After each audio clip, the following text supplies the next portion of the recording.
Hey everyone, welcome to FanFic Canon. Thanks for hitting play. I'm thrilled to bring this fan-made story to life for you. If you enjoy the ride and want more narrated fanfics, smash, subscribe, and tap the bell so you never miss an episode. And if you want audiobook of a novel of your choice, join my Patreon.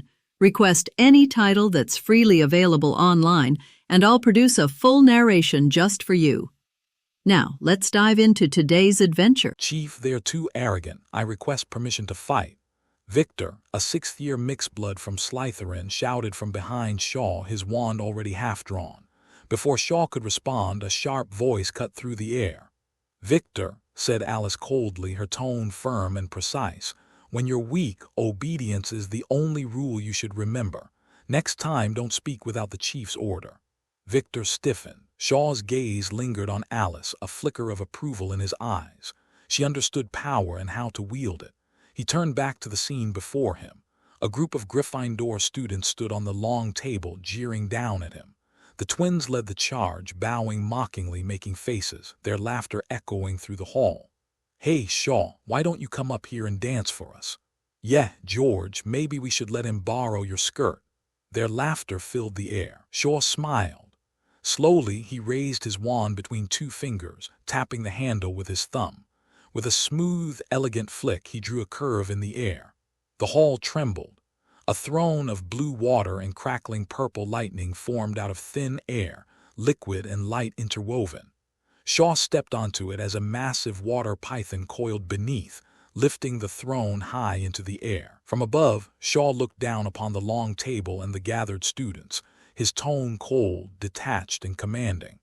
"Gryffindor prides itself on bravery," he said, "but what I see is not bravery, only recklessness and ignorance." The spell alone silenced half the lions. The memory of Shaw defeating the Snake Court on the train was still fresh in everyone's mind. The twins immediately ducked behind their friends, but one boy, a seventh year named Kenneth Toller, stood tall, fury in his eyes. "Don't think you can order us around just because the dean gave you authority," he shouted.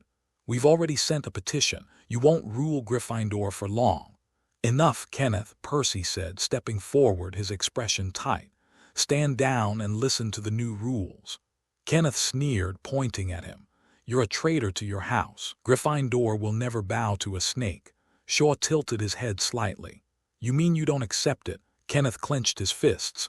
"Even if I fall, others will rise. There are hundreds like me ready to fight." For a moment, Shaw almost laughed. So this is what being a villain feels like. He straightened on the throne, his voice cutting through the hall like a blade. "Then come. All of you who are dissatisfied, stand up." A dozen lions stepped forward, trembling but resolute. "We don't submit to snakes," one said. "We are Gryffindor, we never back down." Shaw leaned lazily against the armrest, resting his chin on his knuckles. His smile was calm, but his eyes gleamed with quiet danger. "Courage is admirable," he said softly, "but strength decides who leads. Wands out." The lions hesitated, then raised their wands. Shaw flicked his wrist. 3 playing cards shot from the ring on his finger, spinning behind his throne. They glowed, blue and violet halos flaring into existence. From the halos, arcs of water and lightning coiled together into serpentine shapes. The students gasped. The giant water python beneath the throne hissed, its eyes glowing gold. The scene was almost divine. Shaw, seated above, surrounded by energy and serpents, like a god descending to pass judgment. Fear rippled through the crowd. Kenneth's voice shook. "You're using alchemy tools, that's cheating." Shaw chuckled. "There's no fairness on the battlefield." He flicked his fingers. The cards blazed and 3 massive water pythons surged forward. The lions reacted quickly. Petrificus Totalis, Incendio, Prodigy. Blue and red light collided against the advancing serpents, splashing waves across the floor. The pythons crashed into the shields, shaking the hall. Boom, boom, boom. Several armor charms shattered like glass. Kenneth barked orders, panic rising in his voice. "Defensive lines support the barrier quickly." He raised his wand. Prodigy Totalum. A shimmering dome of blue spread across the front line, and several lions added their magic, reinforcing it. For a moment they held. Then a sly voice rang from above. "Go." Alice lifted her wand to the sky. Slytherins charge where the chief's wand points. The snakes roared. 10 wands rose, releasing a storm of spells. Expelliarmus, Defindo, Stupefy. Their coordinated barrage ripped into the barrier, explosions lighting the hall. Kenneth's shield trembled violently. Hold, it shattered. The snakes laughed triumphantly. Ha ha ha, idiots, know your place. But arrogance has a price. 2 hidden lions retaliated from the rear. Petrificus told Alice. Densa Jayo. 2 Slytherins froze and fell, and Alice shouted, shields up. Now the duel had turned chaotic, spells crisscrossing the hall in streaks of color. Shor sighed, watching the exchange below. Still too weak. He rose, raising his wand. The water beneath the throne rippled violently. The throne itself melted into the massive python, merging into one colossal, lightning-charged serpent over 10 meters long. The beast roared, shaking the ground as arcs of violet light danced along its scales. Kenneth's eyes widened. Oh no! The python slammed into his shield, fangs crackling with energy. Crack! Blue light shattered, fragments scattering like glass. The lion commander barely had time to react before the tail swept him off his feet. The hall exploded into chaos. One by one, the lions fell, thrown aside or drenched in the surging waves. The smell of ozone filled the air as the water sparked with electricity. Ah, my wand. Everything's wet. The last shield broke. Silence followed, broken only by the dripping water and a few groans. Shor stepped forward through the mist, 10 proud Slytherins behind him, heads high and eyes gleaming. He twirled his wand once, tapping it lightly against his palm. The sound was soft, but the authority behind it was unmistakable. His voice was calm and cold. From today onward, he said, these are the new rules of Gryffindor. His eyes swept over the soaked, shivering students. Anyone who defies them will answer to me. Ron had no interest in watching Shor strut around the common room, so he dragged Seamus back to the dorm. Seamus and Crouching Dragon and Phoenix were practicing spells in a corner, whispering like they were planning a heist. Bang! Seamus's hair puffed into an afro again. Soot rained down his sleeves. Ron stared at his own singed robes and swallowed. Seamus spat a curl of black smoke. Maybe we should say it like Miss Know-It-All taught us. Wingardium Leviosa. No, Ron snapped, eyes red. That Bucktooth is in cahoots with Shaw. We do this without them. Seamus pouted. Dean had already stormed off earlier. If Seamus didn't keep blowing things up, he would probably have more friends. Instead, here he was, with Ron. Another blast rolled through the door. The floorboards shook. The boys froze, looked at each other, and eased the door open a crack. Shaw's voice carried through the gap, cold and clear. Gryffindor Prefect, roll call by year.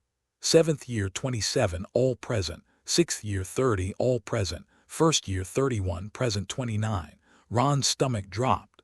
I assumed Gryffindor's bravery only meant recklessness, Shaw said. I was wrong. The ones on the floor at least chose to fall standing. It seems we also have cowards. His tone hardened. Deserters are hung on the mast. Ron slammed the door. He and Seamus flattened themselves against it like turtles in their shells. A ribbon of water slid under the threshold. It twined around their ankles, climbed their legs, and yanked. The shock hit a second later, a cold crackle that set every muscle twitching. Ah, it hurts. So numb. The water formed a slick handle, swung the door wide, and dragged them backward. Ron's head clipped the frame. A lump rose, but he barely felt it through the prickling static. They were hauled into the common room and hoisted onto wall sconces like wet laundry. As the paralysis wore off, Ron blinked through the haze. 7 or 8 others hung nearby. More than 20 sprawled on the rug while Slytherins shoved potion vials into their hands with all the tenderness of bricklayers. Across the room, 2 redheads writhed in a sloshing water cage, hair sparking, eyes rolled white. Electrotherapy, courtesy of one smug upstart. Ron finally understood how Shaw had broken Slytherin on the train. His scalp tingled, his heart sank. Shaw surveyed the floor. The wounded were already mending. Snape's potions did what they were meant to do. Shaw's eyes passed over the students on the sconces and moved on. Hands clasped behind his back, he paced before the crowd like a commander. Professor McGonagall asked me to correct Gryffindor's study habits. 3 changes. 1. Morning and evening self-study same as Slytherin. Percy will supervise. Every violation is recorded. 2. Slytherin will teach you basic etiquette, walking, sitting, speaking. Those who refuse will be punished. 3. Disciplinary work. At minimum, 100 inches of written reflection in the question C. Those who resisted today begin tonight. His gaze slid to the water cage. Special cases receive 1 hour of loving care for the next 3 days. Professor McGonagall's instruction. The lions bristled, but the fighters had already been grounded and the loudest mouths were still twitching in the current. Thoughts of letters home and mutiny flickered behind their eyes. Shor read it all and shifted tack. 1 last item, he said. A monthly house duel. Gryffindor versus Slytherin. Top 3 from each year. Points totaled for a winner. The room woke up. Even the ones on the floor turned their heads. Kenneth staggered upright, glaring at Victor, who had just poured a potion down his throat like oil into an engine. Winners and losers need terms, he growled. Shor rubbed his chin, then smiled. The Slytherins behind him straightened, ready to cheer. The losing house washes the winning house's laundry, Shor said. 1 month, socks and pants, 1 pair each, fixed service. The common room exploded. Merlin's fingernails, we must win. This is vile. I love it. Winning would feel amazing. I am wearing this pair of socks for a month. I love self-study now. I will become stronger. Shor nodded, pleased at his own genius. He raised a hand. Make room. First evening self-study begins now. Start with etiquette. Alice, take them through it. The rebels start their confinement in the question C. A few Slytherins snickered. He. Before Shor could speak, Alice snapped her wand up. A petrification charm hit the loudest girl mid-laugh. Alice's voice went cold. Telvi, where are your manners? This is etiquette. Silence fell. No one doubted who enforced the rules. Shor handed Percy a stack of McGonagall's papers. You won't be popular at first. Do your job anyway. The professor and I are behind you. One day they will thank you. After what he had seen tonight, Percy's respect was real. He had always believed power could fix things and change his family's luck. Now he saw another tool, force. He bowed slightly. I will supervise and record everything. Shor clapped his shoulder. You are building a new Gryffindor. Go. Percy straightened, eyes bright, and marched off with the papers like a banner. Harry edged closer. Shor, what about Ron and the others? Shor glanced at Harry and the lightning-shaped scar that had slipped into view. His hand rose, casual and warm, as if to ruffle Harry's hair, though his touch lingered a heartbeat too long at the brow. He felt for a taste of something else and spoke gently. People who make mistakes accept punishment. Ron and the others cannot even face losing. They will learn shame first. Let them hang for the night. Harry relaxed into the warmth of the hand, oddly comforted. You are right. They need a warning. A faint whisper stirred in Shor's mind. Ding. An evil soul detected. All evil interlude. Shor sat cross-legged in a moonlit nightgown, meditating. He looked almost ethereal. Draco burst in, stumbled, and grabbed the end of the bed. Bad news, Shor. Slytherin's points dropped. We had 900 yesterday, down 170 today. Shor narrowed his eyes but did not flinch. He smoothed Draco's messy blonde hair. Breathe. Someone was caught by Professor McGonagall or Filch. It happens. Draco calmed, then bristled again. But the house score is your work. I refuse to lose it. He sprang up. I will gather the throne members. We will push harder. A few minutes later, the lounge erupted. Throne holders with me. Fight for 5-star honor. Break 9 again. While Shor was rectifying the Gryffindor school style, Professor McGonagall, the headmaster of the Lion House, was talking to Dumbledore in the headmaster's office. McGonagall's face remained unchanged, watching Dumbledore playing with a pair of woolen socks, and his face was still distracted. After she came in, she asked several questions, but the other party seemed not to hear, so McGonagall had to go forward and knock on the table. Knock, knock, knock. Dumbledore looked up in confusion. Ah, it's Minerva. What do you want to talk to me about? McGonagall's stern face almost couldn't be maintained. Was the other party stabbing her heart? She suppressed her anger, pursed her lips, and asked again. Albus, what have you been busy with recently? I looked for you several times, but you were not in the office. I left all the school affairs to me alone. How can you be so at ease? Dumbledore put down the woolen socks carefully, which he had carefully selected after running to several stores. He had just been hesitating whether it was too early to send it to Gellert now. After all, it was not too cold. Dumbledore looked at McGonagall, who was about to lose his temper, and smiled warmly. "Minerva, you are the boss of the school." McGonagall couldn't help but hold her forehead. It was always like this. "This time I came to discuss with you about asking Shor Black to help me clean up the style of study at Gryffindor College. You were not here before, so I have authorized Shor, but I am a little unsure, so I came to ask you, the leisurely, wise, and great headmaster." Dumbledore's blue eyes blinked slightly. He did not ask McGonagall why she suddenly had this idea. After thinking for a while, he said directly, "The magic world will be a little turbulent in the next few years. It is a good idea to let Shor improve the self-protection ability of those little wizards." McGonagall quickly extracted the keywords and asked anxiously, "Turbulence? Albus, what does that mean?" Dumbledore naturally believed McGonagall, and he sighed and explained briefly, "Alas, Tom is back. Maybe he is in Hogwarts." McGonagall was very anxious. "How dare the you-know-who, Albus? Have you found him? Why didn't you expel him?" "No, I just inferred from the clues that Tom should have come to Hogwarts." Dumbledore subconsciously glanced at the wool socks as he spoke and then continued, "And I may have to go out often recently, so I agree in principle with Shaw's improvement of the strength of the young wizards." McGonagall felt distressed, wanted to turn into a cat and stretch her body. After talking to Dumbledore about a few more school affairs, she hurried away. She felt that Shaw could be given more power. After all, it was unimaginable that there was a demon lurking in the school, and precautions had to be strengthened. After Professor McGonagall left, Dumbledore pondered for a while. He naturally knew about the commotion Shaw had made, but things had to be prioritized. The matter of Harry hiding in the campus could not be put first, and Harry's crooked growth could not be taken care of either. Dumbledore pondered for a while, took a glass of lemon sherbet from the table and took a sip. "It tastes good. It seems that it is time to let Shaw come over to taste the dessert I bought.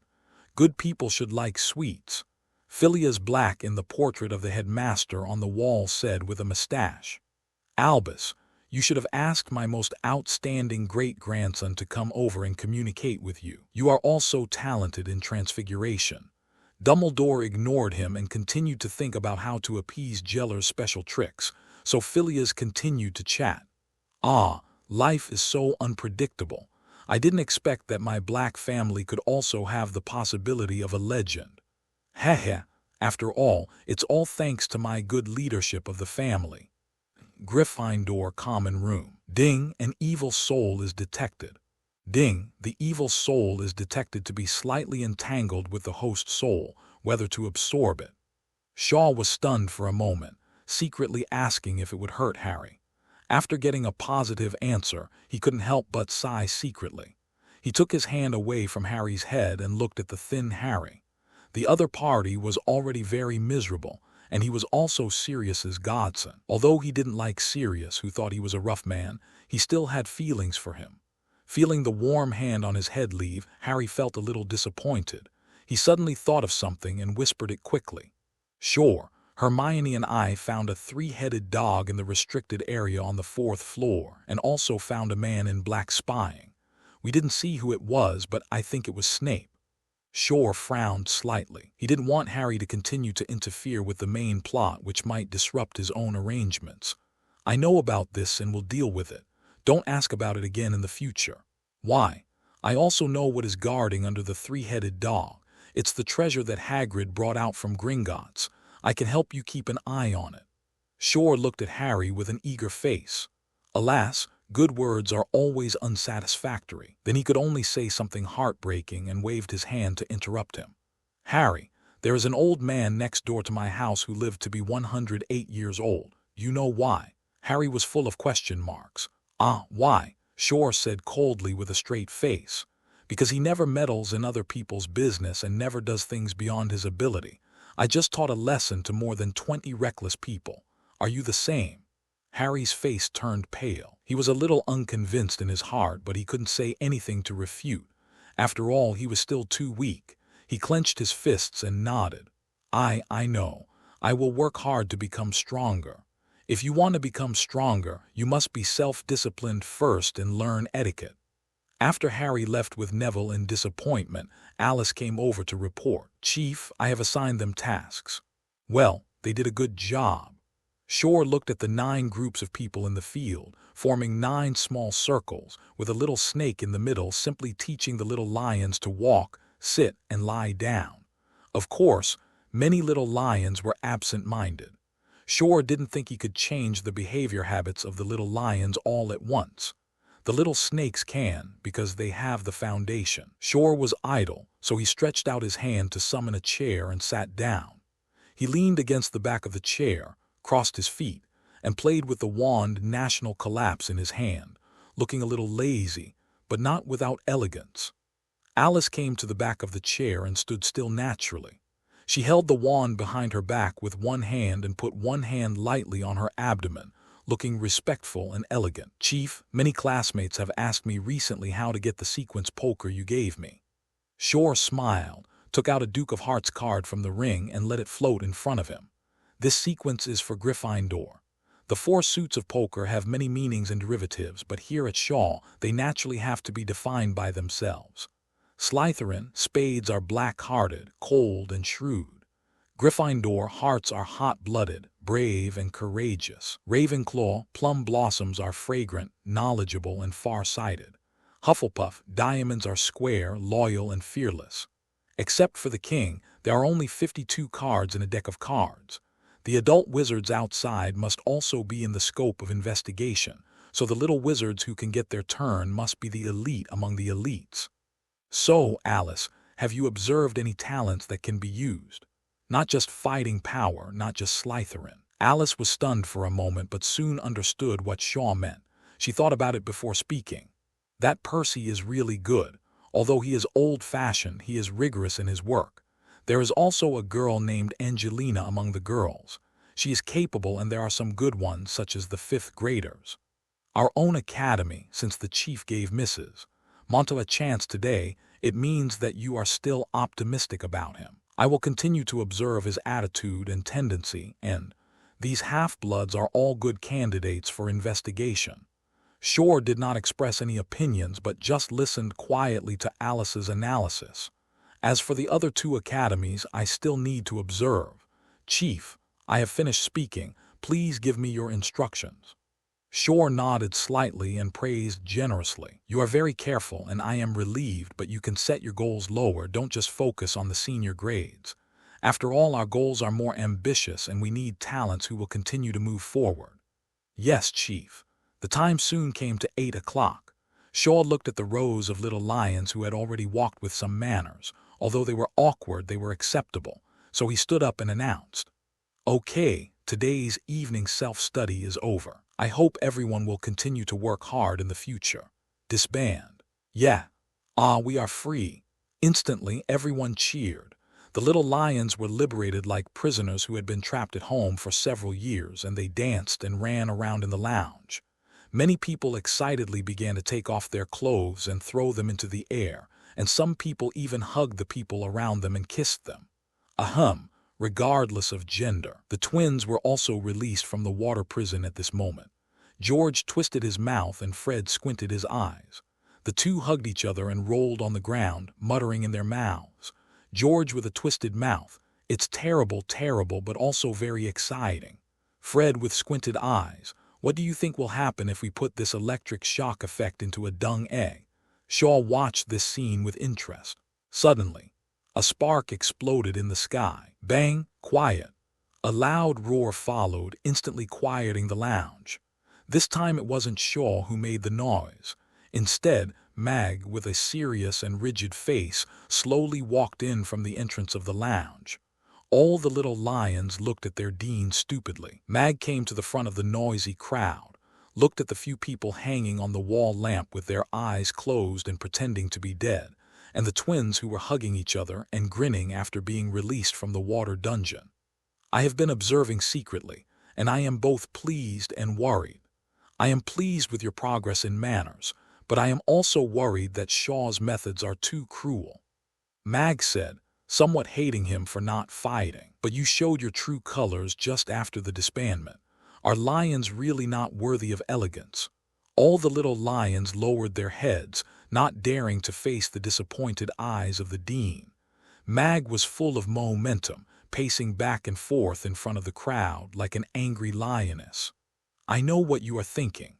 After all, I am also a Gryffindor. Do you still want to hold a violent and uncooperative attitude and write a letter home to complain? McGregor glanced at the guilty little lions and spoke like Snape for the first time. Don't dream.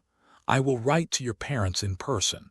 I think they are willing to see your progress. Moreover, from today on, I will grant Shor the right to be the deputy headmaster of Gryffindor as the deputy headmaster to fully supervise your progress. All the little lions' faces changed drastically. Their hearts were ashen like snow in July, and their bodies and minds were cold. Some even knelt down in despair and shouted to the sky, "No, no, no." The twins lying on the ground looked at each other and burst into tears. Fred with slanted eyes. I'm so upset. Will I suddenly become a crying fool? George with crooked mouth. Be patient. I'm already thinking of a way. Let's bear the humiliation. Fred with slanted eyes. Yes, yes, before a person is destroyed, let him swell up first. Shor ignored the very troubled Professor McGonagall and came out of Gryffindor with a puzzled face. The other 10 little snakes also looked at their chief in surprise. They secretly sighed that the chief is the chief, always unexpected, and Professor McGonagall can support him unconditionally. When everyone passed by the 4th floor, they also met Quirrell. The other party handed Shor a notebook and left in a hurry without saying anything. To show his loyalty, Victor had a lot of ideas and said, Alice, you said that since the chief can be the vice dean of Gryffindor, is it possible for him to be the professor of dark magic? Alice also thought about it seriously and shook her head. It's true that I can't learn anything from Quirrell's defense against the dark arts class, but this class is cursed, so forget it. Victor, the chief is so powerful, how could he be afraid of curses? Shor turned his head and looked at Victor. Did this guy want to harm him? Unfortunately, he could not find any evidence. After all, the other party was too sincere. He had to change the subject and said with a hint of meaning, Don't underestimate Quirrell. You can't judge a person by his appearance. Surprises are always hidden around him. The little snakes were thoughtful. The chief must have a deep meaning when he said that. Everyone returned to the Slytherin lounge and dispersed. As soon as Shor entered the door, he saw Draco sitting on the bed with a tangled expression. Goyle and Crabbe were nowhere to be found. He stepped forward and patted Draco on the shoulder. Draco, what's wrong? Draco was startled, and when he saw it was Shor, his eyes dodged. No, nothing. The child really couldn't hide his expression. Shor stared at Draco with burning eyes. Draco was very uncomfortable being looked at and finally gritted his teeth and said, Just now, Theodore asked me to teach him spells. I refused. Shor suddenly realized that Theodore was his fanatic fan. Why not? You are willing to teach even Goyle and Crabbe. Draco clenched his fists. I have known him since childhood, and I know that his thoughts are very dangerous and Draco talked for a long time but couldn't explain it. But Shor didn't have the patience to play dumb with a child, and Theodore was his fanatic fan, so he had to treat him preferentially, so he waved his hand. Go call Theodore over. I will ask him in person. Draco's face turned pale instantly. He opened his mouth, but couldn't say anything for a long time, and finally he could only stand up helplessly and stagger to call for someone. Shor shook his head, too lazy to guess the strange thoughts of this little kid, and took out the notebook that Quirrell had just given him and started reading it, to see what else this guy is going to do. But within a few minutes, he frowned and took a breath. Hiss, Voldemort is really willing to spend money. It's not that the Black family doesn't have books about the Fiendfire curse, but the threshold of this dark magic is relatively high, and you have to learn the equally high threshold of the end of all curses first. Otherwise, learning the Fiendfire curse at random will only lead to self-destruction. For example, a certain idiot who burned down the room of requirement. Well, with his talent for white magic, the end of all curses is too advanced, and the content of Voldemort's notebook directly transcends the limitation of the end of all curses and has a way to control the fiendfire from the root. Without waiting for Shor to continue reading, Draco brought Theodore not with a constipated look on his face. On the way back from Gryffindor, Shor asked Alice about Theodore's general situation. How should I put it? He felt quite sympathetic towards this fanatic. This was a tragic existence similar to Sirius, who had a very bad family of origin, so he was very rebellious. His sister Gloria was very similar to Regulus. Both of them were unsuccessful heirs of the same generation, so they had to bear the expectations of their crazy elders. Sirius chose to betray his family regardless of everything, while Theodore chose to lock himself in his own world. Shor looked up at the pale and thin Theodore, who was a little sick, with a very lonely temperament and a hidden madness between his eyebrows. Facing Shor's gaze, Theodore tried his best to straighten his back, took out his wand and pointed it at the sky and shouted, "Hello, Chief, your most loyal believer. Theodore pays tribute to you." Sure enough, the more lonely people are, the more fanatical and loyal they are after they have faith. Draco's eyes widened. He had warned the other party not to talk nonsense before coming. Theodore was so shameless that he stabbed him in the back and stole his lines in advance. If it weren't for the shame of such words, he would have said it long ago. Shor didn't mean to laugh. He nodded and didn't ask about his miserable life. He asked directly, "Theodore, tell me what you want." Theodore's expression was fierce. Even with his pale, handsome face, he looked very vicious. "My father joined the Death Eaters without lofty ideals. He just enjoyed killing people. I vowed early on to kill all such people and overthrow this disgusting and dirty world." Shor frowned. People like Theodore have the potential to be crazy. A very useful knife can easily scratch your hand. "Just now you said you are my most loyal believer. What can you do for me?" Theodore said firmly, "Everything." Shor snorted coldly, and the heart-piercing words came out again. "Hey, Tilda, I asked you to kill your father. Do you dare?" Theodore's eyes twitched when asked, and Shor asked out the thoughts in his heart. Of course, this thought is similar to the self-destructive tendency that ordinary people occasionally have. Living under the oppression of that crazy father for a long time, it is normal to have emotions similar to patricide. But after struggling for a while, Theodore lowered his head and shook it hard, his voice hoarse. "Chief, I can't do it. I disappoint you."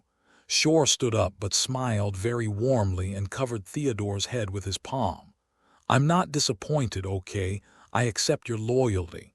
Theodore immediately turned from guilty to happy, half-knelt on the ground. "Thank you, Chief. I heard that you have a good talent for potions. What can you do?" "It's okay. I like to treat small animals, so I have a little research, and I can make commonly used therapeutic potions, compound decoctions, etc." Shor nodded slightly.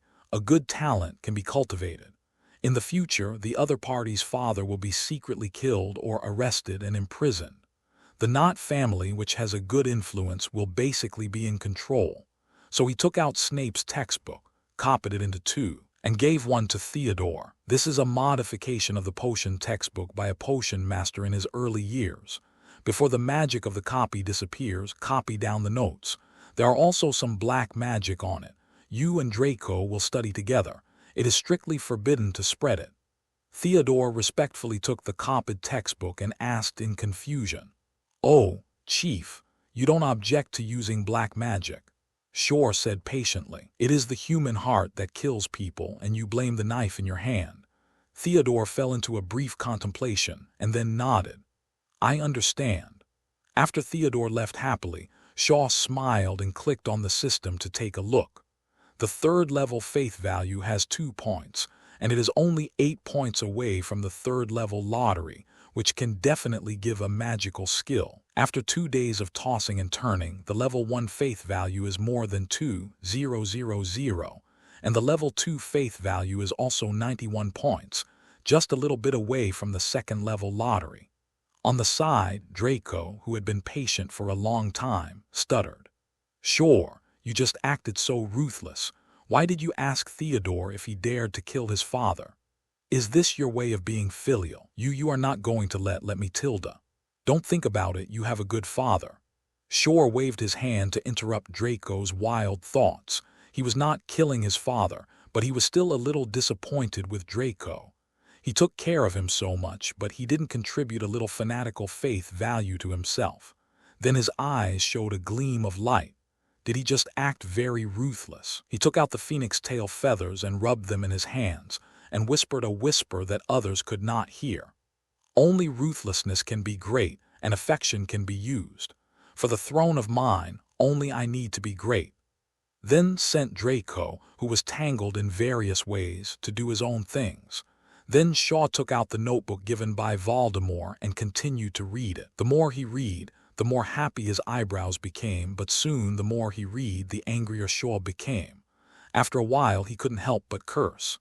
Voldemort, you are a scatterbrain, Corn Wang. Saturday, a holiday. The atmosphere on campus today is unusually weird, especially the little eagles and badgers who always feel that they have walked into the wrong campus. It was agreed that everyone would play bad together, and it was agreed that your childhood and my childhood would be equally happy. Slytherin is fine, but why are Gryffindors rolling up? On holidays, the library is crowded with people, leaving the studious little eagle with nowhere to go.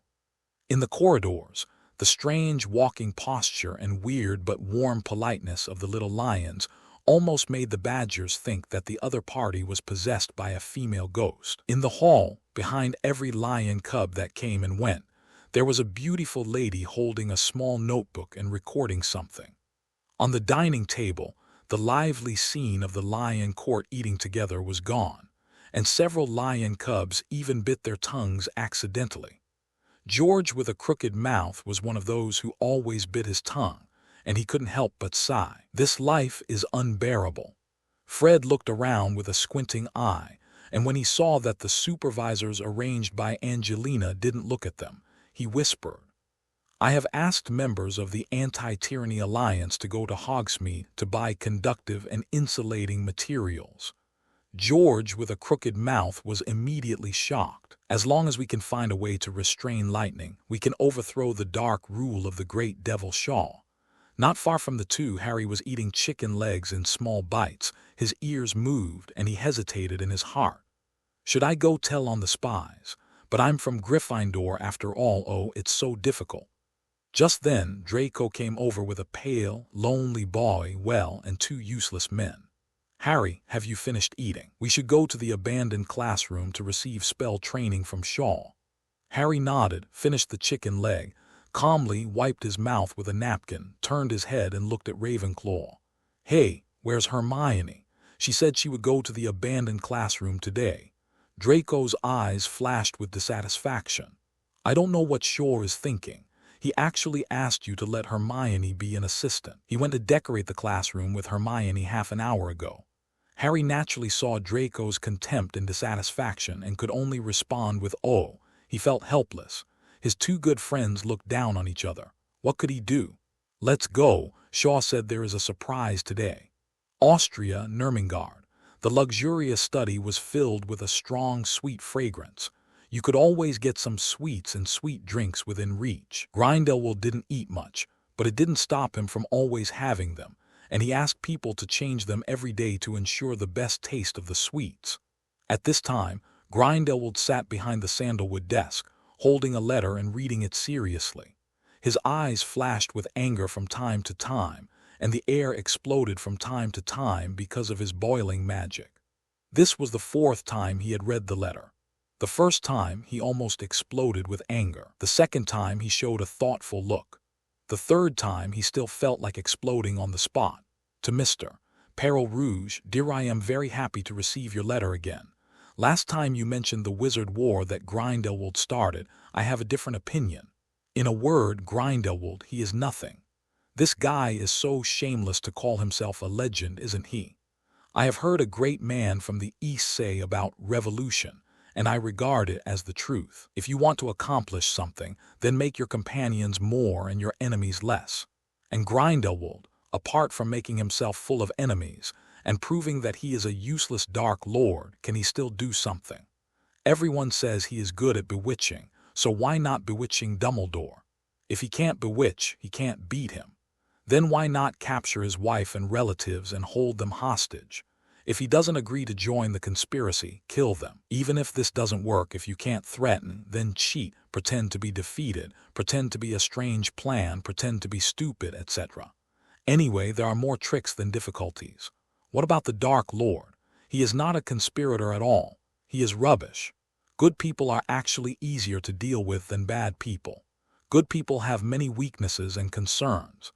Therefore, Grindelwald's failure is simply a disgrace to the bad title of Dark Lord. Grindelwald always promotes all kinds of lofty ideals, but apart from bewitching those brainless idiots who eat ideals, he is also a fart, who will work with you if you don't give benefits.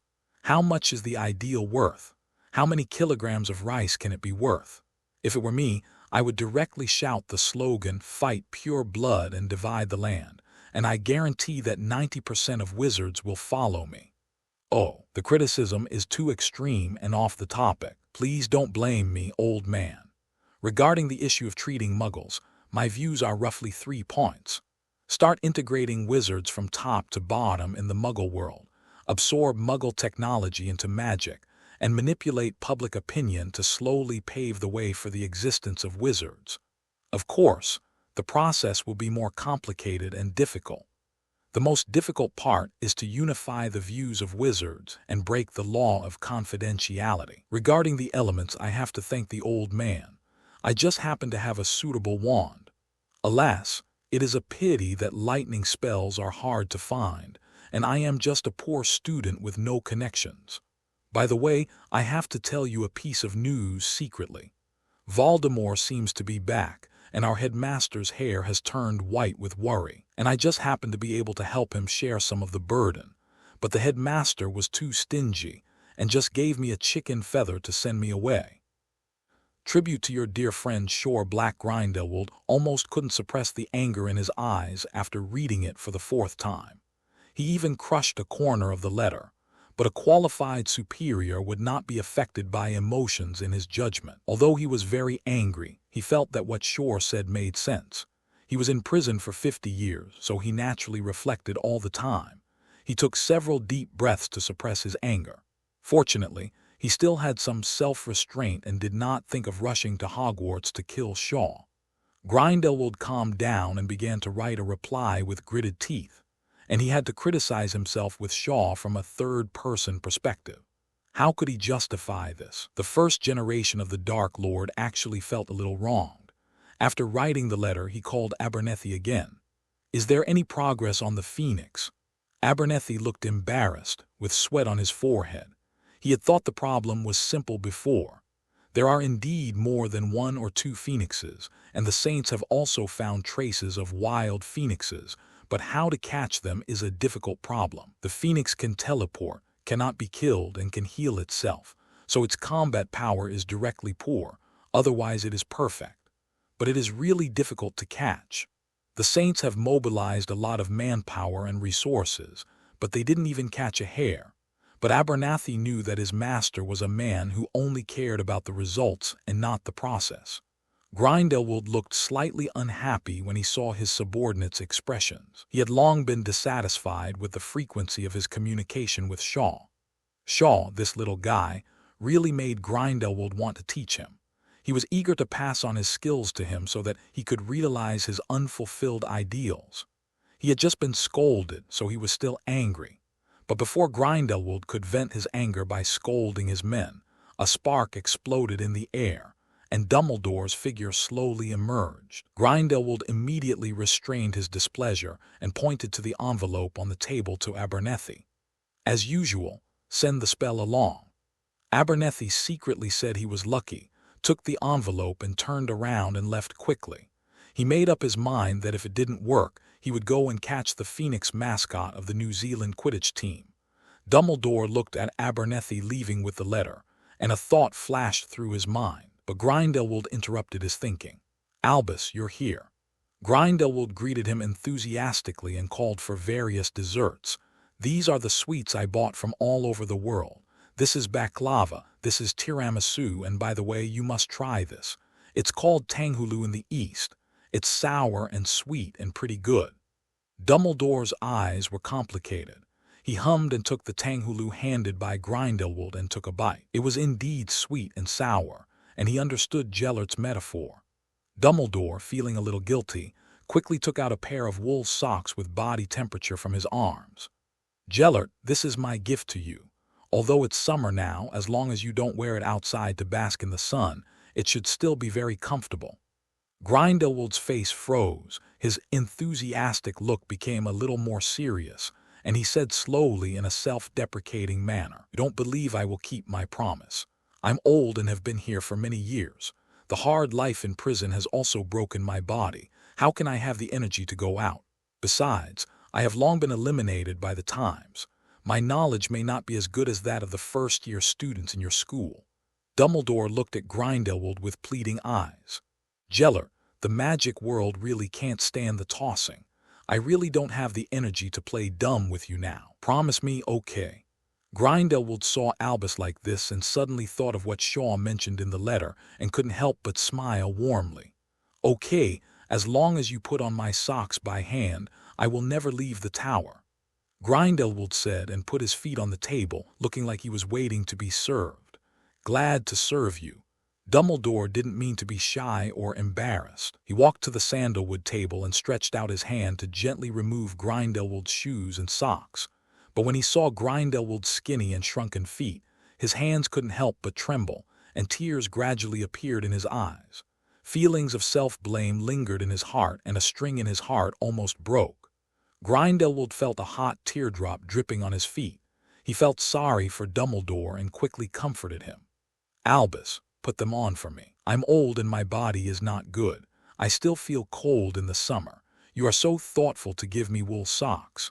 As long as you like it, I will install a fireplace for you later." Dumbledore quickly calmed down, put the wool socks on the table, and first used his gentle hands to warm Grindelwald's cold feet and then began to put on the socks. Grindelwald was really happy. "Albus, I suddenly thought of a story.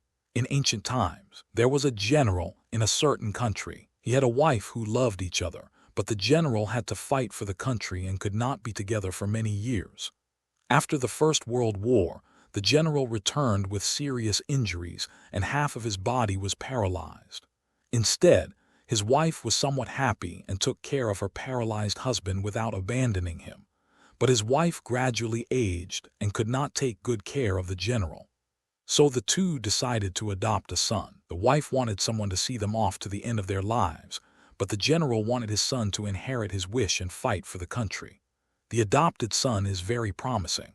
He not only fulfilled his filial piety to the two elders, but also fulfilled the general's dream. "Albus, what do you think about me adopting an adopted son?" Dumbledore did not interrupt and listened to Grindelwald's story quietly. His eyes once again regained their wisdom and ruthlessness. Dumbledore sighed, stretched out his hand to smooth Grindelwald's wrinkled trouser legs, and said sincerely, "Gellert, there is no need to adopt a child. When I finish some things, I will grow old with you. This is my greatest compensation to you." Grindelwald smiled and did not continue to talk about this matter.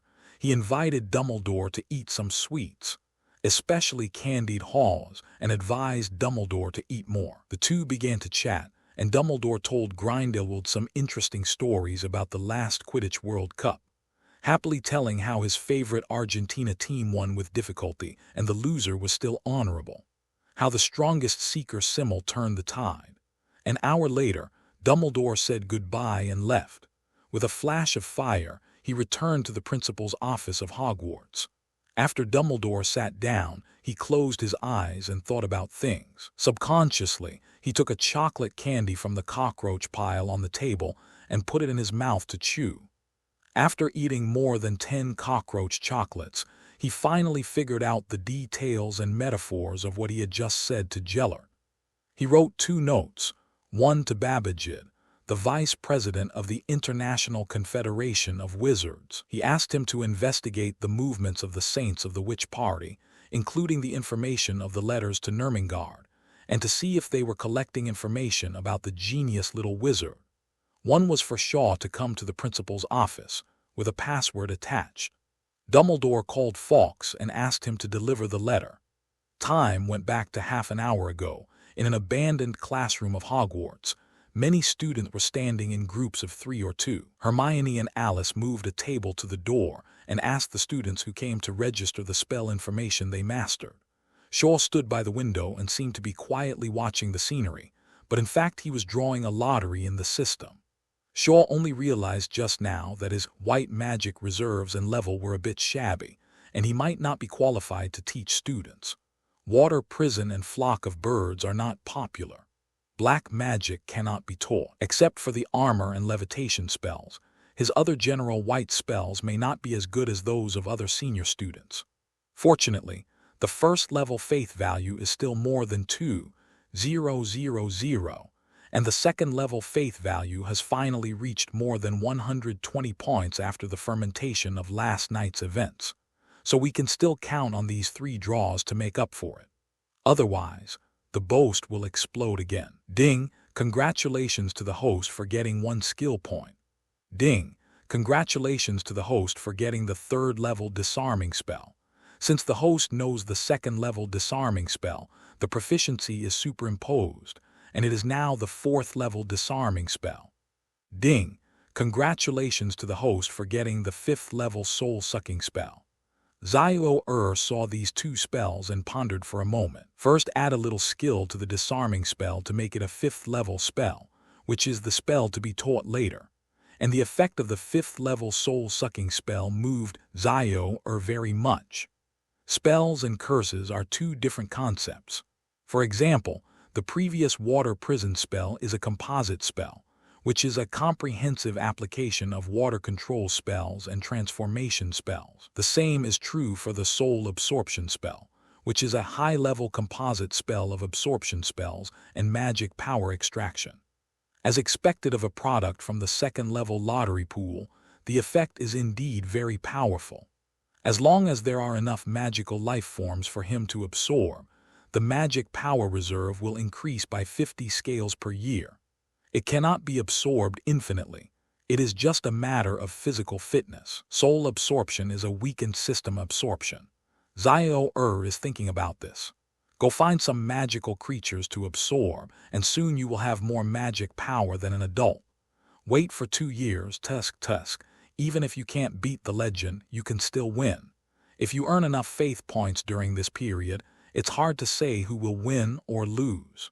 Sure, the students of both colleges are here, and the spells have been registered. Should we start the class? Hermione's voice sounded in his ears. He came back to his senses and turned around to see Hermione with an expectant face and a classroom full of students. He was a little impatient and had to give up the plan to go to the Forbidden Forest immediately.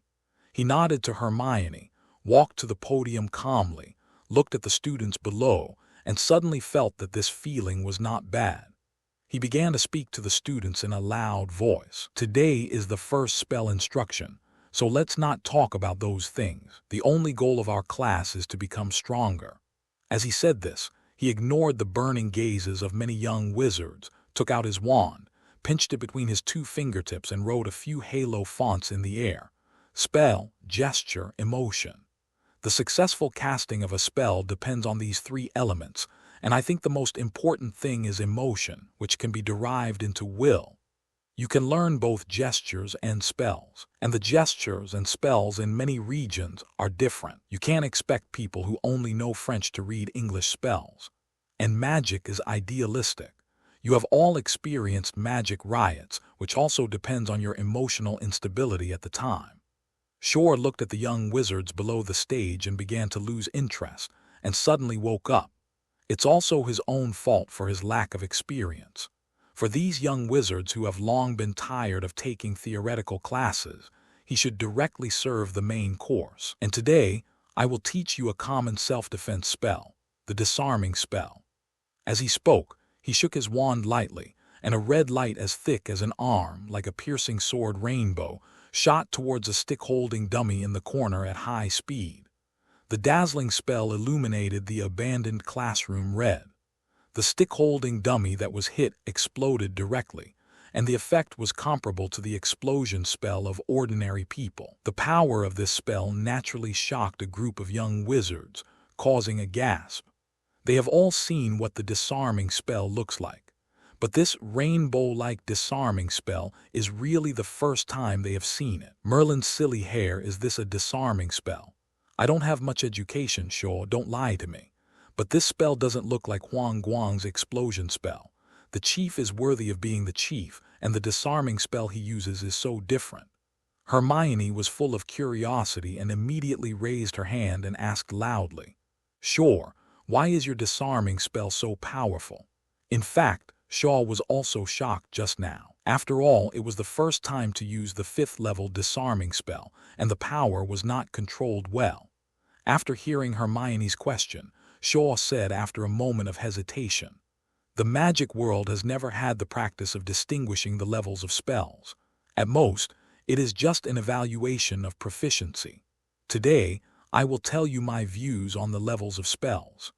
The little wizard was instantly interested when he heard Shaw's words. The magic world does not have a clear division of spell levels, mainly because it is too troublesome. There are so many different kinds of spells, the magic world is too lazy, and the academic atmosphere is not very strong. Although there are academic journals like Transfiguration today, not many people really buy them to read, and the symbolic meaning is greater. Shaw saw that these little wizards were finally interested and smiled and continued to explain. Take the disarming charm as an example. The first level disarming charm is the initial mastery, and it can be used sometimes and sometimes not. The second level disarming charm is considered to be officially mastered. Harry, you come and demonstrate it. Okay. Harry didn't expect to be called. He looked around and saw Draco's face full of jealousy and loss, and his hair was drooping. Harry was a little embarrassed, but he was slightly happy in his heart. He quickly cheered himself up and walked forward a few steps, and confidently cast a spell at another dummy holding a stick in the corner. Expelliarmus. His holly wand immediately emitted a red light as thick as a chopstick. The small stick in the dummy's hand flew backwards to Harry and was caught by him. Harry, the disarming charm is used well. You can use this spell as your main attack spell in the future. Shor, standing with his hands behind his back, gave some instructions. Harry's disarmament spell was more skillful than the last midnight duel, almost reaching the level of a 3rd level spell. For a 3rd level spell, unless you have a talent for spells, you need to spend a lot of energy to practice and study it. Montague, you come and demonstrate it. Montague, who was standing at the back of the crowd, was a little confused. He came here with the attitude of slacking off. After hearing that he was going to teach the disarmament spell, he became even more lazy. Unexpectedly, there was still something for him to do, so Montague didn't bother. He came to the front of the crowd, bowed slightly to Shaw, and then took out his wand and chanted a spell on the dummy, expelling your weapons.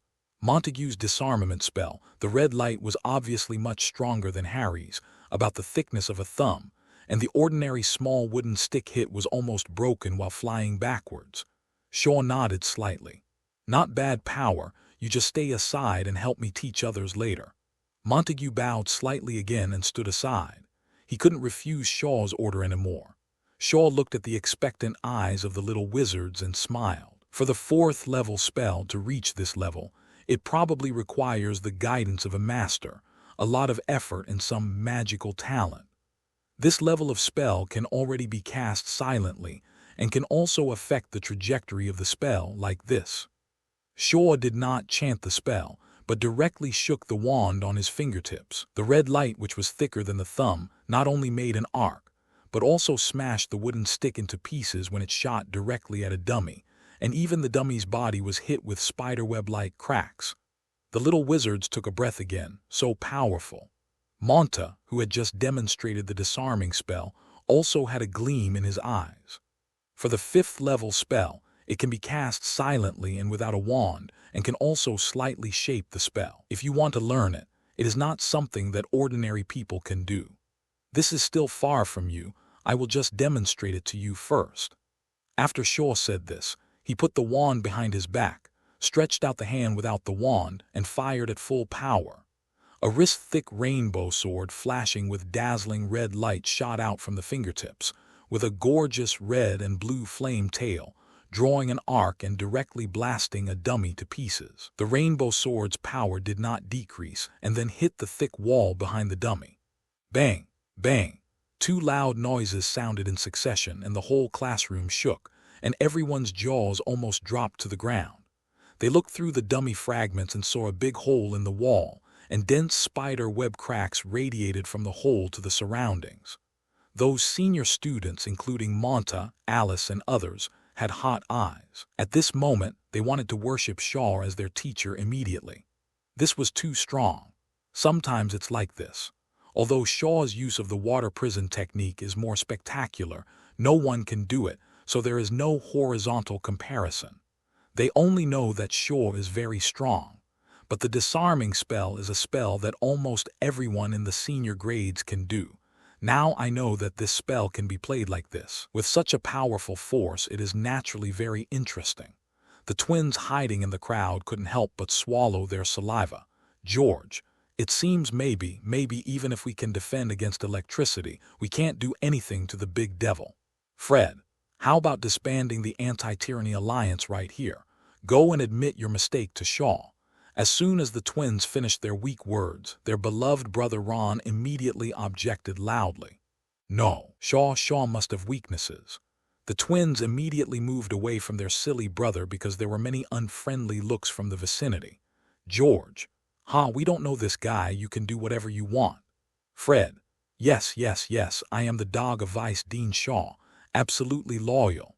Ron also realized at this time that his voice was too loud just now, but since he was hung up all night, he and Shor have been irreconcilable, so he really couldn't help it. Looking at the 7 or 8 little snakes and 3 or 4 little lions gathered together, he pitifully asked his 2 brothers for help.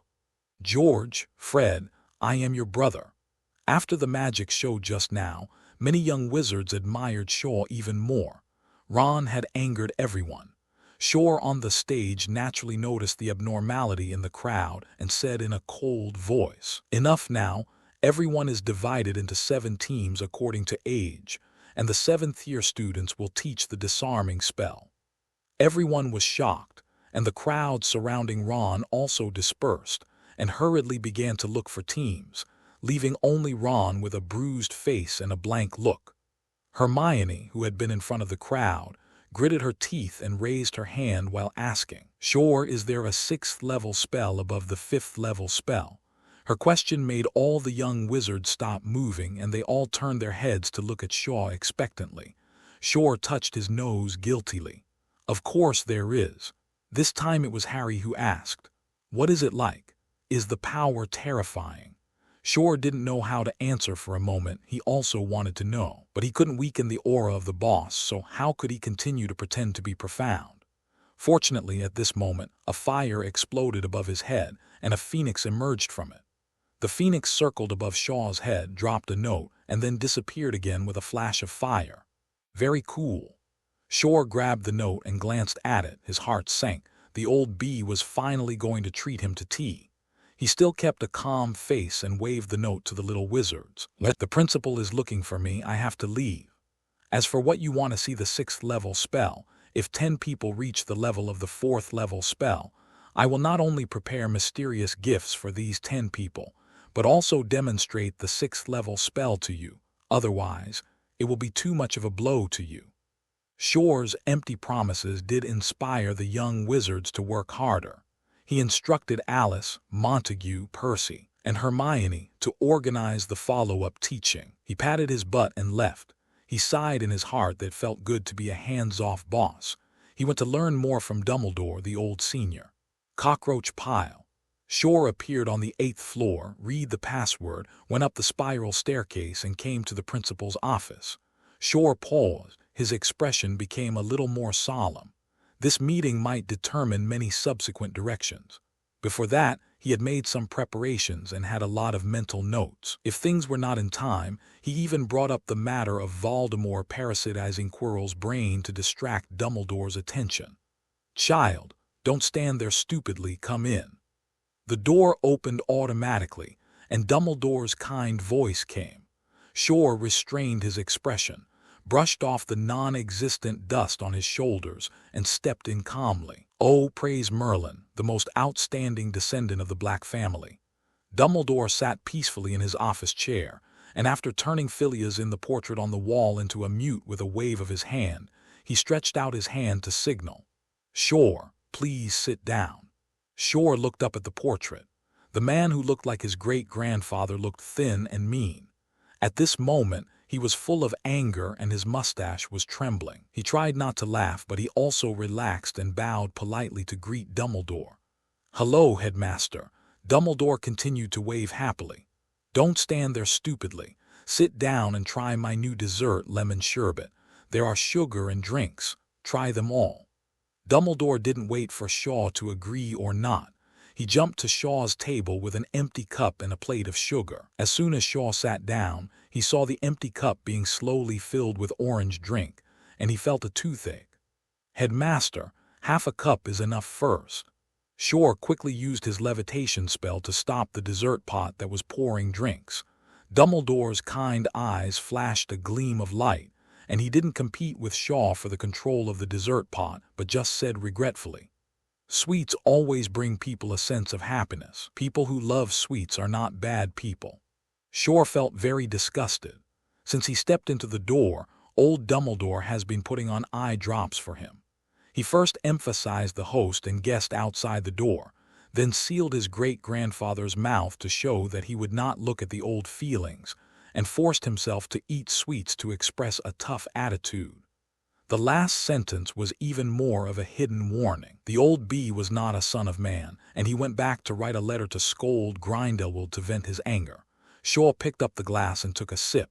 He choked to death. He put down the glass and prepared to fight back. After experiencing so many poisonous chicken soups on the internet in the future, Shaw was not afraid of arguing.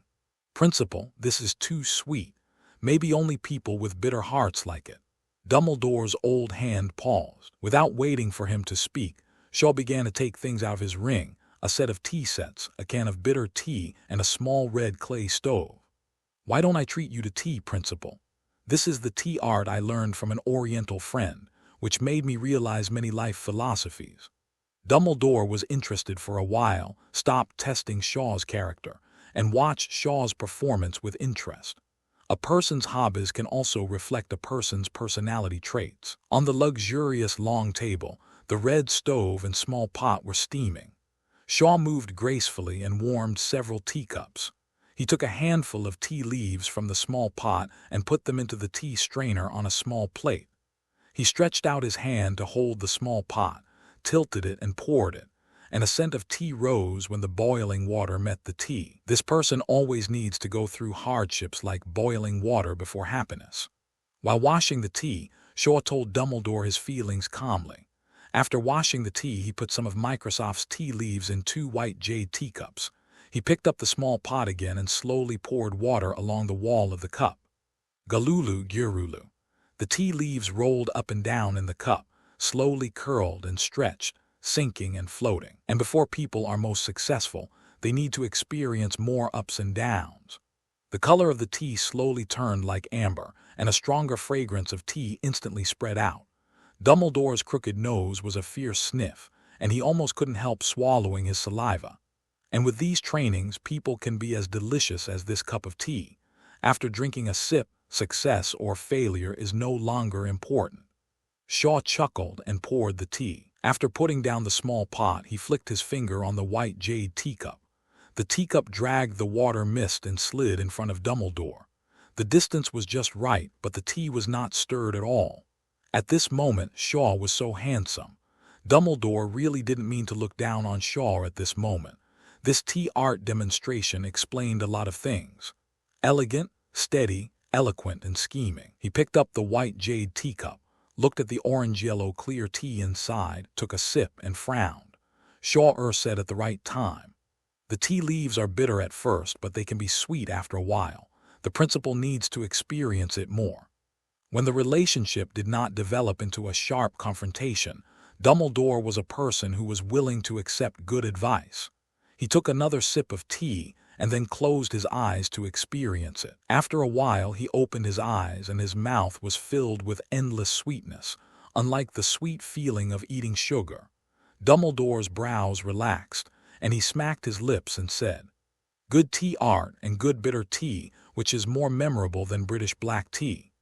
Shor was also sipping tea from a cup at this moment and put down the cup after taking a sip. "Principal, you can't just recommend sweets to me this time." Dumbledore's old face was embarrassed. After all, his dessert theory was beaten to pieces by the little guy.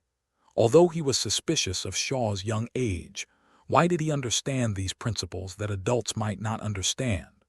Although there is no sign of Shor turning evil for the time being, it seems that I still have to learn more about Shor's life in the Muggle world over the years. Or is it really as Gellert said, when people get old, their knowledge is not as good as that of first-year students? However, when people get old, there are still some advantages. That is, thick skin, he said with a smile. "I heard from the two deans that you did a good job, but I have a doubt.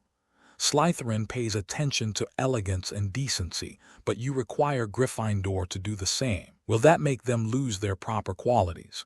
Shor smiled, then refilled Dumbledore's cup of tea and talked freely with a slightly mischievous tone. "Headmaster, when the founders created Hogwarts, they didn't know that Gryffindor would become a concentration camp for reckless people, and Slytherin would be full of selfish people. I'm just correcting what the school should be like, teaching and educating people. Gryffindor can be brave but not impulsive. They must learn to restrain themselves. It's always right to learn more rules. Oh, speaking of which, this should be your responsibility as the headmaster." Dumbledore looked surprised, but it was not because he was accused of negligence in his duties as the headmaster. His blue eyes kept looking at Shor, and many comparisons flashed through his mind. Like Voldemort. No, Voldemort's mind was too dark and stubborn, and he was not as eloquent as Shor, and he only knew one thing to do until he died. Like Gellert. No, Gellert was not as frank as Shor, and Gellert preferred to be straightforward. It seems that except for not liking sweets, Shor is a bit like himself when he was young. They always like to use lofty words and actions to cover up some unknown purposes. Shor looked at the old bee who was fooled by him and was secretly proud of himself. He ignored Dumbledore, who was lost in thought, put away the tea set and stood up to the portrait of Phileas. Seeing Phileas pointing at his mouth with a beard and eyes, Shor signaled Shor to remove the curse for him. Shor smiled but did not do it. The other party was just a painting.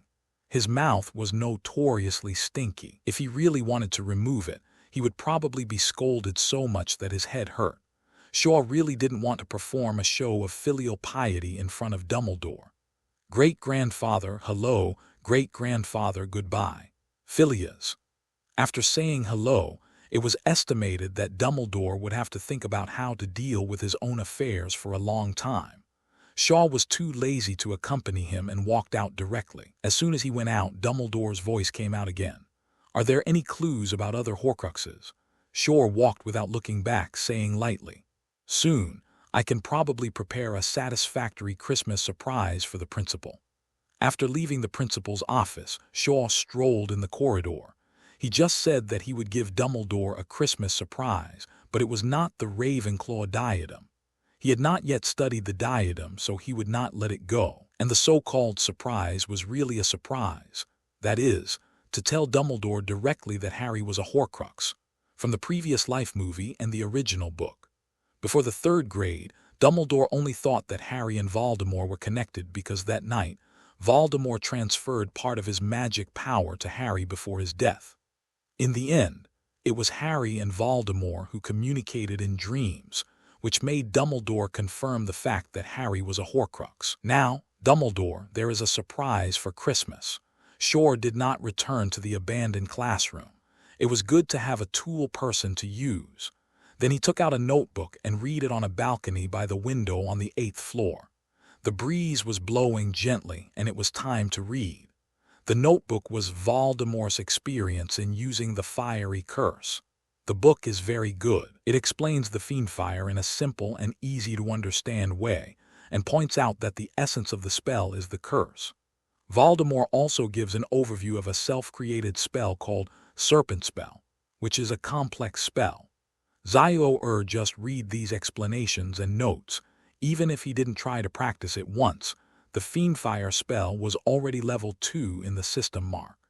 It can be seen that Voldemort still has the potential to be a professor. But what is speechless is that later on, about how to overcome the restrictions of the counter curse, all curses end, and the use of the upgraded version of Fiendfire, and even detailed explanation of the content of Serpent Spell. Voldemort got stuck and it was over. Heir was naturally furious at first, but he also swore that he would never ask for help from Voldemort. Humph, he can find the super easy-to-talk Grindelwald. Deduction for those who understand. Isn't the blue gas stove also very fragrant, super gorgeous, powerful, and can distinguish between loyalty and treachery? In the morning, Shor read the notebook over and over again several times, absorbing everything he could. He also carefully recorded the puzzled parts so that he could find fans to solve the puzzles later, and gradually fooled into the magical skill of the gas stove. The sun gradually came to the top, and suddenly Shor saw a silver-white transparent figure flashing in his peripheral vision. It seemed to be Mrs. Gray. He quickly put away the notebook and chased after her quickly, but when he turned the corner he saw Mrs. Gray disappear into a wall and disappeared. Alas, the female ghost's wall-penetrating skill is simply a bug. Shor was a little annoyed after failing to find someone, but he could only return to the Slytherin lounge in disappointment. In the common room, he saw many little snakes who had returned. Some were studying, and some were practicing the disarming spell in the newly opened spell training room next to it. Even those pure bloods who did not obey him did not slack off, although they knew that these people were still unwilling to give up secretly and seemed to be doing something. However, Shor was quite satisfied with the overall atmosphere. He walked through the lounge with his hands behind his back, and the little snakes stood up and saluted him respectfully. He nodded one by one, and paid attention to the names of a few little snakes with admiration in their eyes. When he returned to the dormitory, he was about to summon Cretch to bring him some food, but he saw Draco sitting on the bed with a distracted look on his face. Goyle and Crabbe had just seen him in the spell training room. Shor brought a chair and sat down in front of Draco, who was in a daze. "Tell me, what are you entangled about? You look bad." Draco also came back to his senses at this moment. Facing Shor, who was so close, he felt a little embarrassed. He didn't dare to look into Shor's deep eyes and turned his head away and muttered, "Nothing, maybe I didn't sleep well last night." Shor snorted coldly. "Look at me, Draco. You always say that you are my best friend and follower, but why do I see you?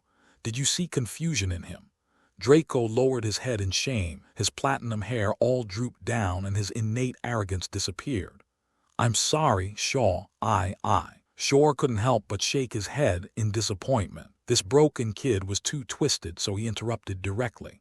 "Did your smooth father put pressure on you?" Draco nodded, his voice hoarse. "Yes, my father said that I learned bad things and forgot the glory and ideals of the Malfoy family. He also said that he would send me to Durmstrang next year, away from you, a pure-blood traitor." Shor's eyes flashed with doubt. Lucius shouldn't be like this. Shouldn't he bet on both sides? I thought of a possibility in my mind. Have other elite pure-blood wizards received similar letters from home? Draco still nodded. Well, basically all of them. Shor suddenly realized that Lucius was just following the crowd. Shor stretched out his wand, lifted up Draco's pointed chin with the tip of the wand, looked into Draco's eyes and asked, Tilda, then what are you hesitating about? Are you worried about not being able to resist the arrangement of your parents, or do you have no confidence in me?" Draco trembled, feeling that Shor was so scary at the moment, with cold eyes that almost wanted to eat people. He was so scared that he quickly said what he was thinking in one breath. I am not entangled, and I don't want to transfer schools. I just blame myself for not being as determined as Theodore." Speaking of this, Draco's expression was quite distorted and annoyed. He knocked the wand off his chin and shouted with tears. After Theodore saw the letter from Old Knot, he burned the letter directly, and said disdainfully that even if his family didn't support him to go to school, he would follow you to beg for food. As for me, I hesitated for a long time before deciding not to listen to my father. I only blame myself for not having the courage. I looked down on myself. Shor put away his wand, and his cold expression softened a little. He spoke gently to Draco, who was a little tearful. Draco, people have different personalities. Your Malfoy family has never produced a determined person. You don't have to compare with Theodore. Your role is different from his. Well, don't think too much about it. Shor wanted to say something about the advantages of the Malfoy family, but he really couldn't think of it, so he didn't say anything more afterwards. He didn't have the heart to eat, patted Draco's shoulder, and stood up again to walk out. It seemed that the plan had to be accelerated. Then start from the Forbidden Forest and continue to strengthen your strength. Before leaving, Shor pondered for a moment. It was not fun at all when the Drag King was decadent, so he turned around and comforted Draco. Don't worry about it, be yourself. Everything will get better after Christmas. Harry was the center of attention in the abandoned classroom today. He was the best at using the disarming charm among the wizards below the 3rd grade. So Harry now understands what Shor said, that strength is everything, and he has a stronger desire to become stronger. Without Ron to lead him to play badly, Harry is obviously different, so sometimes the choice of friends is really important. After the spell instruction, he didn't even want to go to the Quidditch training at 4 p.m. and just wanted to find a place to continue practicing the disarming charm. Harry has a small wish, which is to be one of the 10 people who first reach the 4th level of the disarming charm. He doesn't want any surprise gifts, but just wants Shaw, who is like a brother, to pay more attention to him. In addition to the role of role model, he may also find some special emotional sustenance in Shaw. So after lunch, Harry and Hermione went to the Black Lake to find a corner to practice spells together. Harry, your progress in the disarming charm is so fast, but why are the other spells so average? Maybe it's just like what Shor explained, I'm more compatible with the disarming charm. Well, what kind of spell do I fit in? Ask Shaw when you have time, he'll definitely know. As the two were talking, Harry, even with his glasses, still had good eyesight and saw a figure in the distance heading towards the Forbidden Forest. Hermione, it's Shaw. Hermione turned her head in the direction Harry pointed, but because she read too many books she still couldn't see clearly. But she was also sure that the person was Shaw. In the hearts of loyal little fans, they may not know their own measurements, but they will definitely know their idols. And in the whole Hogwarts, the only one who walks so elegantly can be their idol. Harry said nothing, pulled Hermione up and ran towards the Forbidden Forest. Hermione said hesitantly, Harry, young wizards are not allowed to go there. It's very dangerous. I heard there are man-eating monsters. Isn't Shaw there? Maybe he needs our help. Yes, he does. Harry's words, from unconfidence to affirmation, silenced Hermione, but she didn't try to break free of Harry's hand. Hermione, who is usually strict with herself, has a very low bottom line when it comes to Shaw. The two ran all the way to the edge of the Forbidden Forest, only to see Shaw's fleeting figure. Harry didn't hesitate at all and directly pulled Hermione into the grove. Harry, the Forbidden Forest is very dangerous, and it's easy to get lost. Forget it. Although Hermione is very courageous, she still has to be much more cautious. Harry's curiosity and recklessness burst out. He just wants to know why Shaw went to the Forbidden Forest alone. Hermione had no choice but to take out her wand, and her eyes couldn't help but explore and be alert around, hoping to catch up with Shaw as soon as possible. When we first entered the Forbidden Forest, we didn't feel anything. The sun was shining through the treetops, and the light in the forest was good. But as the two of us went deeper, the trees became thicker and denser. Vines were everywhere. The huge treetops separated the Forbidden Forest into a claustrophobic and gloomy independent space. Everywhere there were black and green tree roots that had turned out of the ground, tangled and dense, giving people a sense of mystery and horror. Even in the daytime, it was still dark and silent here. Hermione hugged Harry's arms nervously, her voice trembling slightly. "Ha, Harry, how about we go back?" Harry swallowed his saliva involuntarily and nodded unwillingly. But when they turned back and walked for a while, they found that they were lost. The two of them wandered around in the forbidden forest like headless flies. When they passed by a big tree, they found a dead bird or animal on the ground. Hermione's title of Miss Know-It-All wasn't for nothing. She recognized it immediately. This is the shrew. I've seen its illustration in Fantastic Beasts and Where to Find Them. The shrew's cry can make people lose their minds. Who killed it? It doesn't look injured, but it looks a little shriveled. Harry's doubts were naturally not answered. Hermione suddenly made a silent gesture at his lips. Harry immediately shut up. The two listened carefully for a while and found that there was a sound of fighting coming from the left front. It might be Shor. The two were overjoyed and immediately ran over there. When they came to the vicinity of the fight, they saw a dazzling green light flashing in the woods. Harry was very sensitive to the green light, and his eyes suddenly became a little blurry. Hermione didn't notice anything strange about Harry. She seemed to have thought of something and quickly pulled Harry, who was a little confused, to squat behind a tree and whispered, "Harry, we may have encountered a dark wizard. Be careful. I heard that a very evil spell is green." Hermione has not yet come into contact with the 3 unforgivable curses. In peacetime, this kind of spells are not something that ordinary wizards can touch. Hermione only analyzed it based on the billions of miscellaneous books she had read. Harry gradually came back to his senses. Just now, he seemed to hear a woman begging for mercy in his ear, very miserable and helpless. Oh, is that so?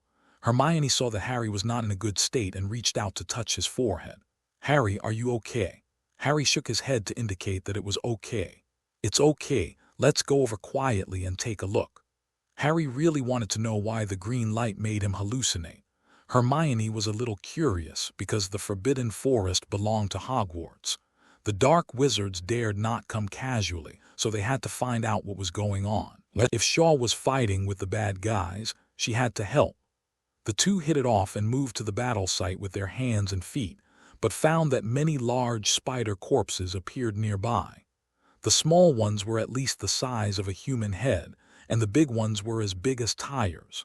These spiders look hideous, with densely packed creepy eyes and a pair of sharp claws covered with thorns. Harry and Hermione's scalps tingled when they saw this, and they really didn't dare to move forward. The sound of fighting more than 10 meters away gradually stopped. Harry and Hermione, who were squatting behind a tree, leaned out to see. They didn't see the person directly because the other party was squatting behind a spider corpse the size of a carriage. "Harry, you have good eyesight. Did you see who it was? Was it Shor?" "No. Wait, did you hear any sound?" Crackling. Harry's face suddenly turned pale when he said this, and he and Hermione, who was also terrified, slowly turned their heads and saw 8 bright red bloodthirsty eyes staring at them. Now don't talk about bullshit courage. The two of them were so scared that they hugged each other, trembling and couldn't even make a sound. Staring at them was a carriage-sized, A-tied giant spider. This giant spider did not attack with its claws, but sprayed a large ball of spider silk to cover Harry and Hermione's head and face. After quickly wrapping the two of them into a ball, the giant spider pulled the silk cocoon and ran away. It was obvious that it did not want to be discovered by the spider hunters in the distance. When Harry and Hermione reacted from the shock, their heads were hit several times by the stones on the ground. They also began to scream heartbreakingly. Help, help. It is unknown how much regret the two of them have now, but how desperate they are can be heard from their shrill screams. They did not think that this big spider was inviting them home for tea. Just before the two of them were about to be knocked unconscious while being dragged along the ground, a dazzling green light flashed through the gap in the woods and shot directly at the 8-tied giant spider. Avada Kedavra. Although separated by dense spider webs, the captivating green light still instantly filled Harry and Hermione's eyes. Then they heard a desperate squeak in their ears. When they regained their sight, they saw the big spider dragging them fell to the ground with a thud, without a sound, dead. The two were still a little drowsy, and the rustling sound of footsteps stepping on fallen leaves gradually approached. Then the spider webs on their bodies were removed, and after being helped up one by one, Harry and Hermione saw who saved them. "Why are you here? Don't you know that the Forbidden Forest is very dangerous? You almost died just now." Shaw's voice was very cold, so cold that it made people feel bone-chilling. The two lowered their heads in shame, not knowing how to answer. Hermione couldn't help but shed tears. One was scared and the other was wronged. Harry was a boy after all, so he raised his head and explained. We just saw you enter the Forbidden Forest and we just wanted to. Shor didn't give him a chance to explain, nor did he want to listen to the childish remarks. It was obvious that Harry still remembered to eat but not to be beaten, so he interrupted directly. "Reckless man, have you forgotten what I said to you last time? Oh, it seems that the immortal halo of the Savior makes you blindly arrogant, Hatilda." The disappointment in Shaw's eyes and the sarcasm in his words made Harry's face pale, and he lowered his head again without saying a word. At this time, Hermione stood up and cried loudly. "Don't blame Harry, it's me. It's me who clamored to come to you to ask for the most suitable spell. I overestimated my ability and thought I could deal with the monsters in the Forbidden Forest." Harry was immediately anxious when he heard Hermione making excuses for him. "Sure, it's me. I just couldn't help but wonder what you were doing in the Forbidden Forest. I know I was wrong." Shor looked at Hermione with tears in her eyes and Harry with a pale face and sighed secretly. After all, they are two children who have not grown up. If they always use the pros and cons of adults to judge and demand, there may be problems. Humph! But Shor also had no intention of being a warm-hearted nanny. He snorted coldly and walked towards the dead, eight-eyed giant spider. Dunn took out a special poker card from behind and pressed his wand against the fluffy corpse of the giant spider. The contact point flashed with magic light, and the corpse quickly shrank. Under Shaw's guidance, a ray of magic gathered into the poker card. Absorbing the magic power of this spider, about 10 scales of magic power were stored. As for why it was not absorbed into the body, the answer is that the body is not strong enough and the upper limit has been absorbed. His total magic scale is already 130 at this moment, which exceeds that of ordinary adult wizards. So Shaw can only use cards to store the excess magic first, which is a good way. It can be used to construct spells in the future, or as a magic reserve. Shaw was thinking whether he should go for crazy exercise to improve his physique and become a golden wheel muscle man. But he quickly denied this bad idea. The picture was too embarrassing. Shaw just stood up and heard Harry's arrogant words. "Sure, your card is really beautiful. Draco always shows off in front of me. Can you sell me one? I have money." Hermione didn't care about what Shaw was doing just now, and her expression was eager to try. The Granger family has a private dental clinic in London, which is a very superior life in the UK, so Hermione has never lacked money since she was a child. "If possible, I also want to buy one. I have a lot of pocket money." Shaw was so angry that he laughed, comparing arrogance with black. He turned around and showed the exquisite and gorgeous playing cards in his hand. "Do you know how precious the material used to make this kind of card is? In ancient times, when there were relatively more rare magic materials, it was also very precious, and a set of playing cards exhausted the Black family's collection for hundreds of years. Do you know how precious the secret recipe for making this card is? It can be said that in the entire magical world, there are no more than 10 people or families who know similar secret recipes. Do you know how much it costs for me to ask the alchemist to make it? This is relatively cheap, 500 galleons per card. Then how much do you think this card should cost?" Harry and Hermione were stunned by Shaw's statement. Even if the two could not guess the value of the playing cards, they knew that the value was really high and there was no market for it. Harry still did not give up. "Then, why did you give Draco one?" Shor put away the card and said in a faint voice, "Because he will be unconditionally loyal to me and become my follower." After that, he walked out of the Forbidden Forest. Harry and Hermione looked at each other behind him and then hurriedly followed. "Harry, I can follow you even without the poker cards." "Hermione, I also support you unconditionally. I said I would help you realize your ideal. Avada Kedavra." Shor waved the spare wand in his hand, and a green light burst out from the tip of the wand, hitting an eight-eyed giant spider in front of him that was preparing to attack. He walked over and squatted down to continue absorbing spirits for storage, and said without turning his head, "You are not qualified now." Harry still stubbornly compared with Draco, but Draco seems to be very weak too. Well, he is quite weak, but he is a Slytherin and my roommate. It's nothing to be relatively special. By the way, his family can also be used by me, so Draco is a bit useful.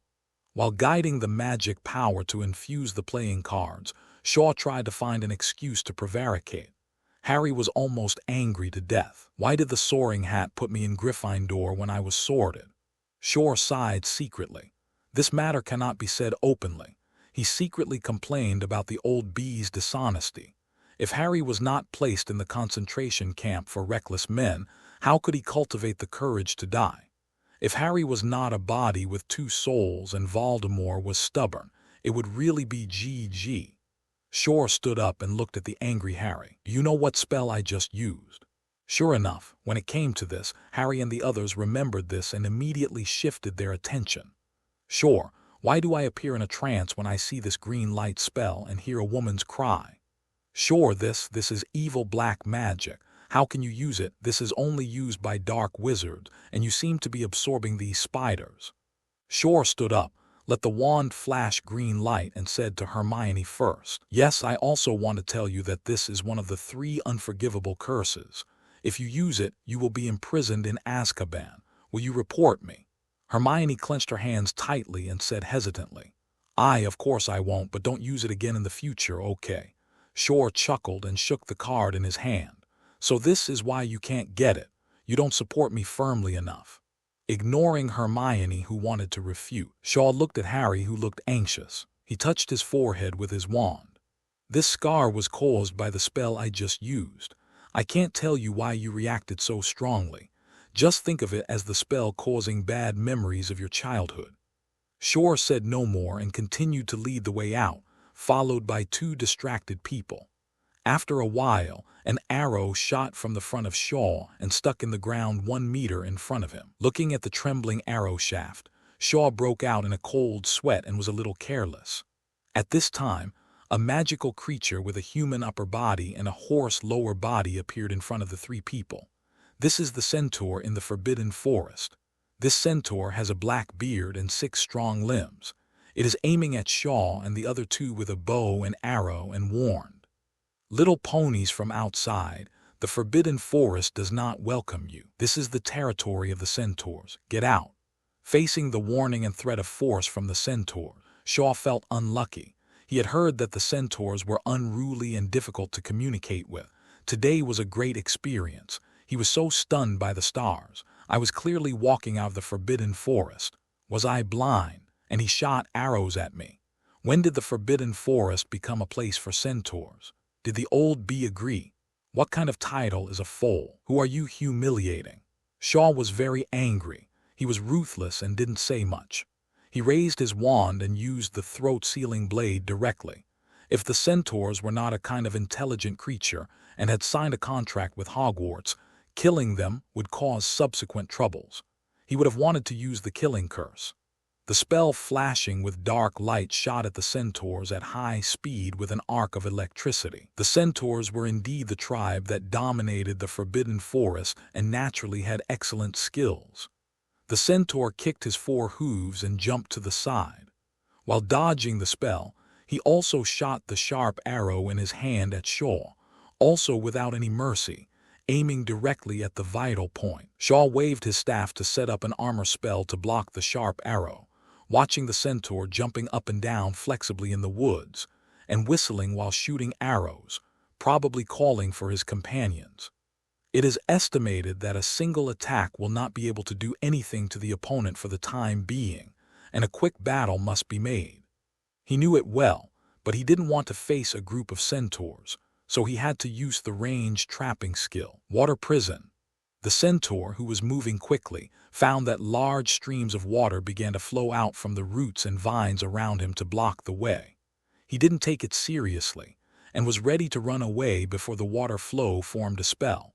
so he stepped directly into the puddle that had not yet accumulated. But the next moment, the centaur staggered, ran a few steps with 4 hooves, and fell to the ground with convulsions, and then his body trembled even more. Shor was also a little stunned. He hadn't even started the shaping spell yet. The centaur must have a bump on his head. Why did he fall into the trap? Well, the wand he was using now was not national collapse, so the water flow had its own electric shock, and the centaur was naturally paralyzed. Shor didn't care. He used the water flow to turn the rope to trap the centaur and dragged him to his side. He looked at the strong centaur with interest. At this moment, the paralysis effect gradually dissipated, and the centaur also recovered. He struggled hard for a few times but failed, and then he said angrily, "Little pony, I advise you to let go. Do you want to declare war on the noble centaur?" Shor was about to ask about the magical species of centaur, but suddenly he lost interest. Choke and tongue, torture and deformation. 2 spells were cast on the centaur in succession, and the centaur's eyes widened, his limbs began to twist. The surface of his sturdy body was also wriggling and his bones creaked inside. The centaur was in great pain. His facial features were twisted into a knot, and he opened his mouth but couldn't make a sound. Hermione and Harry were dumbfounded, as if they were meeting Shor for the first time. Harry was okay, having seen the tragic appearance of the twins being electrotherapy and could barely accept it, but he was also hesitant about whether to persuade Shor to calm down. But Hermione's saintly heart broke out. "Stop, Shor. Do you want to torture him to death? He didn't hurt us, let him go." Shor didn't have a hobby of sadism. He was just used to conquering people with virtue. He wanted to teach the centaur a lesson, so that he would speak properly in the future anyway. The pain would be gone after a while. But when he heard Hermione's words, Shor's expression changed, and he turned around to look at Hermione, who looked heartbroken. "Oh, are you questioning me? Then who just said that he would support me unconditionally?" Hermione was in no mood to argue with Shor at this moment. She said anxiously, "Shor, please let him go first, please." Shor was unmoved and gave the centaur another transformation torture, and the centaur rolled his eyes and fainted directly. "How could you do this? Woo-woo." The idol image quickly collapsed in Hermione's heart. Her nose was sour, and she cried loudly and then hurried over to check on the centaur's situation. Shor didn't care and looked at Harry again. "Do you also think what I did just now was wrong?" Harry's face was not very good either. "It seems wrong. We just need to defeat him. There is no need to torture him." Shor smiled, waved his wand, and fired an unskilled first-level forgetfulness at the centaur's head. He was done with it, and he didn't care whether the centaur would become a fool. Then he removed the water flow that trapped the centaur. "If you don't want to be caught and tortured by the centaur tribe, then walk faster." After saying that, he walked quickly out of the forbidden forest, thinking that he must not be so cowardly next time he comes. Harry saw Hermione still bending the centaur's 6 twisted limbs and hurried up to drag the centaur away. "Hermione, he will be rescued by his companions. We have to leave quickly." Hermione struggled and heard the distant there was a sound of galloping, and after hesitating for a moment, he followed Harry to chase after Shor. It was not until the entrance of the forbidden forest that the two caught up with Shor, and Hermione couldn't wait to question him. "Shor, how can you be so cruel? Not only do you use black magic, but you also torture intelligent creatures by lynching. This is illegal." Shor looked at the black lake in the distance with his hands behind his back, as if he could see the turbulent undercurrent below through the calm lake surface, and said leisurely, "I am not a good person, and I have said it before, this world is not beautiful. There are countless conspiracies and intrigues, and the dirtiness is even more filthy than you can imagine. If you want to rebuild a truly beautiful world, you don't have a cold heart, and you don't have more cruel means than those scums. So you'd better go to bed early. That's why I said that you two are not qualified to follow me." "Hermione is a debate expert," she said, unconvinced. "We can establish sound laws through proper channels and let everyone strictly abide by them. Didn't you do well in Slytherin and Gryffindor before? Why now?" Naive. Shor had no intention of arguing with Hermione. Harry and Hetch had not experienced Quirrell's fraud, the experience of the Chamber of Secrets, the hunt of the Black Dog, the baptism of the Goblet of Fire, the persecution of the Pink Toad, the death of Dumbledore, and the plunder of Voldemort. So they didn't understand the cruel truth of this world at all. He said that more is equal to nothing. So they continued to walk towards Hogwarts. Hermione still wanted to drag Shor to debate, wanting to pull her idol into the right path. Harry remained silent, not knowing what he was thinking. Outside the castle, the three of them happened to meet Draco and Theodore. Draco seemed to be in a hurry to prove something, but was interrupted directly by Shor. "Draco, let's talk about your business later, Theodore."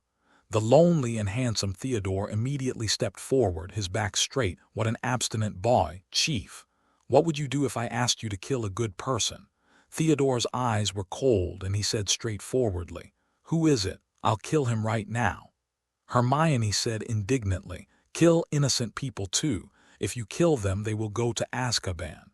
Theodore's expression was emotionless. "If the wise chief asked me to kill, there must be something to kill about that person. Even if he is really innocent, I will kill him if the chief asked me to. As for going to jail, I don't care, and I believe the chief will save me." Shor patted him on the shoulder with satisfaction and took out a poker card with the 9 of spades and handed it to Theodore.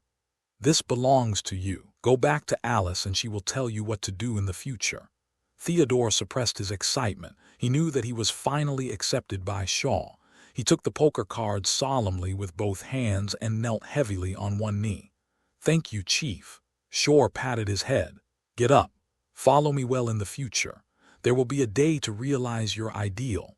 Let the name of Not resound throughout the world. Go find Alice." Theodore stood up, bowed 90 degrees again, and then turned and strode away. Shor thought of the personalities of his 2 loyal subordinates and suddenly felt a sense of déjà vu. Black version of Bella and little Barty. Shor laughed at himself and turned to look at Harry and Hermione. "Theodore Nott is the follower I need. He is loyal, ruthless, and calm. This is the person who can accomplish great things. You two just study with peace of mind." Without waiting for the 2 stunned little wizards to react, he asked Draco, who looked constipated, "What about you? What's the matter?" Draco just looked like he had a lot to say, but now his throat seemed to be clogged with phlegm. I. Draco was so discouraged that his hands were bruised. He had mustered up the courage to tell Shor loudly that not all the Malfoys were cowards, but now seeing Theodore's perfect performance and being awarded the 9 of spades and stabbing him again, Draco felt so funny. Shor looked at the choked Draco, patted his shoulder with his hand, and smiled gently. "Look up, you are a proud Malfoy. It doesn't matter whether the Malfoys have firm people or not. You have your role. By the way, go find Alice later. Don't let me down." Shor added, turned around and walked towards the castle leisurely. Draco fell into deep thought for the 3rd time, once at the beginning of the school year, twice today. Hermione still didn't want to give up. She chased Shor, who was slowly going away with the dazed Harry, and asked loudly, "Why choose violence? Why can't we talk about reason?" Shor's ears moved and he stopped. It was hard to describe in his heart. This was what he had thought about before entering the magic world. But later it was proved that conquering people with virtue was the right thing to do. He turned around and slowly explained to Hermione and Harry, who had caught up with him, "I am actually a very reasonable person, but reason is only useful when everyone abides by reason. However, when facing unreasonable people, such as those pedantic and ignorant pure-bloods such as the centaurs who just refuse to communicate, at this time, I can only be more arrogant and unreasonable than them, so that I can make a difference and realize my ambitions. So I chose violence. Hermione, reality is not an ivory tower. You are too naive." Shor has been a life mentor enough, and it is the last time to explain his behavior to Hermione and others. After Shor said this, he strode away without looking back. Along the way, he also thought about his recent actions in his heart. Voldemort's violent means of conquering the magic world are not useless. He absorbed some of them and combined them with Grindelwald's bewitching means. With absolute strength, he would be perfect. Draco had thought clearly at this time, knowing that Shor had not given up on him, and he must have his own advantages. He quickly rubbed his face, shook his platinum hair, and adjusted his collar, turning into a noble platinum boy again. He raised his head and looked at Harry and Hermione, thinking of Shaw's words that these two people were not qualified to be followers, with a little disdain in his eyes. But he couldn't help but sigh in his heart. Maybe they would not be the same path in the future. Draco didn't say much, and followed Shaw with an elegant pace. Harry and Hermione were silent and stopped for a long time. The three views of the two people today were almost shattered, and their minds were too confused. It was not until Wood came to find Harry to go to Quidditch training that they left separately. But no one could tell how their psychology changed. Time flies and 1 month has passed. If I don't speed up, the first grade will be enough for the author to write 1 million words. In the House of All Requests, in a special room requested by Shaw. The layout here is a bit like the 5-pointed star array. The whole hall is black and purple, and the atmosphere is solemn and dignified, yet gorgeous and noble. In the upper corner of the east is a high platform, on which stands a majestic throne made of black gold. In the other 4 directions, there are 13 luxurious gold inlaid chairs, and different patterns are carved on the backs of the chairs, which are 4 different colors of playing card sequence patterns. In the center of each direction, there are 3 chairs that are obviously larger and more gorgeous, which are the exclusive seats for the 3 dukes, marquises, and earls in this color. At this moment, the 12 chairs are almost empty. Only Alice, dressed in a gorgeous black robe, sits on the throne of the Earl of Spade. On her left hand, Draco and Theodore sit. On the purple-black throne on the high platform, of course, was Shaw. He was not wearing luxurious clothes, but in the eyes of Alice and the other 2, Shaw's temperament was like a god overlooking the world from the clouds. The seats here were all made by Alice and old Fry in the past month. It was a big expense and a lot of thought. Although the pentagram contains some myths and legends, Shaw only took one of the meanings. The 5 corners represent the 5 elements. The upper corner is thunder, originally spirit. The upper right is water, the lower right is fire, the upper left is wind, and the lower left is earth. Shaw is thunder, and the 4 colleges of snake, lion, eagle, and badger represent the elements of water, fire, wind, and earth, which just represents that he can rule the 4 colleges of Hogwarts.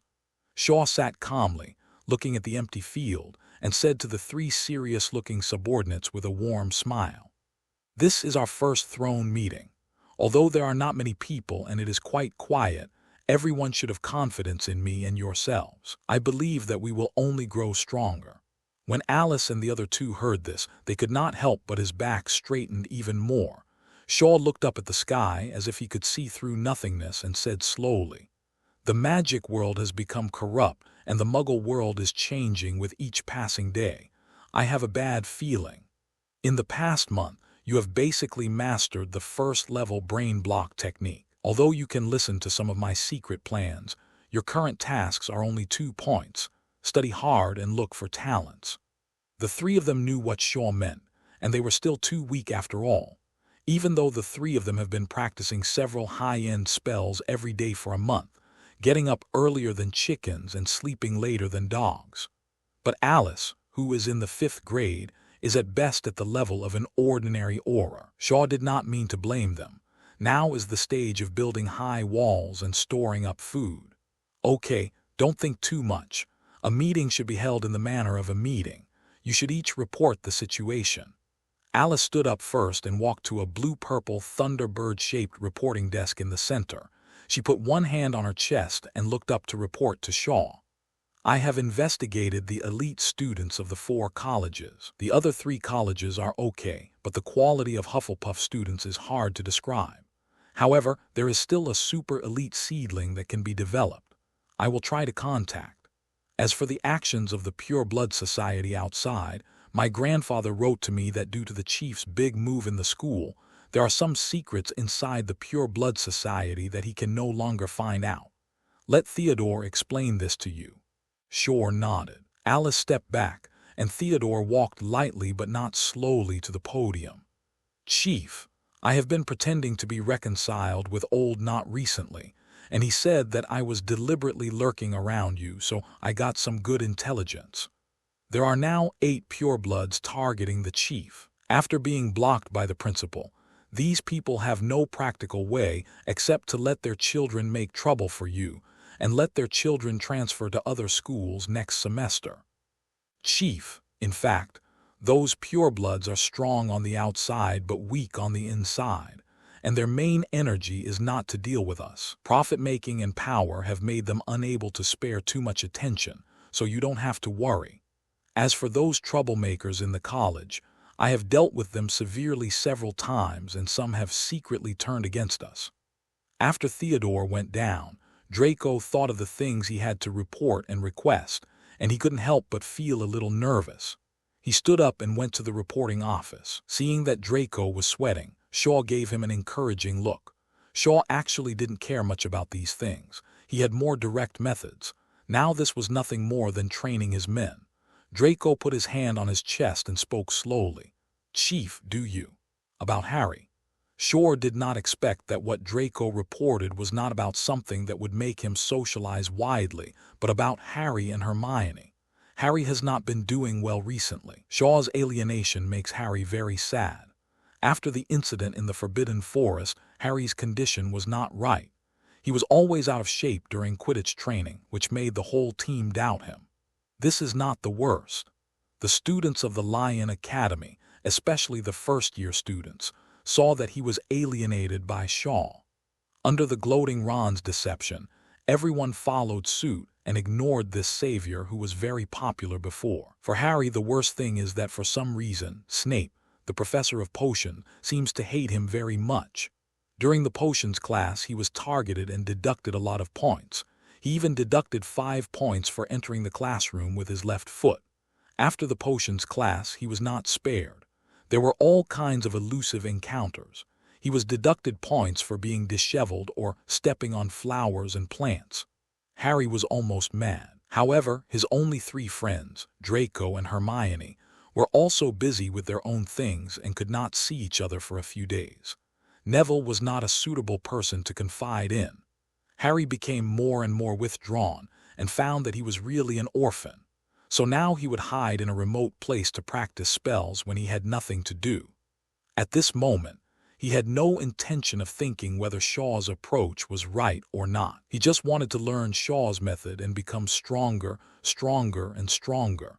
He swore that when he became stronger, he would beat the snobbish classmates in the Lion Academy and the venomous professor in the Snake Academy.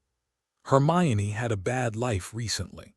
After her idol image collapsed, she did not give up. In addition to completing her normal studies, she spent a lot of time studying law and history of magic every day, and her bags under her eyes became heavier and heavier. She spent all day in the library reading. She wanted to formulate a set of laws that were more in line with the magic world, and she wanted to find a correct path from history to change Shor's ideas. But what made Hermione despair was that after she read a lot of literature and books on the laws of the magic world, only then did she realize that she seemed to be really naive. Countless so-called laws of the magic world are full of loopholes, all for the service of those powerful people, and there is no possibility of filling the loopholes because they are intentional. Countless histories have told her that anyone who wants to overthrow and reshape the current unreasonable social structure will shed blood, without exception. And the most uncomfortable thing for Hermione is that the entire magic world is extremely unfriendly to Muggles and Muggle wizards, and discrimination is everywhere. Some Muggle wizards can't find a job after graduation, and they return to the Muggle world directly with elementary school education. If you don't want to go back to the Muggle world, you can only go to Nocturne Alley, where 70% of the dark wizards wandering around are Muggle wizards, and the pure-blooded dark wizards are all living in luxury houses. Therefore, Shor's thoughts are probably to speak up for Muggle-born wizards like her. Hermione is confused. I didn't expect that in the end. The clown turned out to be me.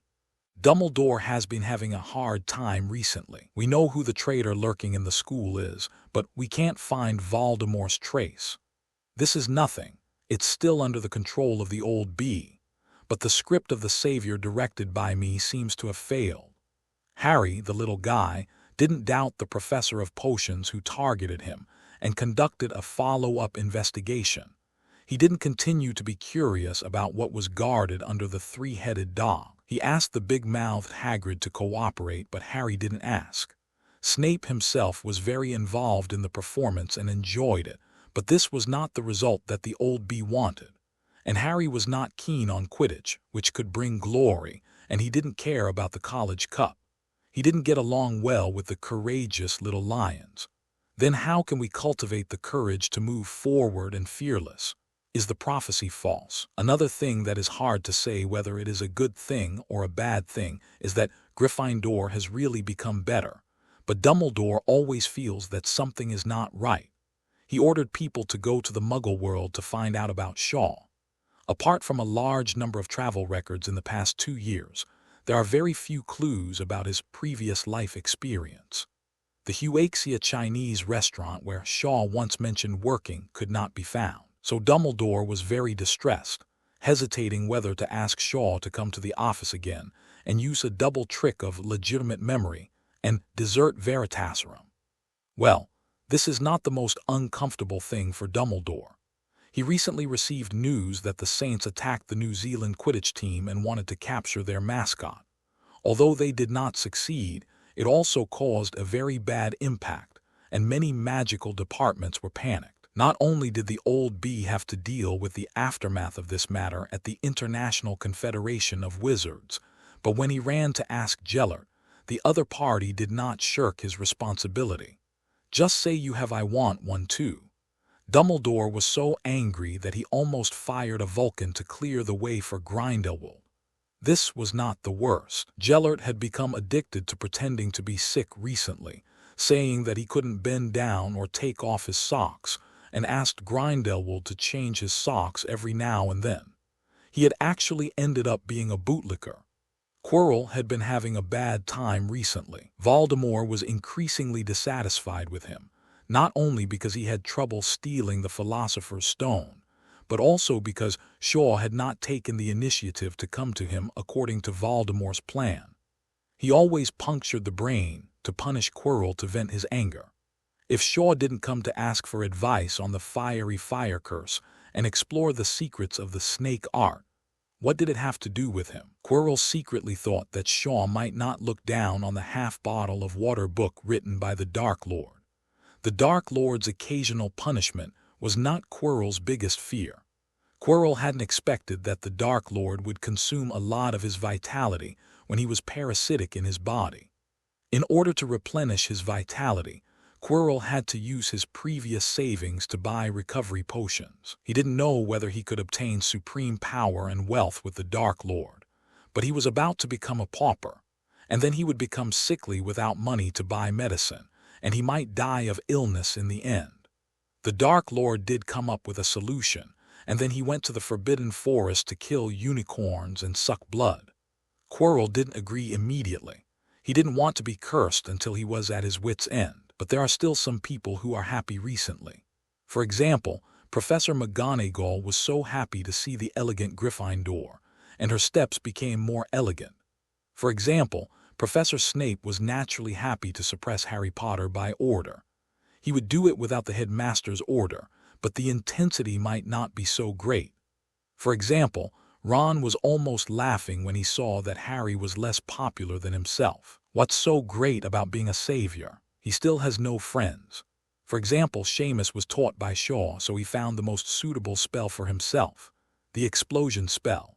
Seamus not only learned this spell quickly, but also used it with twice the power of ordinary people. So Seamus is now Shaw's little fanboy, and neither Ron nor Harry cares about him.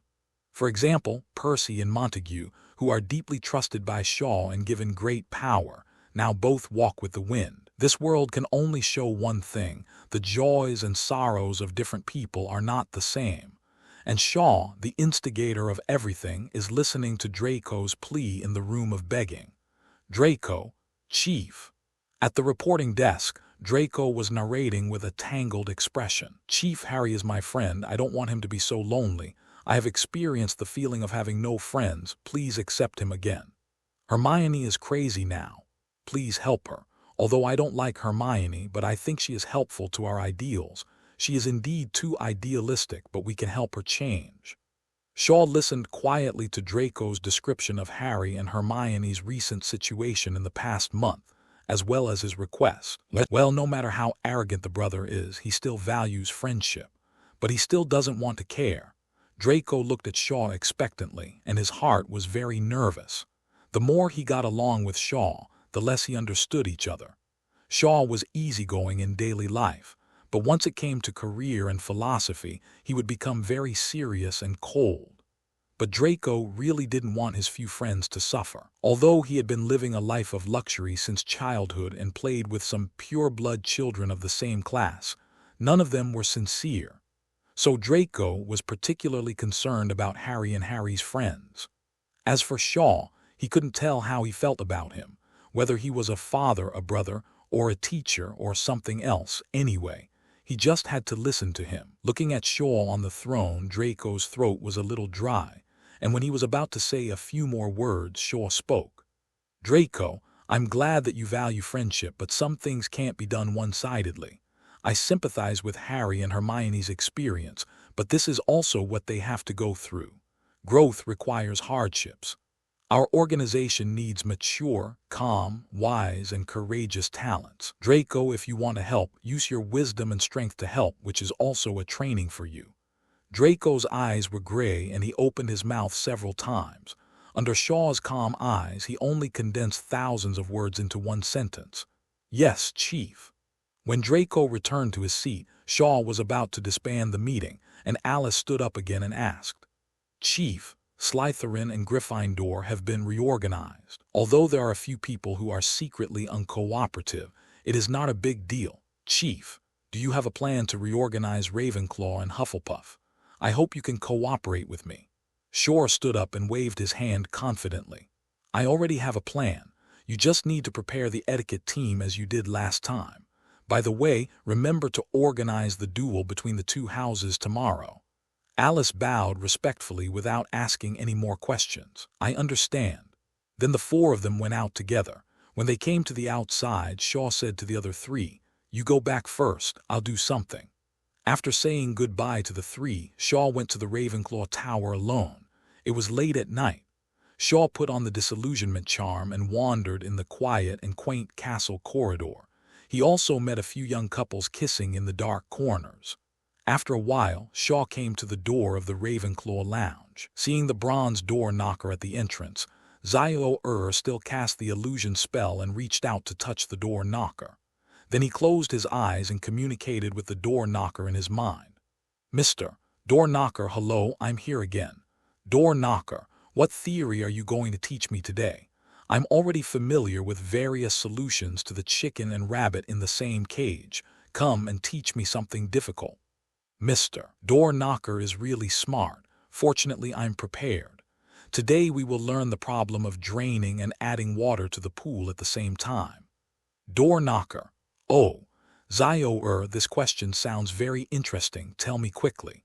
Zio Ming wants to take a bath in a private swimming pool of 1,000 cubic meters today. The sluice gate releases 100 cubic meters of water per minute, but Zio Ming forgot to stop the water leak. So the water leak leaks 30 cubic meters of water per minute. How long does it take to fill the entire pool? Door Knocker. Okay, this Zio Ming is really careless, but I can't calculate it. Tell me the solution quickly. We should. Shor carefully taught the bronze door knocker math, and he had been doing this for a month. The door knocker and the sorting hat are actually the same. They are both alchemically activated items of the founder, with certain wisdom and special uses.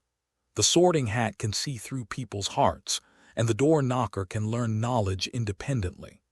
Otherwise, for thousands of years, if it could not keep up with the times, the sorting hat would have no new school songs to sing, and the door knocker would have no new knowledge and riddles to ask. You can't always ask others whether the chicken or the egg came first. A month ago, when Shaw was thinking about how to intervene in the internal affairs of the Eagle Academy, he tried to ask the door knocker a high-level math question, and the result was obvious. The door knocker can communicate with him and propose to learn these unheard-of knowledge. Ravenclaw's desire for knowledge and intelligence are also reflected in her creations. The door knocker has a super learning ability. Any knowledge can be applied after just one word. Months, almost emptying the math, physics, and chemistry knowledge of Zyor University. Zyor's only requirement for teaching it is to wait for his order and ask questions tomorrow night. Zyor's purpose is very simple. He positioned the little eagles as scientists in the magic world. In the future, when magic and technology are combined, the little eagles will be the main force. So let the little eagles learn more Muggle knowledge in advance. And Zyor has prepared hundreds of math, physics, and chemistry textbooks for high school and below in advance. In the early stage, many little eagles may not be able to answer the door knocker questions and sleep in the corridor. Well, these are all trivial matters.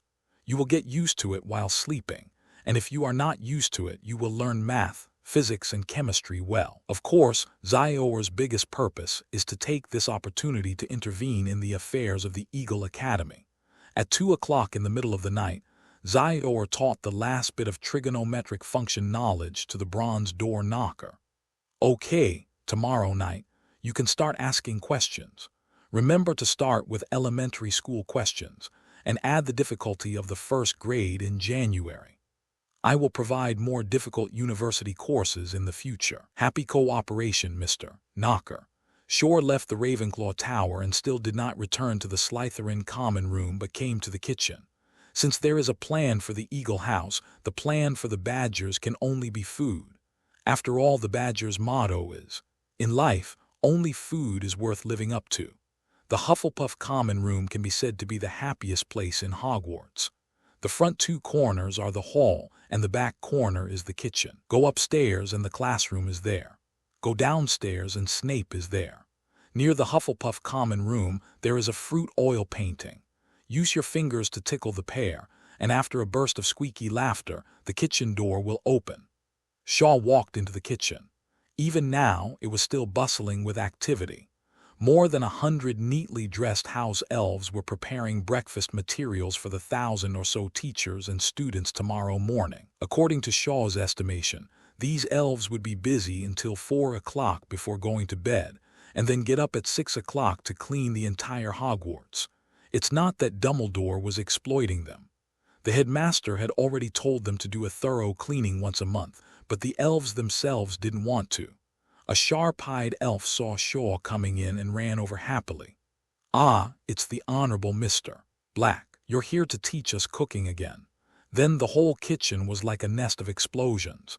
Hundreds of elves put down their work, gathered around, and greeted enthusiastically. "Are you hungry, sir?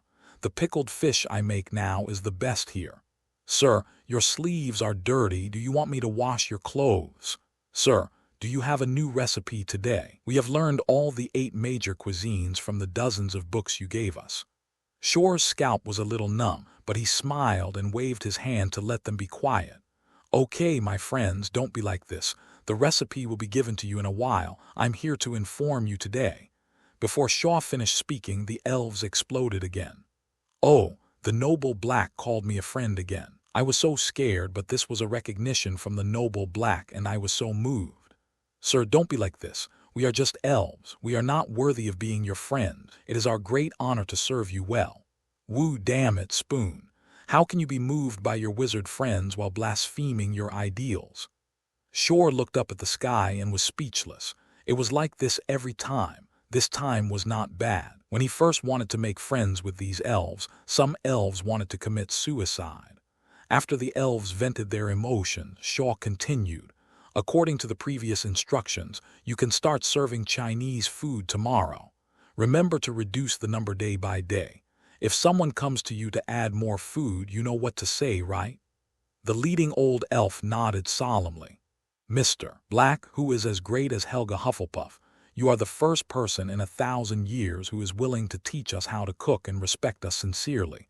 We will follow your instructions meticulously." Shor nodded with satisfaction and took out a few precious Chinese recipes that he had recently collected from his ring.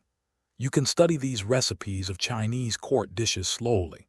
I haven't eaten them either, so I don't know how they taste. Okay, Mr. Black.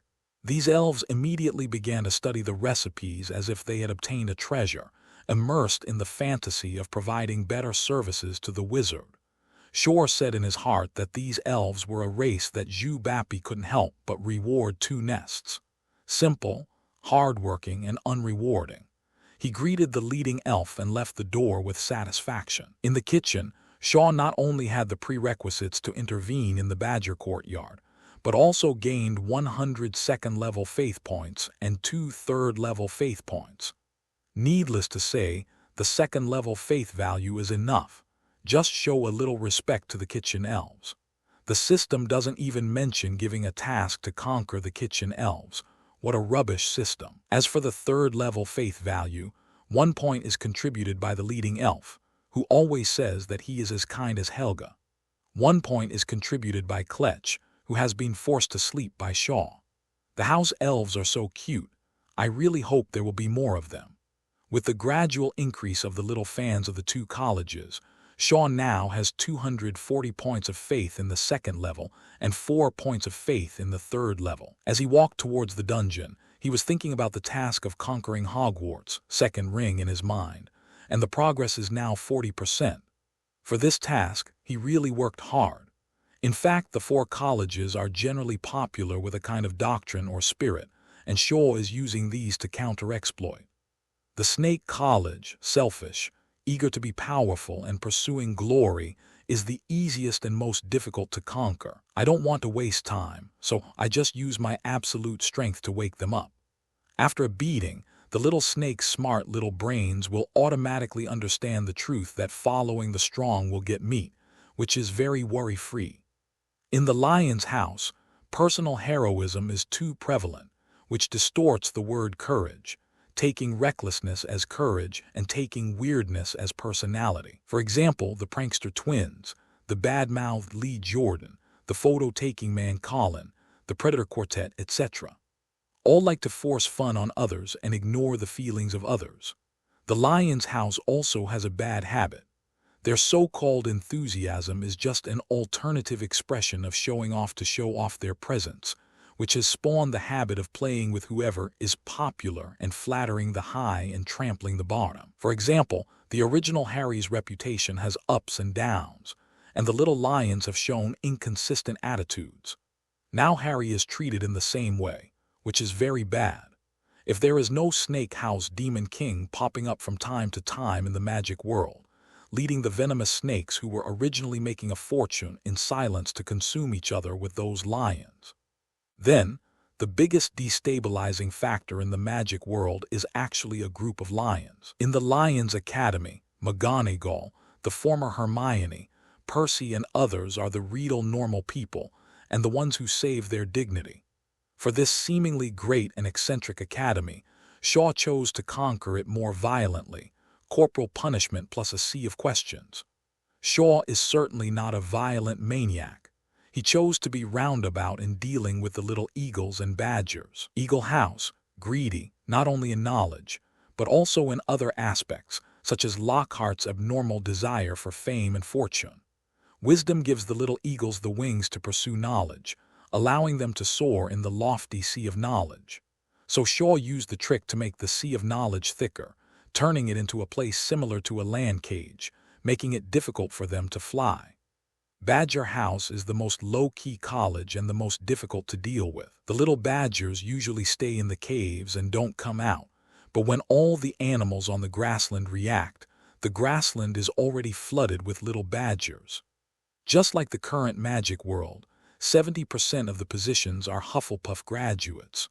Although there are not many high-ranking people, the magic world can be without purebloods in power, but it cannot be without Hufflepuffs. Therefore, the Badgers are the most terrifying in the magic world, and Shaw has to admit that Helga Hufflepuff is the greatest founder. In the academy, Shaw has no better way, so he can only use Chinese food to make them obedient. He is not sure whether it will work or not. If it doesn't work, He will go to the secret room in advance to kill the basilisk and feed it to the badgers. The secret room is an auxiliary tool for him to brush the third-level faith value in the next school year, and he is really reluctant to give it up. Shor was thinking all the way, and when he passed by a remote abandoned classroom, he saw a fat figure looking around at the door stealthily. Shor was curious and walked over invisibly. When he got closer, he found that it was Neville, and through the half-open door, he saw Harry holding a wand against a dummy. Harry didn't chant the spell, his little face was flushed, and the tip of the wand occasionally flashed a little red light. Shor suddenly realized and was surprised. Harry had already started practicing the silent casting of the disarming charm, and he had even figured out some tricks. Shor remembered Draco telling him about Harry's recent experience. He was right. How could a person improve without practice? After a moment's hesitation, he decided not to disturb him. It would be good for Harry to experience the warmth and coldness of human nature. He left quietly and returned to the dormitory. There was no conversation in the middle of the night. The next day, at the breakfast table, everyone suddenly realized that there was something wrong with today's breakfast. That it was too delicious. The badgers even started to praise Merlin loudly in a rare and high-profile manner. There weren't many breakfast styles this morning, just two: shrimp potstickers and pork heart porridge. Oh, and a glass of iced happy water. At the Slytherin table, Shor ate potstickers and porridge decently, feeling inexplicably good. Alice beside him ate like a princess and was really well-educated.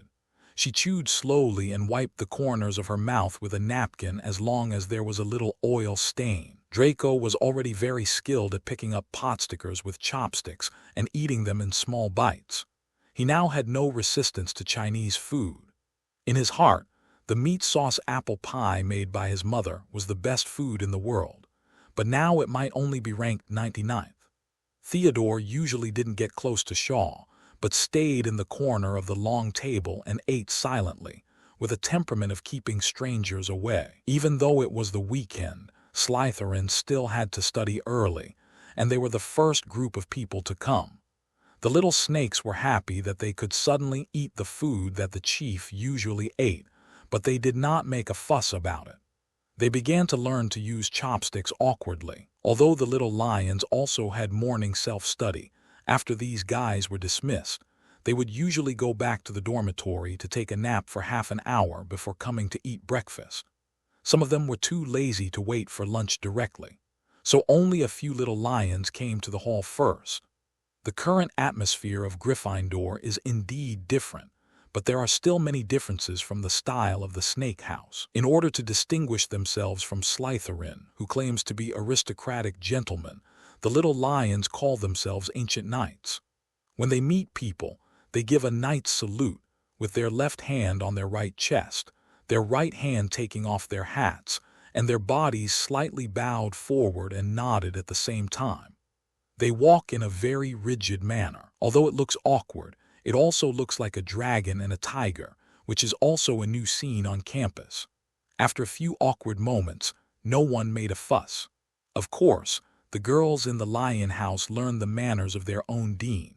When the little snakes were about to finish breakfast, talents from other colleges arrived at the restaurant one after another. The little wizards immediately saw that today's breakfast and tableware were a little different. Many people recognized that this was what the chief of the Snake College usually ate and used. Everyone couldn't help but get excited. Some people had been craving for this for a long time. After all, they could smell the fragrance every day. Unfortunately, except for Shor and his friends, the kitchen was not used by others. No one dared to go over to set up a table. Shor's prestige had long been established, and the students of Badger Eagle College were also a little afraid. After all, the cold legend about Shor has been updated to the 10th edition. For example, Shor had to whip the tender backs of female students with a whip every night to vent his anger, and he had to eat 10 blood puddings. Otherwise, the big devil would not be able to help biting people. Hufflepuff long table. When it comes to eating, the little badgers have never been afraid, but they have to eat 8 meals a day. If they don't know how to use chopsticks, they just grab it with their hands. Anyway, they don't mind other people's strange looks, and there are a group of friends to accompany them. Oh, Merlin's golden fork, what kind of food is this, monkey? Cedric, don't learn to use chopsticks, try this porridge quickly, it's delicious and warm. Battle, babbling, woo, it's very good to eat just one skin. Paired with this sweet and steaming drink, it's really enjoyable. It turns out that Shaw eats this kind of delicacy every day. He must be a gourmet. He should come to our Hufflepuff. Of course, don't bite people. The Badgers ate unscrupulously, but they didn't make a loud noise. They all shared the experience of the dishes with 3 or 5 friends next to them. Many Badgers were already thinking about making a similar breakfast. The little eagle was similar, but he was relatively reserved. But he ate with a smile on his face, thinking that if there were still these delicious dishes at dinner, he could take some back to the dormitory as a midnight snack. Everyone praised Shaw for his righteousness. Then the little lions who came late walked into the hall with their chests held high. They stepped heavily on the ground and made a clanging sound, and their presence was extremely strong. After they sat down, they found that breakfast was no longer pumpkin cakes and wheat porridge. However, these little lions knew the Vice Dean's dietary preferences, and they also ate with winks. Then they behaved similarly to the Eagle Badgers, but there were still some differences. When someone smacked their lips or grabbed with their hands in a hurry, a few beautiful girls or Percy would cough lightly. This really embarrassed the little lions. It was the first time to use chopsticks, and many people accidentally stuck the chopsticks into their nostrils. So the dining scene at the Gryffindor long table was a little weird, solemn, and funny. Professor McGonagall sat in the teacher's seat unshakably, looking at the large group of little lions who had only arrived now, and was a little dissatisfied. Then he was relieved again. This was already very good. The only drawback is that the questions recently are a bit brain-twisting and I have to ask other professors for help. She suddenly thought of something. The twins with stroke-like faces had cried to her several times. Well, it seems that the twins have not been deducted for 3 days. McGonagall is quite relieved. Should she persuade Shaw to reduce the punishment? Electrotherapy is too evil after all. It is better to increase the amount of questions. Slytherin. Shaw saw various scenes in the hall from the corner of his eye. He thought that if everyone ate happily, they would be happier in the future. If you take someone's money, you will be grateful. If you eat my food, you have to be obedient. Otherwise, he will make those cruel legends come true if he is forced into a corner. Shaw also found that Hermione and Harry did not seem to be here, so this thought flashed by. Alice, who finished eating first, waited for Shaw to wipe her mouth with a napkin and habitually handed her a drink before speaking. "Chief, why are you suddenly popularizing Chinese food?" Shaw smiled warmly. "It is better to share happiness with others than to enjoy it alone. People should be good at sharing." Alice did not believe this nonsense. The chief must have a deep meaning for doing this. She was sensible and did not ask any more questions. "By the way, I have arranged the duel for the afternoon, but after counting the potion reserves, I found that there was a shortage. The weekly spell instruction class consumes too much potion, so I need to buy it from outside urgently." Shor touched his chin and thought about it. "No need. The dean is very supportive of my work. I will go to him for sponsorship later." Theodore suddenly came over and whispered in Shaw's ear. "Chief, I followed those restless guys and found that they were joining forces with several people from Gryffindor to practice freezing spells or some advanced freezing spells. They may intend to do something bad to you. Do I need to teach them a lesson in advance? Cut off their hands or feet?" Shor said calmly to Theodore with a fierce look in his eyes without any anger. "Theodore, don't worry about these scoundrels. Don't worry about me. Grasshoppers can be easily crushed to death. Your future target is those man-eating beasts, so grow up quickly. You are my knife." Theodore's handsome pale face turned red and he bowed slightly respectfully. "Chief, I know." Draco laughed at him. "Theodore, you are just worrying about nothing. The chief's strength is improving by leaps and bounds. What we should do is not to fall too far behind."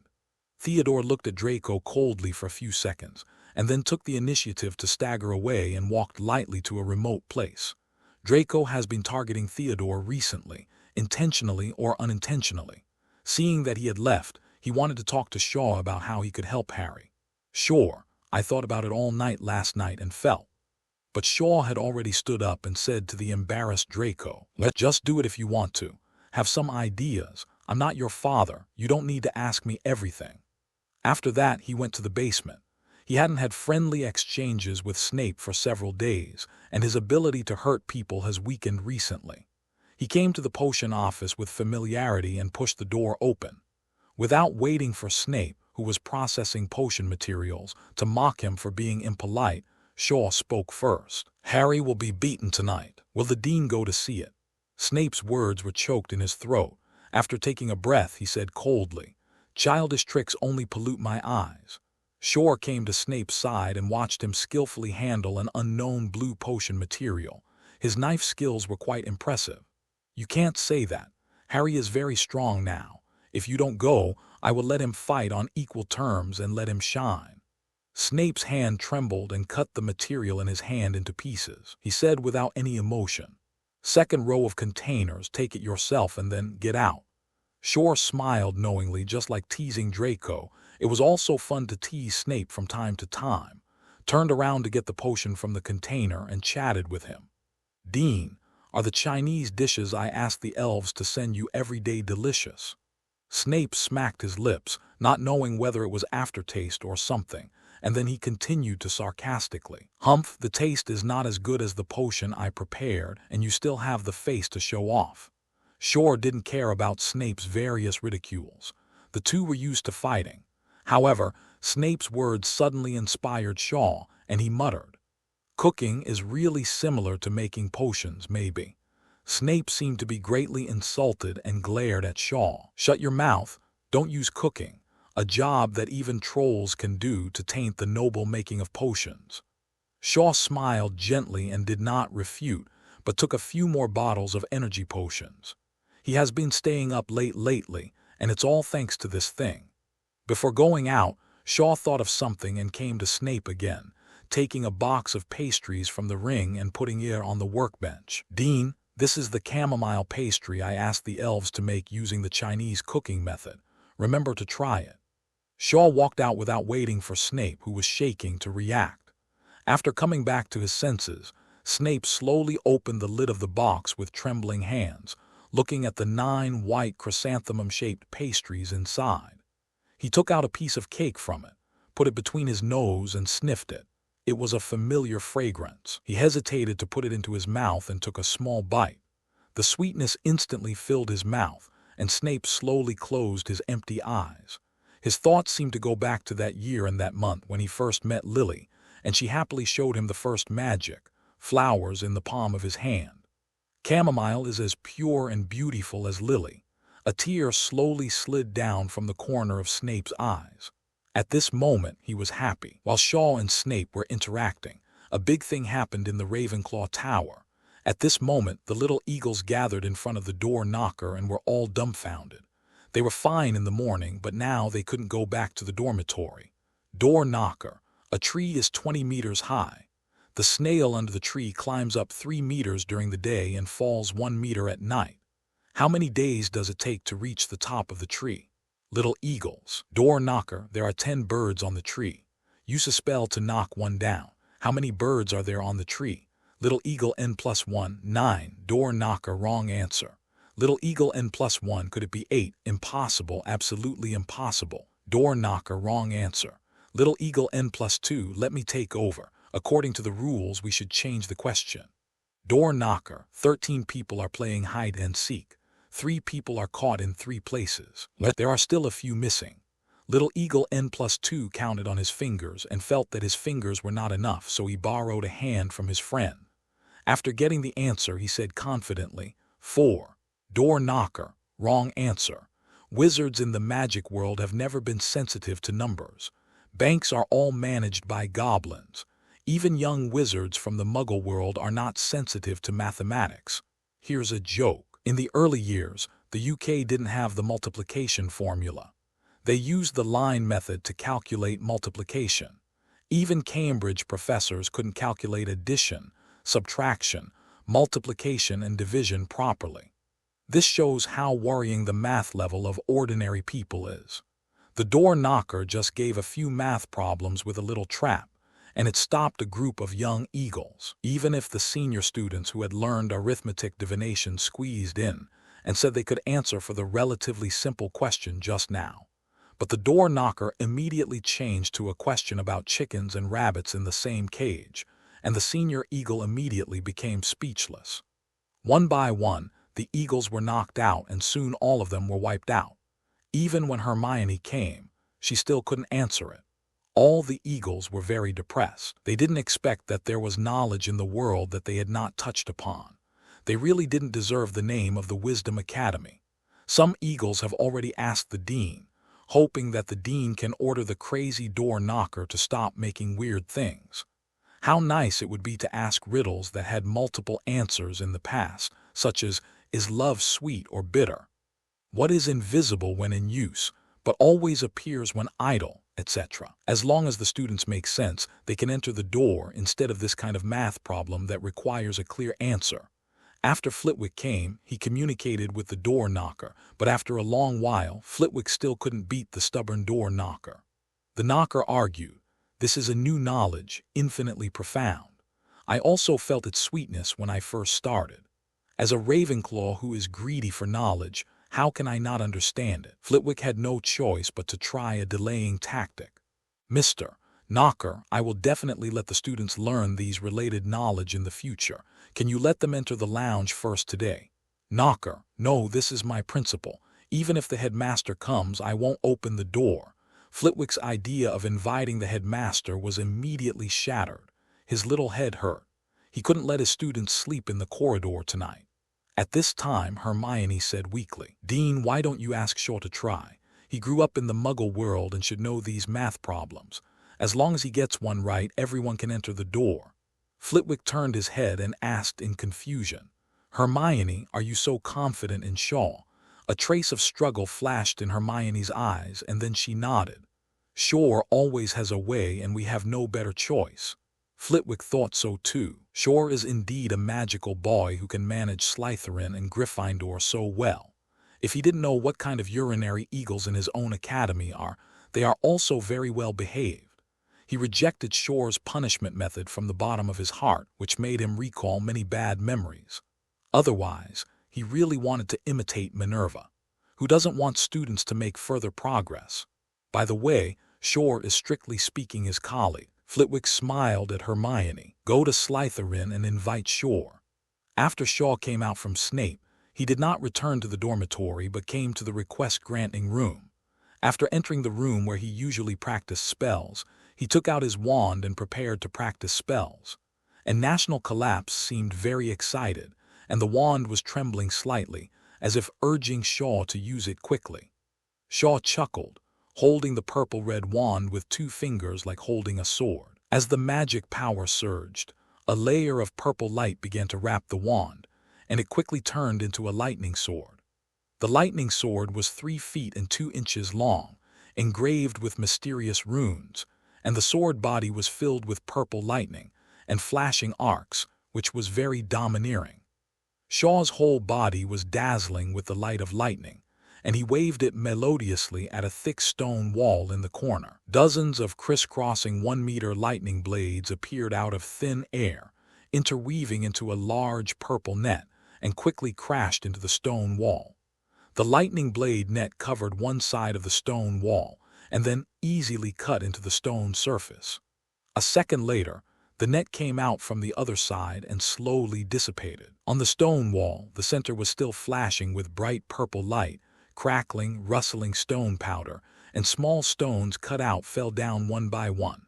An irregular hole with an unusually smooth cut soon appeared in the center of the stone wall. That's right, Shor now has an authentic lightning spell, and the source is naturally the super easy to talk to Grindelwald. This month, the two of them corresponded twice. Shor thought of Grindelwald's reply last time and almost couldn't help laughing out loud again. This kind of thing that Shor scolded himself was the first time Shor had seen it. As for the culprit, Shor said that he was still a child. What bad intentions could he have? That is, The last time, an old fan mailed him a few books of thunder spells from the east. There are not many thunder spells in the west, but the old fan has many connections, and it is not easy to get two good thunder spells. One is Thunder Blade and the other is Thunder Lightning Ring. Heir learned Thunder Blade very easily. The power effect is to transform into a thunder sword which is shot outward. The effect is just average, not as good as God's shadowless secret. But Heir's thunder element talent is max. Now that he has a sample spell, he can improve it. So after a month of research, he got a new thunder spell. I haven't thought of a high-sounding name yet. Let's call it God-Killing Thunder Lightning Sword for now. Right. This spell can not only be used in close combat, but also can send out a Thunderblade net with a blocking effect, which has very strong penetration. If the opponent's defense is strong enough, there will be continuous damage after being attached by the Thunderblade net. As for the other spell, Lightning Ring, Shor didn't have the energy to learn it yet, and drinking energy potions wasn't enough, as he was indeed busy this month. However, the effect of this spell was quite practical. It could condense a lightning ring behind him, which could be used to fly with someone, and the lightning ring could also fly out to act as an attack. Don't worry, take your time, he's still young. Shor looked at the lightning sword wrapped around the wand in his hand, and then looked at the effect of the previous attack, and was quite satisfied. With a shake of his right hand, the lightning sword disappeared, and with another shake, the lightning sword was condensed again, and he repeated this process to experience the details and principles of the spell. He felt that as long as someone could introduce him to the lightning spell, he could develop well. Just as Shor was immersed in research, Draco ran over with a strange look on his face. In this room, everyone who owned the throne knew and could use it. Draco looked at the illusory lightning blade in Shor's hand, and when he got closer, his face was slightly numb from the sting, and his platinum hair began to flutter. In his heart, he complained that Shor was getting stronger and stronger. Such a genius, and still working so hard, tut. Sure, something happened in Ravenclaw. Hermione came to you for help. I know you don't like her, so I've gone back. Shor paused, swung the thunder sword in his hand, and the entire thunder sword flew out of the staff and shot directly at the already broken stone wall. Boom! After a violent explosion, the stone wall was blown into ashes. Shor put away the national collapse that seemed to be unsatisfied, and said to Draco, who was swallowing his saliva, "Let's go." Oh, okay. Draco looked back at the smoke and dust that had not yet fallen, and sighed in his heart whether those unstable guys had a bag in their brains. With Shor's progress, he will be able to become a great man in less than 2 years. Their parents are also sick, and they are Slytherins, and they don't have any sense at all. Well, except for Mom and Dad, the two of them were just blinded for a while. Shor and Draco came all the way to the Ravenclaw Tower. They saw the little eagles sitting on the ground in groups of 3 or 5, looking listless, and some of them were even dozing off on their companions, looking a little miserable. For Shor's arrival, the eagles were still very welcoming. After all, he was really capable. They immediately made way for Shor to go to the door knocker. Although Shor's image in these people's mouths was unbearable to look at behind the scenes like a devil, but what bad thoughts could a child have? Shor walked to the door knocker, and Professor Flitwick said warmly, Well, Shor is finally here." "Hello, Professor." Shor bowed politely, not looking down on the short Professor Flitwick at all. "Don't be polite, let's try to answer the questions first. The children have been outside for a while. Fortunately, it's not winter. Flitwick's reputation for loving students is not exaggerated." Shor naturally saw that he was really anxious, and he didn't waste any words. He stepped forward and played a double act with the door knocker. "I want to go in." "Door knocker, Muggle trains have no magic, why do they run?" The other eagles were all dumbfounded when they heard this question. Isn't it a math problem? Why did it change again? Everyone has ridden the Hogwarts Express, but no one has really explored how it works, but they all know that it is powered by magic. But what about the trains in the Muggle world? Shor smiled knowingly and pretended to be in deep thought. The little eagles also scratched their heads and tried to think of the answer, but they still couldn't find the answer. They looked at Shaw, the powerful foreign aide, expectantly. Behind the crowd, Hermione's expectant eyes gradually became anxious. The idol should know how to do it, definitely. Shaw saw that the fire was about right, so he spoke loudly to the door knocker. It is powered by steam. To explain the principle simply, put the iron stove and the kettle together on the wheel and use the piston to pump, so the train can run without magic. The little eagles seemed to understand, but they also felt that muggles were not useless and could be so smart without magic. Correct answer. The door knocker opened the door. Professor Flitwick, who was also fascinated by the speech, was immediately delighted and called the excited students to hurry in. After the little wizards entered the door, Flitwick called Shaw. "Come on, go to my office. I have the best pudding in England. By the way, tell me about Muggle mathematics. There is also something similar to the train just now. We must solve this problem quickly, otherwise the door knocker here can't be guarded 24 hours a day." Shaw smiled. Professor Flitwick was so considerate that he saved himself from taking the initiative to speak. The eagle trapped in the sky officially began. How can I describe Professor Flitwick's office? It has a scholarly atmosphere and a warm style. There's a cupboard at the door, filled with various pudding boxes. A sky-blue bookshelf in the corner is full of spell books, and many student homeworks are neatly arranged on the desk. The most exquisite arrangement here is a round sofa area next to the fireplace, where there is obviously no distinction between host and guest. After Shaw came here, he did not feel the slightest sense of oppression of being called to the office, and there was a smell of sunshine in the air. It's not that the slightly shorter furniture in the room can give people the illusion of overlooking, but that the various furnishings make people feel comfortable from the bottom of their hearts. I don't know what kind of leather the milky white sofa for guests is. It's very soft, and Shaw wanted to lie down and take a nap after sitting on it. Flitwick warmly invited Shaw to sit down and stretched out his hand to let the pudding in the box on the coffee table tap dance to Shaw's front. "I heard that you love tea. Come and try it. This is a new matcha pudding from a Yorkshire pastry shop. Many students who come to me to get pudding recently like to choose this kind." Shor picked up the small plate with pudding, scooped a spoonful into his mouth, and it tasted really good, fragrant and tender. There was also a refreshing feeling. Professor Flitwick was happy to see that Shaw was eating, and he was happy too. I'm right, this is really delicious. If you want to eat it in the future, just come and get it yourself. My office door is not locked, and there are all kinds of puddings in the cabinet at the door all year round." Shor looked a little uncomfortable. He hadn't met such a kind and amiable elder for a long time. In fact, because of his bloodline, Professor Flitwick is not only short and has a shrill voice, but also has a weird face than ordinary people. When ordinary people see him smile for the first time, they may feel ferocious and may directly take out their wands. But Shaw really felt friendly from Professor Flitwick. "Thank you, Professor. I will come to bother you often in the future. You should have come earlier." Seeing Shor nod, Flitwick was very happy and began to talk to him. "I know you are very talented and obviously cannot be taught at the level of a young wizard, but I also find that you love powerful and gorgeous spells. In my opinion, this is wrong."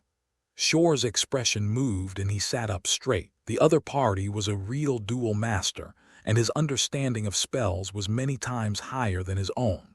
"Please give me some advice, Professor." Flitwick waved his hand. "It's my job to teach you. I just don't want you to have a distorted understanding of spells. You will suffer a great loss in the future." Flitwick said, taking out his wand and chanting a spell on a bottle of pumpkin juice on the coffee table. "Clean it up." The pumpkin juice in the bottle quickly decreased until it disappeared. Flitwick put away his wand and said to Shor, who was thinking, "Do you have any ideas?" Shor nodded and was also shocked. It was just a cleaning spell, but it had been developed into this by Professor Flitwick. Professor Flitwick continued to talk. "When the cleaning spell is released, the silent emotion in the mind is to clean the surface ashes. But if the silent emotion in the mind can be hypnotized into something else, such as human internal organs, blood, etc., As long as the will is strong enough and some skills are used, then this housekeeping magic can immediately become a killing spell. Emotions have a great influence on spells. Any inconspicuous spell should not be underestimated in battle. Even a strong person like the headmaster may die if he is injured by a small spell, such as the floating spell, if you can use it to make the enemy's feet fall during the battle. Flitwick talked about some of his dual experience and his unique understanding of spells, which benefited Shor a lot. As he talked, Flitwick did not hesitate to say something that made Shor laugh and cry. "Oh, by the way, a few days ago, a few little guys asked me how to restrain your water and electric magic. My suggestion was to use the freezing spell with the transformation of animals that quickly attack." Shor smiled bitterly, but he didn't mean to blame the professor. He just treated everyone equally. It doesn't matter. The principle of mutual restraint that the professor mentioned does make sense, but we can't ignore the transcendence of breaking all laws with one force. That's natural. Flitwick nodded and then said seriously, "Okay, let's talk about why you deliberately let the door knocker block the way." The topic changed too quickly, which made Shor a little surprised. Did he reveal his feat? He quickly recalled that it seemed that when he went to the tower, he was too calm in the face of the door knocker. Or was his ambition to conquer other colleges already obvious? He naturally couldn't admit it. "Professor, I don't know what you are talking about." Flitwick was serious for a while and then became calm again. "Don't deny it, I can be a Ravenclaw. Dean, I still have some ability to infer, and I believe in my judgment." Seeing this, Shor stopped hiding his intentions. "Well, I did teach the door knocker all those new knowledge." Professor Flitwick poured a glass of pumpkin juice for the two of them and sighed. "Before asking you the specific reason, why don't you listen to a little story from this old guy? I'm all ears."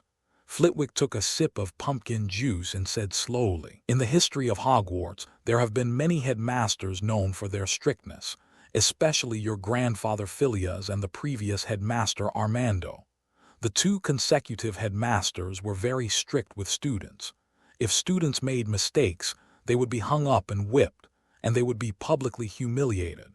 Filch still has many punishment tools, based on my many years of observation and my own experience, except for those who are born ambitious. People who generally become dark wizards are closely related to their experiences at school. When they were punished at school, the physical torture and mental humiliation they suffered would make their childhoods distorted. Some people spend their lives healing their childhoods, so they show more love like me, but more people choose to be evil and impose their nightmares on others. To this day, I still don't understand how the headmaster and Minerva agreed to your evil corporal punishment of students, but it didn't stop me from stopping you from entering Ravenclaw." After Flitwick finished speaking, he looked at Shor with his slender eyes. Shor's mood was a little complicated for a while. With his experience on the internet, he knew that the professor was right. He kept pondering and Professor Flitwick didn't urge him. After a while, Shor used another statement to express his attitude. "Professor, you are right. Childhood is the best stage of a person's life, and it is also a stage that affects one's life. It is indeed not appropriate to have too many nightmares, but I also have my own difficulties." Flitwick reached out and smoothed Shor's brow and said with some heartache, "I know a little bit about your experience. It is similar to my experience of being discriminated against when I was a child. I know it is not your fault. You have your pressure and responsibilities. It is understandable that you are anxious." Shor felt the warmth between his eyebrows and his expression was slightly happy. He was just thinking about how to persuade this caring but difficult professor. "Then, Professor, did you agree?" Professor Flitwick shook his head. "I said, I will not let you harm my students, and I will also report to the principal to cancel your corporal punishment measures in other colleges." Shor was speechless. Flitwick saw Shor was stunned and smiled again. "Of course, nothing is absolute in the world. It is not impossible for me to let you into the Eagle Academy, but you have to agree to my two conditions." Shor's head was buzzing, and he almost got up and left. This professor is worthy of being the dean of the Eagle Academy and worthy of having half fairy blood. smart and shrewd, kind and cunning. A casual meeting took 7 or 8 detours. First, he gave you the care of an old father, which made people want to get close to him. Then he turned into a patient mentor who taught people the way, which made people grateful. Then he was a saint with unparalleled kindness, which made people admire and follow blindly. Finally, he became a shrewd businessman, throwing out his goals and bottom line, which made it difficult for people to refuse. Old bees are not as good as him. Flitwick is definitely a master of negotiation and psychology. Anyway, Shaw's emotions have been controlled by Flitwick, and he didn't react until the other party showed his true colors just now. He is still young. Now that I think about it carefully, it was only because I knew the direction of the plot in advance and had the clues of the Horcrux that Dumbledore could not ignore. Otherwise, I would not know how I was played to death by the old man. I guess I would have been treated the same as Harry, who was sold and helped count the money. It was the same with Grindelwald. If he had not known who the other party was in advance, he would not have been deceived at all. Otherwise, if they had exchanged a few more letters, it would be hard to say who would be the fan of whom in the end. I am afraid that I will have to bear the title of super easy to talk to. Flitwick looked at Shaw's face as if he had opened a dining room and carefully poured him a glass of warm water. What do you think? Don't you want to listen to my conditions? Shaw took a few deep breaths and now slowly thought about the things he had come from across. 2 words floating. He himself was aware of it, but he didn't take it seriously. He could do whatever he wanted with the prophet and the system in his hands. Now he has been taught a lesson and is considered to be sober. Although he was indignant at being teased by Professor Flitwick, he was also grateful. Some things are really better to know in advance, otherwise it will be too late to wake up after it is irreversible.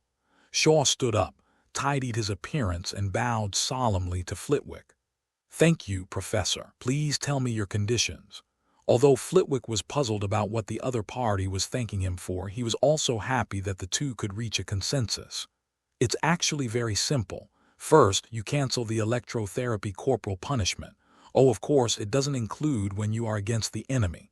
At that time, being soft-hearted is really pedantic. Shaw nodded. Okay, I agree to this one. What about the questions? Flitwick shook his head. I am still happy to see students improve their knowledge level. It doesn't matter if it is heavier. Shaw admired Professor Flitwick even more. In his heart, Hogwarts should be headmastered by Flitwick. The old bee is too salty. Please tell me the second one. I won't refuse if I can do it. Flitwick opened his mouth to say the second condition, and he hesitated for a long time before saying it. Second, I don't have a second requirement. Your talent is destined to be extraordinary in the future. I just hope you will be kinder to the world in the future. Shor clenched his fists and did not make a promise immediately. Under Flitwick's expectant eyes, he hesitated for a long time before speaking slowly. Professor, I can only promise you half. I can only say that I am not crazy. I have a bottom line. After hearing this, Flitwick waved his hand without any expression on his face. That's good enough. Okay, let's talk about the main purpose of today. Without witnessing or swearing, Flitwick seemed to believe Shor with a promise that was not a promise. Shor really disdained to lie. Seeing Professor Flitwick acquiesce, he couldn't help but breathe a sigh of relief. He didn't want to use some despicable means unless it was absolutely necessary. Then he quickly took out a bunch of math, physics and chemistry textbooks translated into English, from the most basic to pre-university. Flitwick saw so many textbooks, his body shook and he hesitated. So many? This is more than all the textbooks in Hogwarts. Shor also felt a little guilty, coughed and continued. Professor, you have never been to the Muggle world. These books in my hand are all treasures. There is a saying in the Muggle world. Learn math, physics and chemistry well, and you will not be afraid of conquering the world. Flitwick was suspicious. Is it really that powerful? Shor nodded affirmatively and made a big promise. The train that I explained before that can run without magic is just a trick. If you really learn this knowledge, you can make a weapon that can destroy a city, which is no less powerful than the spells of legendary wizards. In 1945, The American Muggle government used this weapon to destroy a city in Japan, killing hundreds of thousands of people at once. The power is horrifying. Flitwick was stunned. He really didn't know much about Muggle technology. Hogwarts, how can I describe Wozniacki's Muggle Studies class? It's hard to describe in one sentence. All they taught all day long were things like, when you meet a Muggle, just say, "I'm a silly boy from the country," so that the other party will not doubt your strange clothes and unusual behavior. So it was the first time that Flitwick knew that Muggles were so powerful. The pursuit of advanced knowledge is what every qualified Ravenclaw has, so Flitwick immediately treated the pile of textbooks as treasures. Not bad, Shor, you are a visionary," Flitwick praised and said after thinking. "In this case, I will try it inside Ravenclaw first. If it is really as you said, I will go to the headmaster to recommend this knowledge to be popularized." Short felt more and more that it was a great idea to fire the old bee and let Flitwick be the headmaster. Professor is wise. Flitwick waved his hand. "I will inform the students to have a morning meeting tomorrow. When you come to the tower, remember to prepare the elementary textbooks in advance." When Shor heard this, he took out more than 100 textbooks that summarized the entire elementary school mathematics knowledge from his ring. Flitwick saw this and pointed at Shaw for a long time before he couldn't help laughing and crying. Well, it seems that you are really well prepared." After a while, Shaw left the magic office with satisfaction. Along the way, he kept thinking about the whole meeting process and past experiences. After he suddenly gained extraordinary power, he was somewhat indifferent to the lives and feelings of others. He also regretted proposing corporal punishment of electrotherapy. He himself had been electrocuted and knew how uncomfortable it was. Childhood should not leave these nightmares and let people spend the rest of their lives to heal. However, in order to convince Professor McGonagall before, he was a little eager to succeed. Well, there was also the reason that the twins and those pure bloods were too cooperative. Failure is not terrible, but it is terrible not to learn lessons. It seems that I should be more modest. I really win people over with my virtue. Of course, I should not hesitate when I need to act decisively and ruthlessly. When Shaw was thinking about what new tricks to use to replace the evil punishment of electrotherapy, he was suddenly blocked by a ball of fluff. Shaw looked down and saw Hermione standing in front of him with her head down. Hermione. Shaw saw Hermione holding a book in silence, and she didn't dare to look up and look at him. Thinking of his previous eagerness for success and indifference, his attitude was not as bad as before, and he said in a gentle voice, "Do you have any questions for me again?" Hermione hesitated for a while before saying, "Sure, I came here to apologize to you." Shor touched his chin and felt something interesting. "Oh, you didn't offend me. What are you apologizing for?" Hermione raised her head suddenly. She looked haggard and looked at Shaw with bloodshot eyes. "I didn't know how to be kind, and I misunderstood your original intention." Looking at Hermione with heavy eye bags, Shaw didn't feel pity, but he began to reflect on his way of handling things, but he still asked the other party's intentions first. "Oh, do you mean you can understand my violence?" Hermione nodded and shook her head. "I understand. I've read a lot of magic history and law, and they are all oozing with blood. Your ideal is great, and it requires absolute force and a cold heart, but I still can't accept it completely." Short was a little confused about what Hermione was saying. In the original book, did Hermione really like Ron and marry him? Shaw was skeptical. Muggle little witches are miserable in the magic world. After graduation, they can't find a good job, so they can only find a good family to marry. Even if they marry some pure bloods, they are all servile after entering the house. Hermione's choice is actually quite wise. Ron is a pure blood. Although he is down and out, his status is definitely impressive. In addition, he is not shrewd and easy to control, and the Weasley family does not discriminate against Muggles. Hermione has experienced 7 years of hardship and is no longer a naive person. She wants to realize her ideals, and borrowing Ron's family power is a good choice. Of course, this is just Shaw's personal opinion. He felt that Hermione might have evolved ahead of time, and it seemed that she didn't need to wrong herself. So, Hermione took a deep breath and said with a firm expression, "The Wizarding Society today may be unfair, outdated, and discrimination is everywhere. But even if you have a great reason, it is for the good of muggles and muggle wizards like me. But it is not an excuse for you to be a tyrant. But I will also firmly support you, even if I am torn to pieces, but I will also be your bottom line of kindness." Shor was stunned and saw a point of third-level faith value in the system, contributed by Hermione Granger, fanatic. He couldn't help but take a good look at Hermione, the little witch, a very contradictory existence, and human nature is indeed complicated. Hermione saw that Shaw was just looking at her with a scrutinizing gaze but didn't say anything. She was a little flustered and very hesitant. The great courage that had just been mustered gradually collapsed, and tears slowly appeared in the corners of her eyes. You don't accept my following and loyalty. I will really be obedient." Shor's expression became softer and softer, and he reached out to rub Hermione's fluffy little head. "You should take care of your hair and appearance. My followers are all elegant." Hermione's eyes were instantly filled with ecstasy, and she jumped and jumped on the spot. You accept me, you accept me." Shor chuckled. Now he also figured it out. A camp cannot be full of cold-blooded butchers. It should have its bottom line. Just like a court, there are treacherous people, butchers, and naturally there should be benevolent people. The way of balance is like this. After using his wand to clean up Hermione, Shaw took out a 10 of clubs and handed it to Hermione. "Don't jump. This is for you. It will be yours in the future. I hope you don't disappoint me." Hermione's book fell to the ground with a thud, and she quickly reached out to take the exquisite and gorgeous playing cards which represented trust. Then she remembered something and knelt on one knee, imitating the way Theodore had accepted the poker. "I, Hermione Granger, am very honored to be your follower. I am willing to follow your footsteps and create a beautiful world with my own hands." Shor smiled, very pleased with Hermione's change of attitude.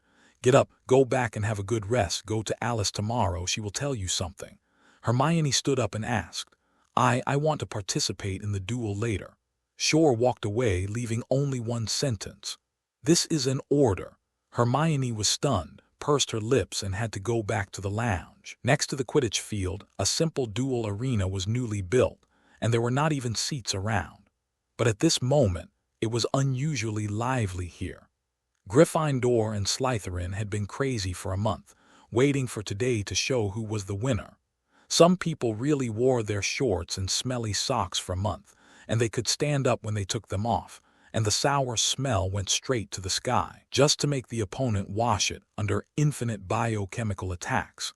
The little lions and snakes stood in a clear line, and of course there were also people who came to watch the fun. Professor McGonagall also watched quietly in a corner. The little snakes were led by Alice and Montague. Draco and Theodore didn't have much prestige yet, and they were just mixed in with the snakes. The little lions were led by Percy and Angelina, the discipline committee member. Angelina was a sporty girl with wheat-colored skin. Her high ponytail made her look very energetic. On the Slytherin side, "Hey, I will definitely defeat those stupid lions today. My disarming spell has reached the threshold of level 4. That's amazing. I'm barely at level 3. I don't know when I can inspire a brilliant disarming spell like the Chief. That's really cool. I don't know how to distinguish the levels of other spells. The Chief should also popularize them." "Shut up, the Chief is so busy." The little lions on this side, "Hey, it doesn't say that you can't use dung eggs in a duel, right? I've prepared 2 anyway. I advise you to forget it. I don't want to go to the wall lamp to save you in the middle of the night." The 2 men suddenly heard a girl coughing in their ears, and they quickly shut up and stood at attention to act like a knight. Kenneth, who was the most restless before, found the twins. "Have you discussed with those venomous snakes? I won't allow any mistakes in the plan later." George and Fred still had crooked mouths and slanted eyes. In theory, they would recover quickly after using magic treatment. But the 2 thought that this was very individual and could soften the dean's heart, so they kept it. George with crooked mouth, "Don't worry as long as our transfiguration doesn't go wrong." Fred with slanted eyes. Hey, what's there to worry about? We are challenging openly. If something goes wrong, we will be beaten at most. As long as we succeed once, we can destroy the prestige of the big devil. In the corner, Harry silently wiped the holly wand and looked coldly at the students who were eager to try. That's right, he is one of the 3 representatives of the first grade. The other 2 are Seamus, the explosive little prince, and Parvati, a beautiful little girl of Indian descent. Harry suddenly found someone staring at him. He looked up at the Serpentine Court formation and saw Draco waving and greeting him. A smile appeared on Harry's cold face. Only when people are in trouble can they know who is good to them. To be honest, it is difficult to find true friends in the Lion Court unless you have the same taste, because the little lions are good to everyone. Serpentine Court seems to be utilitarian, but it is the easiest place to find friends, the kind that can block knives. Harry mouthed to Draco, "Friend, don't show mercy later." When the stipulated time was about to expire, everyone saw Shaw walking leisurely from the castle. Shaw was wearing a slim school uniform with silver threads and green background, simple but elegant. He walked while enjoying the surrounding scenery. Hogwarts was built on a scenic high ground, surrounded by the Black Lake Forbidden Forest, quiet but energetic.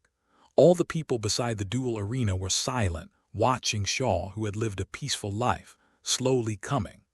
As the warm sun set in the west, Shaw strolled on the green grass as if he had walked out of the sun. The breeze gently lifted his ear-length black hair, and he smiled, looking so sunny and handsome, without any hostility. The few people who were most familiar with Shaw couldn't help but look at each other. They always felt that the chief seemed to have changed after not seeing him for a while, but they couldn't tell what it was. Shaw came closer, nodded slightly to everyone, and followed the road that the crowd automatically made way for, all the way to the arena. He looked around at everyone and paid more attention to the seated players that the 2 sides had already competed for internally. These might be his future team. After nodding to everyone, he spoke loudly. "After a month of hard work, we have to see if we have made progress. The winner should not be arrogant and the loser should not be discouraged. Okay, let the duel begin." Shor's opening was concise and to the point, and he himself was not a person who liked tedious things. Then Shaw came to the high platform set up for him next to the ring. After sitting on a black and gold chair, Alice arranged the students to duel from low to high according to the pre-booked process. A special announcer started to sign up after receiving the signal. Gryffindor, Harry Potter, Slytherin, Draco Malfoy. In front of both sides, Harry and Draco were encouraged in various ways, but Harry was a little embarrassed. The little lions forgot that they had ignored him before, and anyone nearby excitedly came up to hit his chest and shouted, "Come on." Harry felt that he was about to be hit so hard that he couldn't breathe, so he quickly escaped to the ring. Draco had already stood on the ring calmly, his platinum hair dazzling people. Seeing Harry's slightly embarrassed look, Draco said unhappily, "Do you want to take a break? We can duel again in the 3rd group. I don't want to take advantage of you and defeat a person with weak Chi." The tone was full of ridicule, but the content was full of concern. Harry took a breath, shook his head, and raised his wand horizontally. "There are no friends in the duel. My problems are my problems. You won last time. This time I will never lose." Draco's expression became more serious, and he took out an exquisite wand from his sleeve pocket. "Okay, I will also prove that I am better than you." Shor, who was sitting upright, looked at the 2 little brats with a serious look and couldn't help but smile. It's fun to love and kill each other. The 2 walked back a few steps, turned their backs and put their wands upright in front of their chests, and then bowed to each other. These are all duel etiquette, and they have learned them in advance. Seeing that they were ready, the announcer of the match began to count down. 3, 2, 1. Start, disarm you. Disarm you. Bang. After the countdown began, the 2 simultaneously fired a thick and thin red light spell at each other, and they collided accurately in midair, exploding into a ball of sparks. The fact that the spells could collide with each other showed that the 2 had good accuracy, both aiming at the vital points. And from the perspective of spell power, Harry's disarming spell was more than one level stronger than Draco's. Talent is sometimes really unreasonable. Although Draco was a little anxious, he was not panicked. He had been taught a lesson by Alice countless times this month. Seeing that the disarming spell could not beat Harry, his spellcasting was also much worse. So he quickly changed his method. Draco quickly moved to avoid the second disarming spell that Harry skillfully fired. Draco raised his wand and shook it, using his best summoning spell. The dragon is out of the hole. A 3-meter-long snake appeared out of thin air, and it opened its huge mouth and bit Harry. Its inch-long fangs were frightening. Harry was not afraid of snakes. He could communicate with snakes, but now he was fighting in person, and he didn't know that the Parseltongue talent passed on to Voldemort could command snakes. So he fired the spell decisively. Expelliarmus, Expelliarmus. A series of red lights kept repelling the snake that pounced on him. The snake was beaten to pieces, bleeding, and several of its fangs were broken. It can be seen that Harry's disarming spell is already quite powerful. One trick, eat all the world. Harry was concentrating on dealing with the snake, and suddenly heard Draco not far away chanting the spell that still makes him ashamed, hanging in the air. From that day on, Harry wore trousers under his robes every day, and it didn't matter if it was a little hot. He quickly rolled backwards and headed towards Draco without even looking at him. A disarming spell was quickly fired at the place where the sound came from. This time, in his anxiety, Harry actually cast the spell silently. Shaw's eyes condensed. He touched his chin and pondered, and McGonagall in the corner did the same, feeling incredible. Draco was feeling proud. After all, he made Harry look bad again, and he was about to make up another upside-down golden bell. This kid's psychology is complicated enough. He cherishes the friendship of friends and wants to pursue supreme glory. But Draco didn't expect that Harry would shoot a thumb-thick red light spell while rolling, and bang, knocked him out. And the wand in his hand was thrown out and fell to Harry's side. Harry got up from the ground in a mess, adjusted his crooked glasses, and picked up Draco's wand again. Looking at the big snake that was not dead yet, he quickly made up 2 disarming spells. Seeing that the snake was dead, Harry was relieved. He looked up at Draco, who was sitting on the ground in a daze. He quickly ran over and stretched out his hand to help him and said with concern, "Draco, are you okay?" Draco, with his hair drooping, shook his head and nodded. "It hurts a little." No, Harry, you just cast a spell silently." Harry also reacted at this time, and his face immediately showed ecstasy. "It seems to be true, I did it. While Harry was happy, he couldn't help but look at the platform and saw Shor smiling at him gently. Harry immediately felt that the fatigue just now disappeared, and his mood, which had been gloomy for many days, also improved. Although Draco lost, he was happy for his friend at this time. "Harry, you are awesome. You must be one of the 10 people who first reached the 4th level disarming spell, but the power seems not as good as the chief." Harry turned around and scratched his head embarrassedly. "It's already very good. I've read a spell book that says the power of a spell is proportional to the magic reserve and instantaneous output. Wow, you know this. You should go down." The two chatted endlessly, and the announcer hurriedly drove them away and announced the results. First game, Gryffindor wins. 1 point. Draco's face suddenly turned pale when he heard this, and fear flashed in his eyes. Before the game, Alice said that whoever loses in the snake house will have to wash the toilet with bare hands. This is nothing, but the main reason is that he will be ashamed of Shaw's appreciation. Harry hugged Draco, who was shaking and almost fell down, and walked to the stage while caring. "Draco, are you okay? I'm sorry I didn't control my strength just now." Draco didn't want to show his weakness in front of Harry, so he threw his platinum hair back and raised his little chin proudly. "No, it's okay. I'm very strong." "Harry, that's good. Your face is dirty. I'll wipe it for you." In the crowd, the little snakes were very depressed, but no one condemned Draco. After all, the level of the two was at least 3rd grade, and the victory or defeat was a matter of a moment. And the little lion began to cheer Harry's name loudly. In the corner, Professor McGonagall couldn't help but waved her fist. She realized that she was a little out of control and quickly looked around. Fortunately, no one noticed. Behind the crowd, Ron was gnashing his teeth and muttered in a low voice, "What's so great? If it's my turn, I can beat that golden-haired boy to the ground." As Harry and Draco left the stage, the announcer continued to announce. Second game, Gryffindor, Seamus Finnegan. Slytherin, Theodore Nott. In front of the Gryffindor team, Seamus confidently kept fist-bumping with the little lion who came to cheer him on, and he kept saying that he was waiting to see me kill everyone. The Slytherin side was much quieter. First, the little snakes are like this by nature. Either they are as passionate as a middle school boy, or they are very reserved. Second, Theodore was not sociable, and only her sister Gloria said to him very seriously, "Don't lose the face of the Nott family." Theodore's face was pale and there was no emotion at all. Alice next to him said at this time, "Win this duel." "Yeah." Theodore's eyes were still calm and he nodded slightly, then walked lightly to the ring, like a gust of floating catkins blown by the wind. Gloria was so angry. "Who is your sister?" She wanted to glare at Alice, but she didn't dare.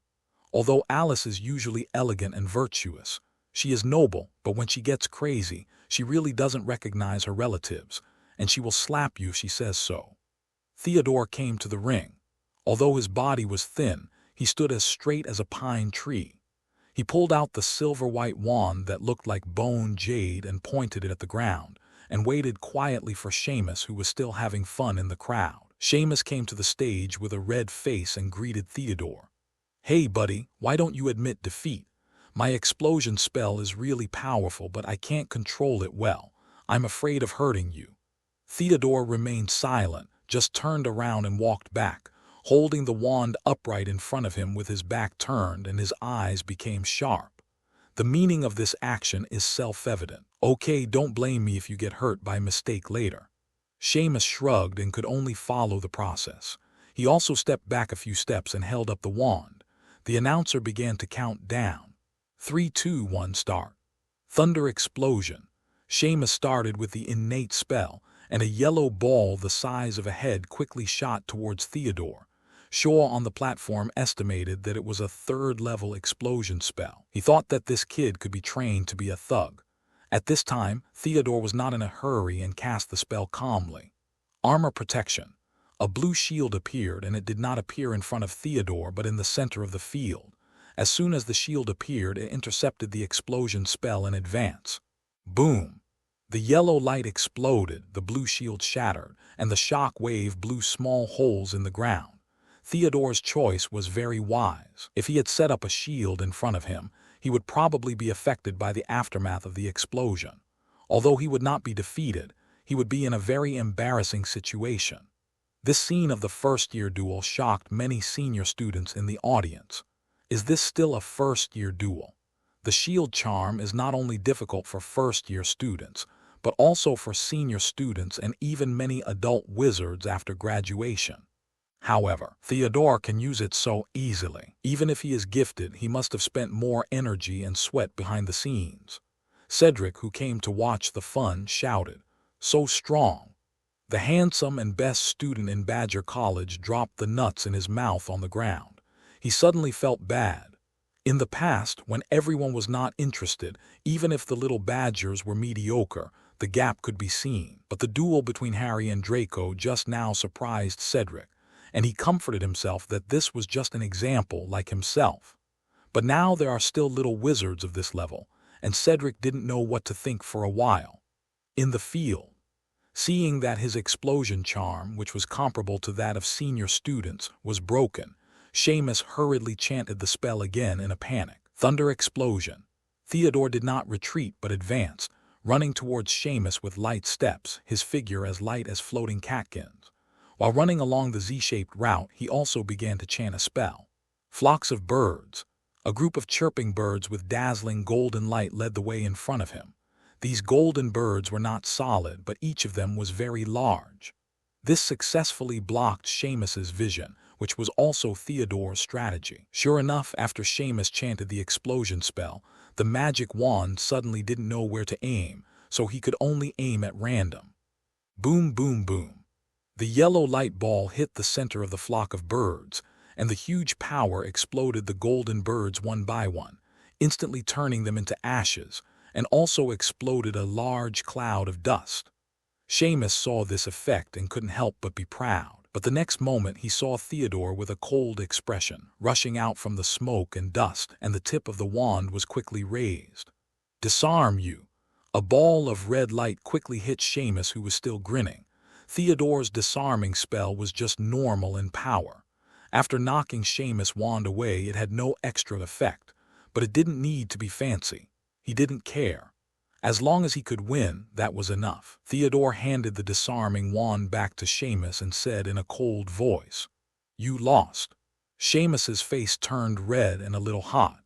Looking at Theodore's cold eyes, he couldn't say anything to get into trouble. He just took the wand stupidly. He still couldn't believe that he lost so quickly, which was different from the plot he had imagined. Theodore glanced at him indifferently, then turned and walked under the ring. The breeze lifted the hem of his school uniform, making him look elegant and untouched by the world. Many little girls hadn't noticed Theodore's abstinence before, and their eyes lit up immediately. Seamus also returned to the Gryffindor crowd with a look of disappointment. "Hey, Seamus, you've blown your own trumpet. Seamus, you made us lose a point. I don't want to wash underwear for those venomous tongues. Seamus, you made me lose another 10 sickles. Pay me back." Harry saw that Seamus was about to cry and felt a little empathetic, so he quickly stepped forward and pulled Seamus aside. "Don't be discouraged. It's okay to lose. Just win next time." Seamus nodded reluctantly, still looking very uncomfortable. Harry said patiently, "I also found that the innate spell is useful but not flexible in this duel. I still need to learn other spells to help." Seamus didn't say anything, but a teasing voice suddenly came from behind them. "Seamus, the king of boasting, is about to cry. Hey, Harry, you are just lucky. You are confident that you can become a professor." "Huh?" Harry's eyes flashed a trace of coldness, and he pulled Seamus, who wanted to settle accounts with Ron. "Don't be impulsive. You are just a mouth cannon player." Ron behind him looked constipated, and he almost choked himself to death when he wanted to continue to mock. On the Slytherin side, Theodore was not received very warmly after returning. Her sister was too lazy to pay attention to her rebellious brother at this time. Theodore didn't care, just nodded slightly to Alice and left on his own, ready to find a place to practice spells. On the high platform, Shaw and Theodore, who passed by, nodded and smiled with satisfaction. A lone minister can be trusted with life. After the announcer announced that Slytherin won the second game and scored 1 point, he announced the next group of duelists. The third game, Gryffindor, Parvati Paddle, Slytherin, Pansy Parkinson. The word fairness does not exist. Judging from the 3 first-year contestants in Slytherin, they are all born of pure blood. Although these little wizards' parents generally don't teach them serious spells when they are preschool, they are naturally more knowledgeable than other ordinary little wizards under the influence of their parents. When they really want to study seriously, these advantages will stand out. Why did Voldemort slice? As an orphan, it was a matter of knowledge. Don't other old families have books on Horcruxes? Why don't many people dare to use it? Parkinson's talent is actually average, but she can't stand the guidance of the senior pure-blood students in the anti-Zio army. So this time, this lion-headed girl won the 3rd place in the internal competition. Pansy glared at her childhood sweetheart Draco and lip-synced. "Failed traitor, watch me." Then she walked towards the ring with a higher pointed chin. Draco almost ran away in anger, but he thought about it and held back. He sighed in his heart. Some things can't go back. Parvati is an Indian girl.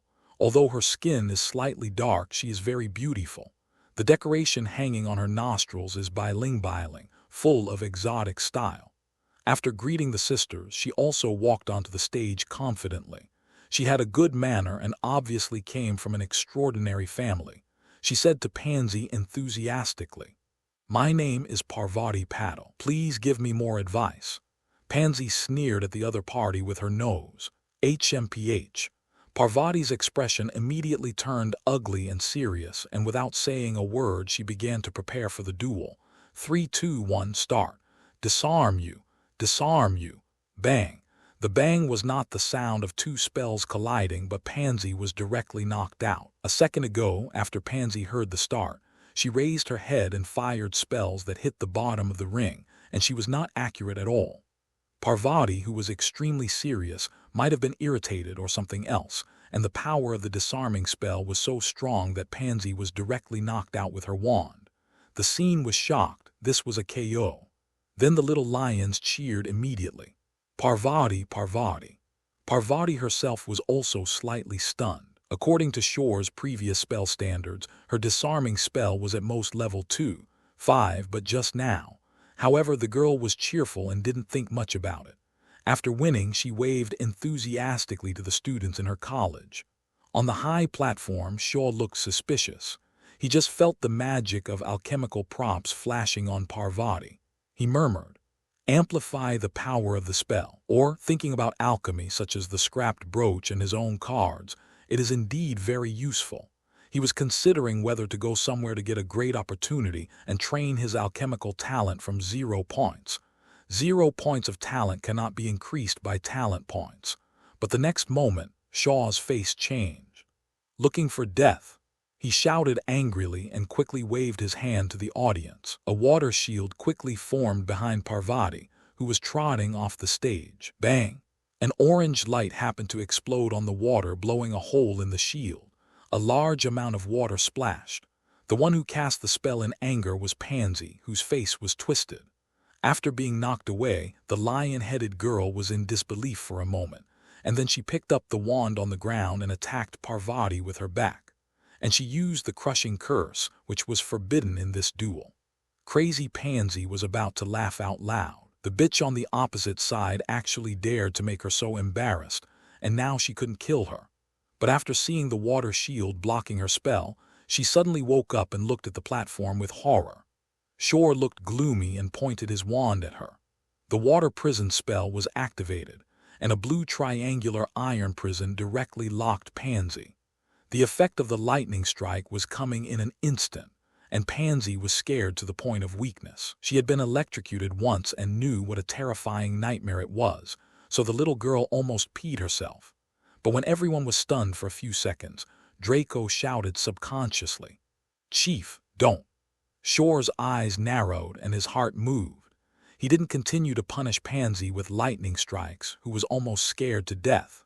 With a wave of the wand, the triangular water prison moved Pansy away to the front of the Slytherin crowd. Shor said coldly to Draco, "Take care of her." Then, regardless of Draco's complicated expression, he took out 3 exquisite and gorgeous playing cards from the ring and flicked the cards above the ring.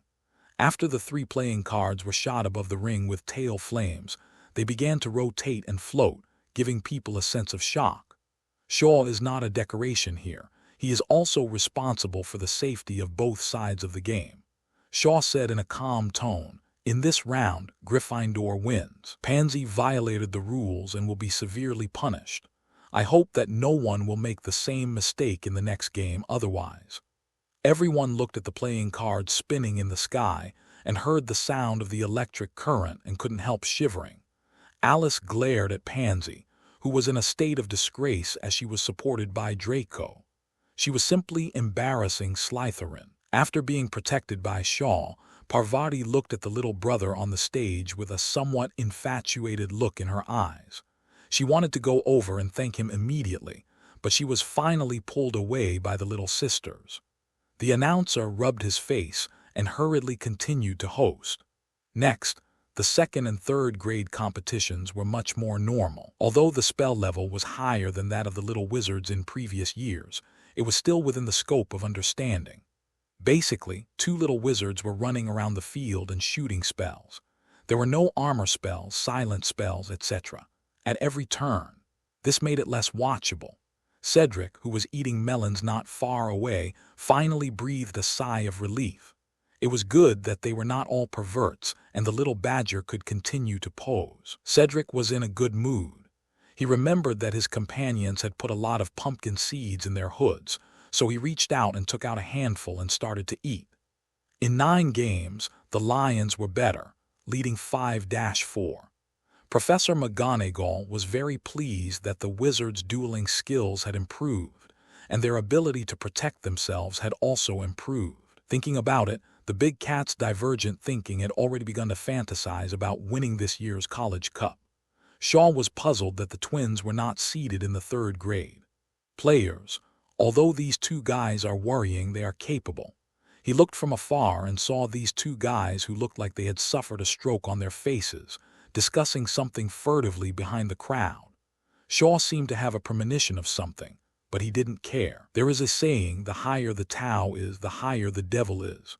Well, I am the Tao, who will surprise whom at that time it is still unknown. He focused his eyes on the ring again. The fourth-year duelists already have their own battle system prototypes and have learned some spells such as attack, defense, harassment, etc. The petrification spell, obstacle spell, dancing spell, etc. can all be used in combination. There are even 3 students who use the armor spell very well. After a Slytherin boy lost again, the lion and snake houses fell behind 7-5 and finally made the indifferent little snakes nervous. The lion house was naturally overjoyed and began to welcome the hero. Some people even discussed which little snake would wash their smelly socks for a month. The palms of the other 2 duelists in the 5th grade of the Snake Academy, except Alice, were sweating a lot. The boy who lost the game also broke down and cried after he stepped down. This boy was not afraid of having to wash the stinky socks of his nemesis after losing, and there was no little snake to mock him. He just wanted to cry, which was similar to what Draco thought after losing the game before.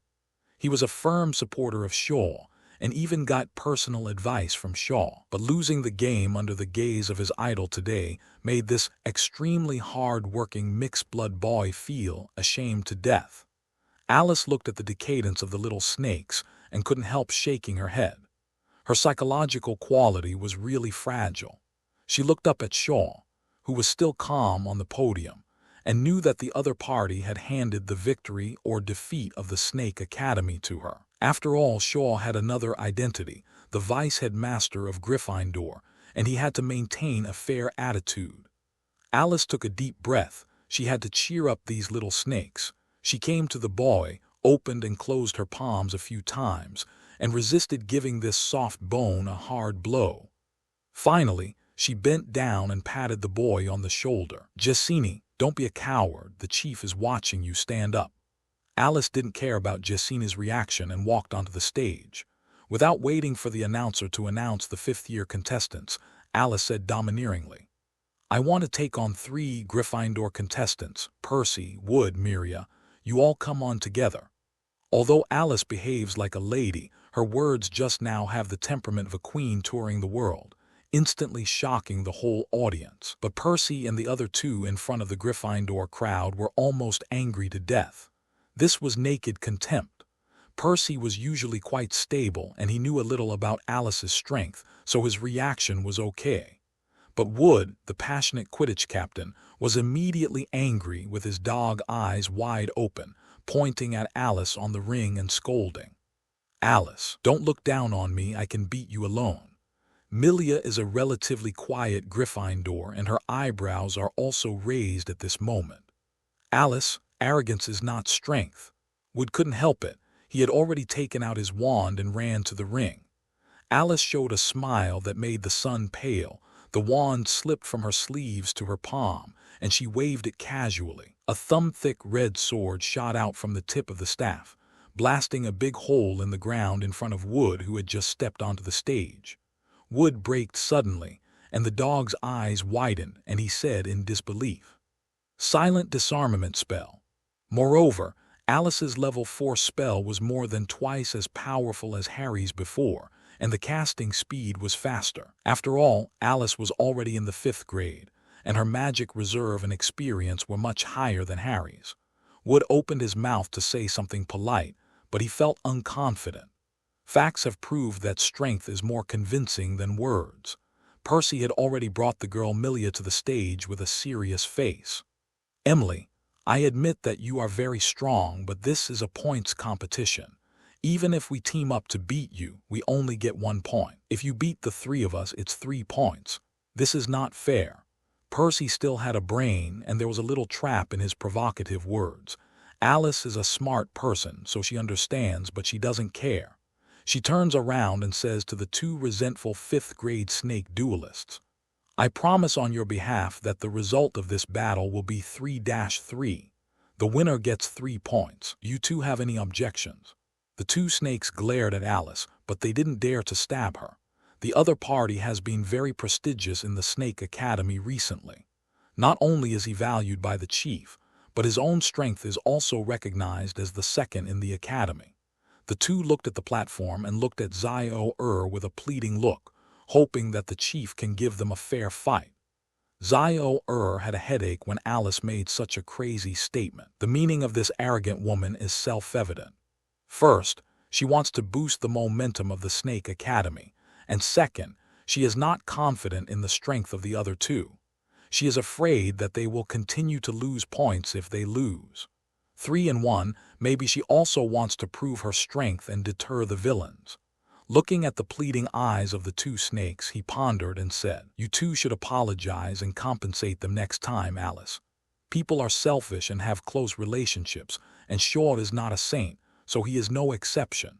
Shor would never admit that he noticed a familiar and unfriendly gaze staring at him from a bush farther away. So the snake courtyard must win. In front of the crowd, the two little snakes lowered their heads silently, with different reactions. One was from a pure-blood elite family. He hated it secretly, thinking that Shor had deprived him of the right to play with the little lions, and he didn't want to let himself stand out. This was naked suppression. Then he complained in his heart, "Humph, you won't be proud for long." The other half-blood little snake felt a little lost and guilty because he had tried very hard. But the chief was obviously still worried about himself, afraid that he would lose and envious of Alice's trust and strength. Since Shor had already made the decision, the others didn't say anything more. He is so prestigious in 2 colleges now, even slightly overshadowing the 2 deans. Although Mag had some complaints about this unfair duel, the advantage seemed to be on her side. As fair as she was, it was hard to say anything. As the saying goes, people have selfishness and closeness. On the stage, both sides stood still. 3 people against 1 person, the advantage is huge. It should be Alice who is nervous, but now Alice is very calm with a strong mentality on the spot and a glimmer of heat in her eyes. The other 2 men and 1 woman, on the contrary, tightly grasped their wands. As the duel ceremony ended, the announcer began to count down. 3, 2, 1, start. Flames are blazing. Petrified. Silent disarmament spell. After the countdown, the 3 people from the Lion Academy immediately launched their most proficient spells, and the red, yellow, and fiery spells with dazzling light all hit Alice. Percy is the one who has mastered the 4th-level disarming spell, but his power is far inferior to Alice's. He must have just made a breakthrough. Alice is faster and holds the wand above her head. Fangs spun around gracefully, very elegant, even handsome. The fog is thick. A handful of black mist spread rapidly from Alice herself. When the mist spread to half of the ring, 3 spells were shot into the mist, which made the mist tumble and shrink continuously. Then there was the sound of a broken shield, and the red, yellow, and blue colors dyed the black mist colorful. The people watching below were immediately dumbfounded. What were they looking at? And Percy and the other 3 had lost the trace of Alice at this moment. The 3 had good combat IQs. Before the fog continued to spread, they quickly stood back to assist in defense. Percy also added a buffing spell to each of his comrades. Super Perception. *3. The 3 immediately became alert and felt the dynamics around them carefully, but Alice seemed to have disappeared without any movement. Wood was good at fire spells. He thought about it and immediately drew a circle of fire around him for warning. Miria was also ready to cast the armor spell at any time. For a while, the defense of the 3 people was basically established. They were all quietly waiting for defensive counterattacks or waiting for the fog to be dissipated by the wind. Although Shor couldn't see the battle situation in the fog, he was very satisfied with the emergency response and combat wisdom of these people. He also learned a lot. The battle is complicated. It is impossible to always be a one-on-one fair duel, so the strategies should be different. Shor's rhythm in each battle is very simple, all of which are powerful to crush the opponent.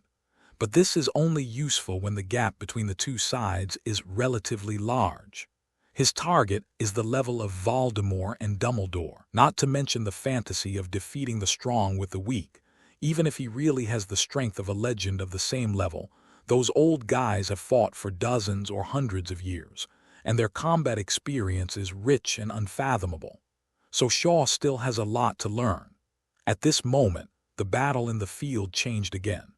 Percy occasionally shot a test spell at the increasingly transparent water mist.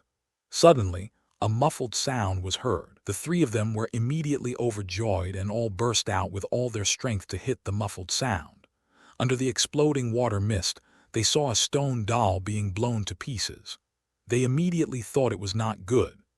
Miria, who was the best at the armor spell, quickly chanted the spell.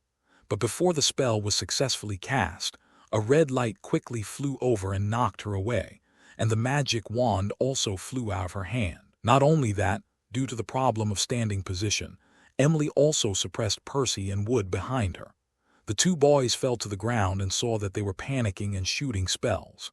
The three defensive players lost their magic wands, and Alice did not hide. She used the advanced curse counter technique to pick up a petrification spell that almost hit her.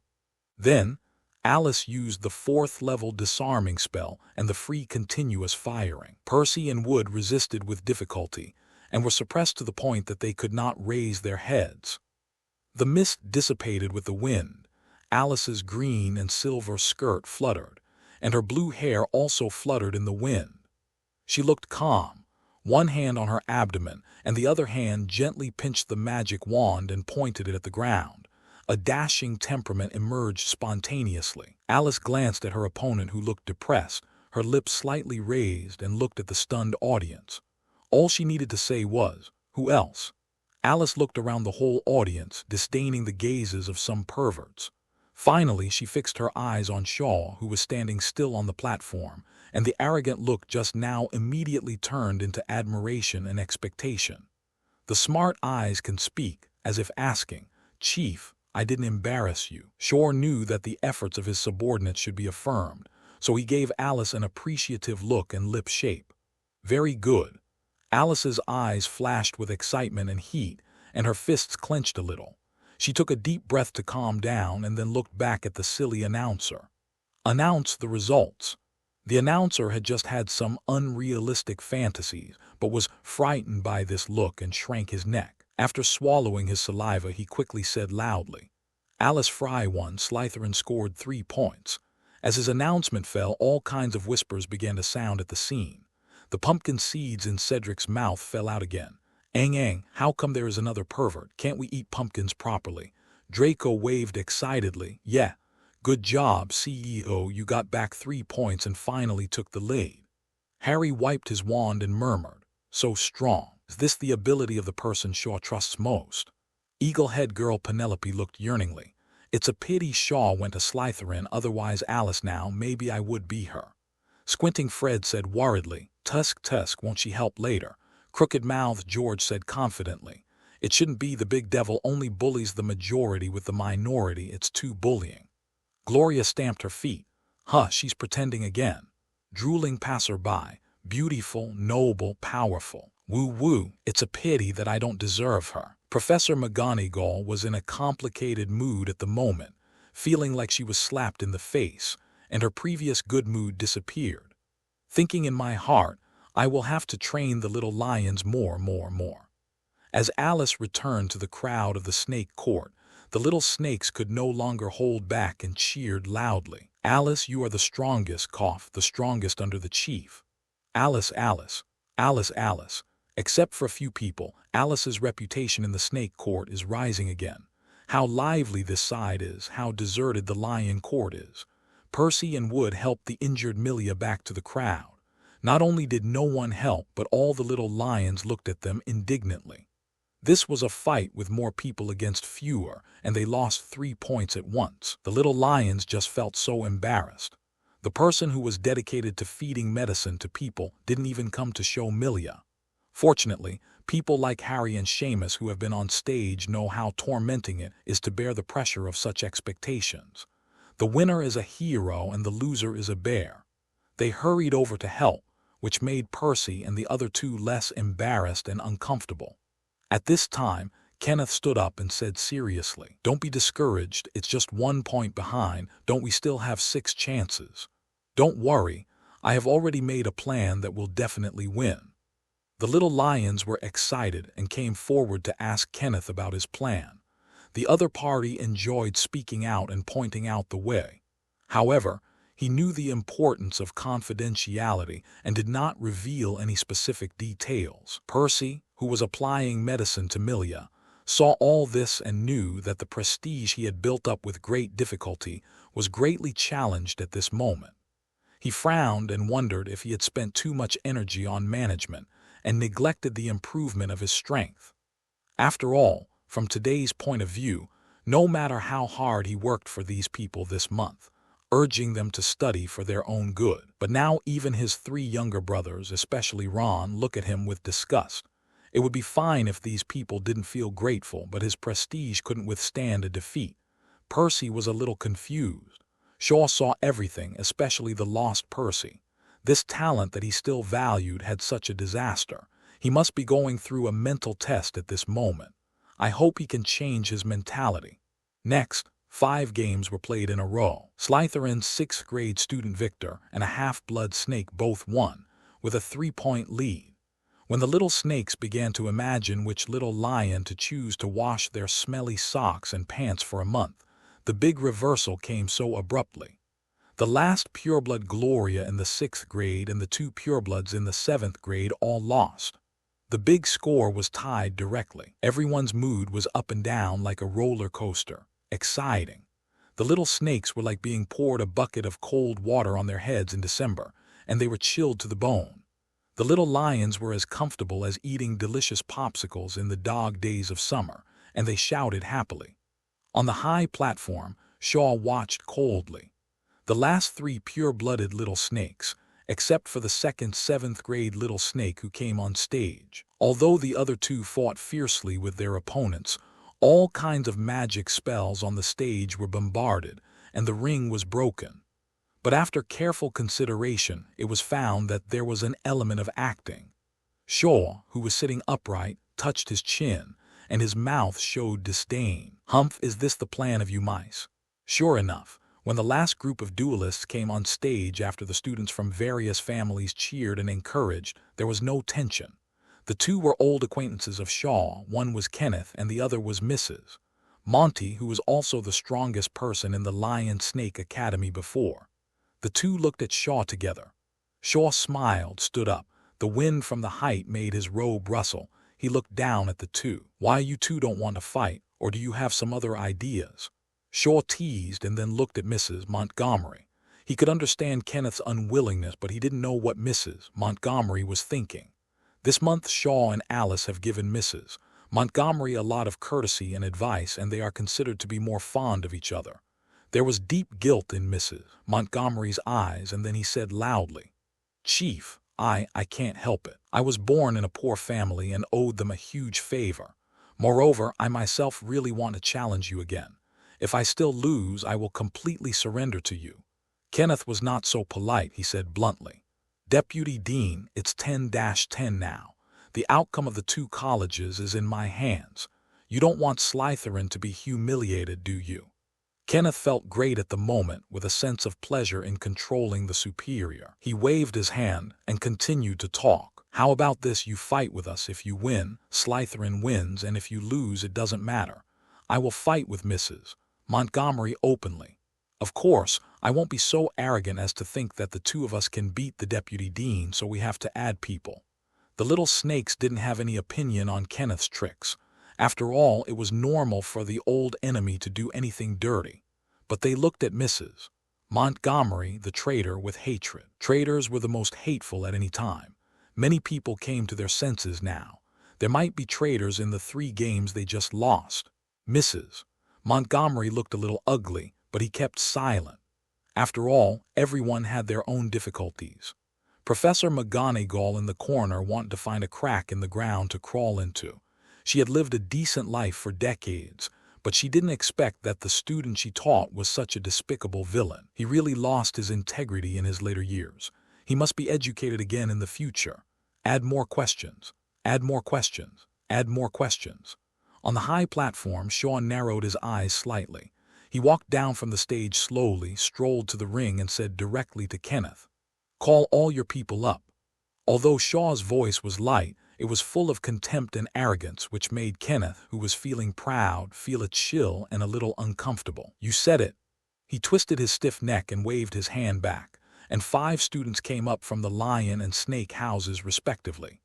Among the Gryffindor students, the twins were there, and among the Slytherin students, the 2 who had just deliberately lost the game were also there, including Gloria Knott.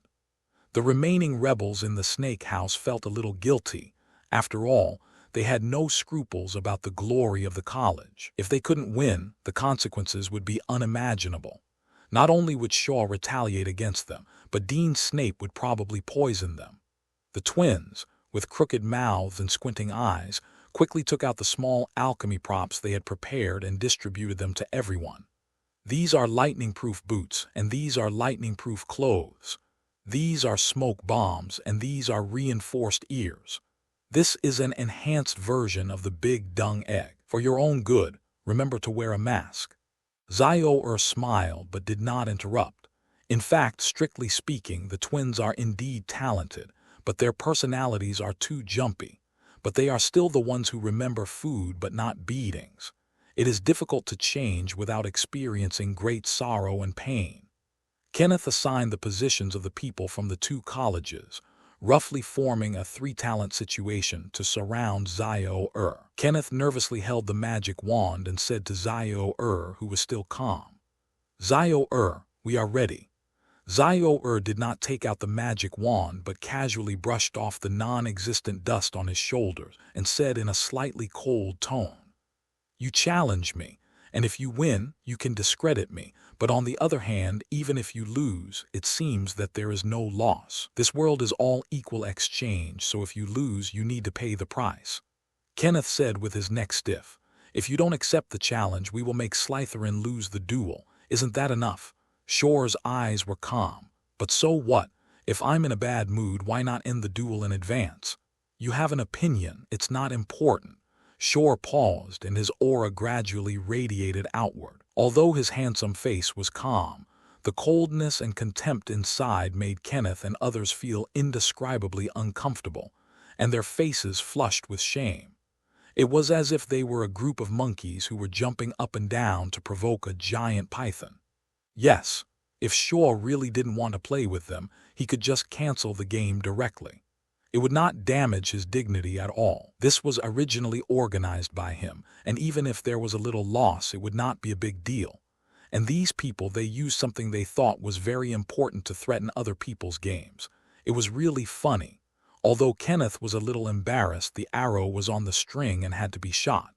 "What do you say? Although you don't care, there are hundreds of eyes watching you in Slytherin. You don't want them to be disappointed." Shor smiled faintly. "It's very simple. If you lose, you will wash the smelly socks of students from the 2 colleges for the next month. You have to use your bare hands." The atmosphere just now was still solemn and heavy, and it was immediately shattered by these words. Including the 2 college students who had not dared to speak in the audience, they had not dared to breathe, waiting for Shor's decision. Now everyone couldn't help but laugh, and then they all cheered. "The chief must win, the chief must win. The vice president must win, the vice president must win." After all, as long as Shor won, except for the provocateur, no one would have to worry about being attacked by biochemical weapons for a month. Kenneth and others looked ugly, and the twins looked more and more like they had a stroke. The 12 people quickly gathered again and discussed it carefully. They also knew that at this point, even if they didn't fight, they would not have a good ending if they returned to their respective colleges. If they beat Shor, they would be heroes who defeated the big devil, and the treatment would naturally be different. A little snake gritted his teeth and stamped his feet, and took out a bottle of light golden potion from his pocket. "This is the fueling potion, 1 drop for each person. I have invested a lot of money, and I can only win this battle."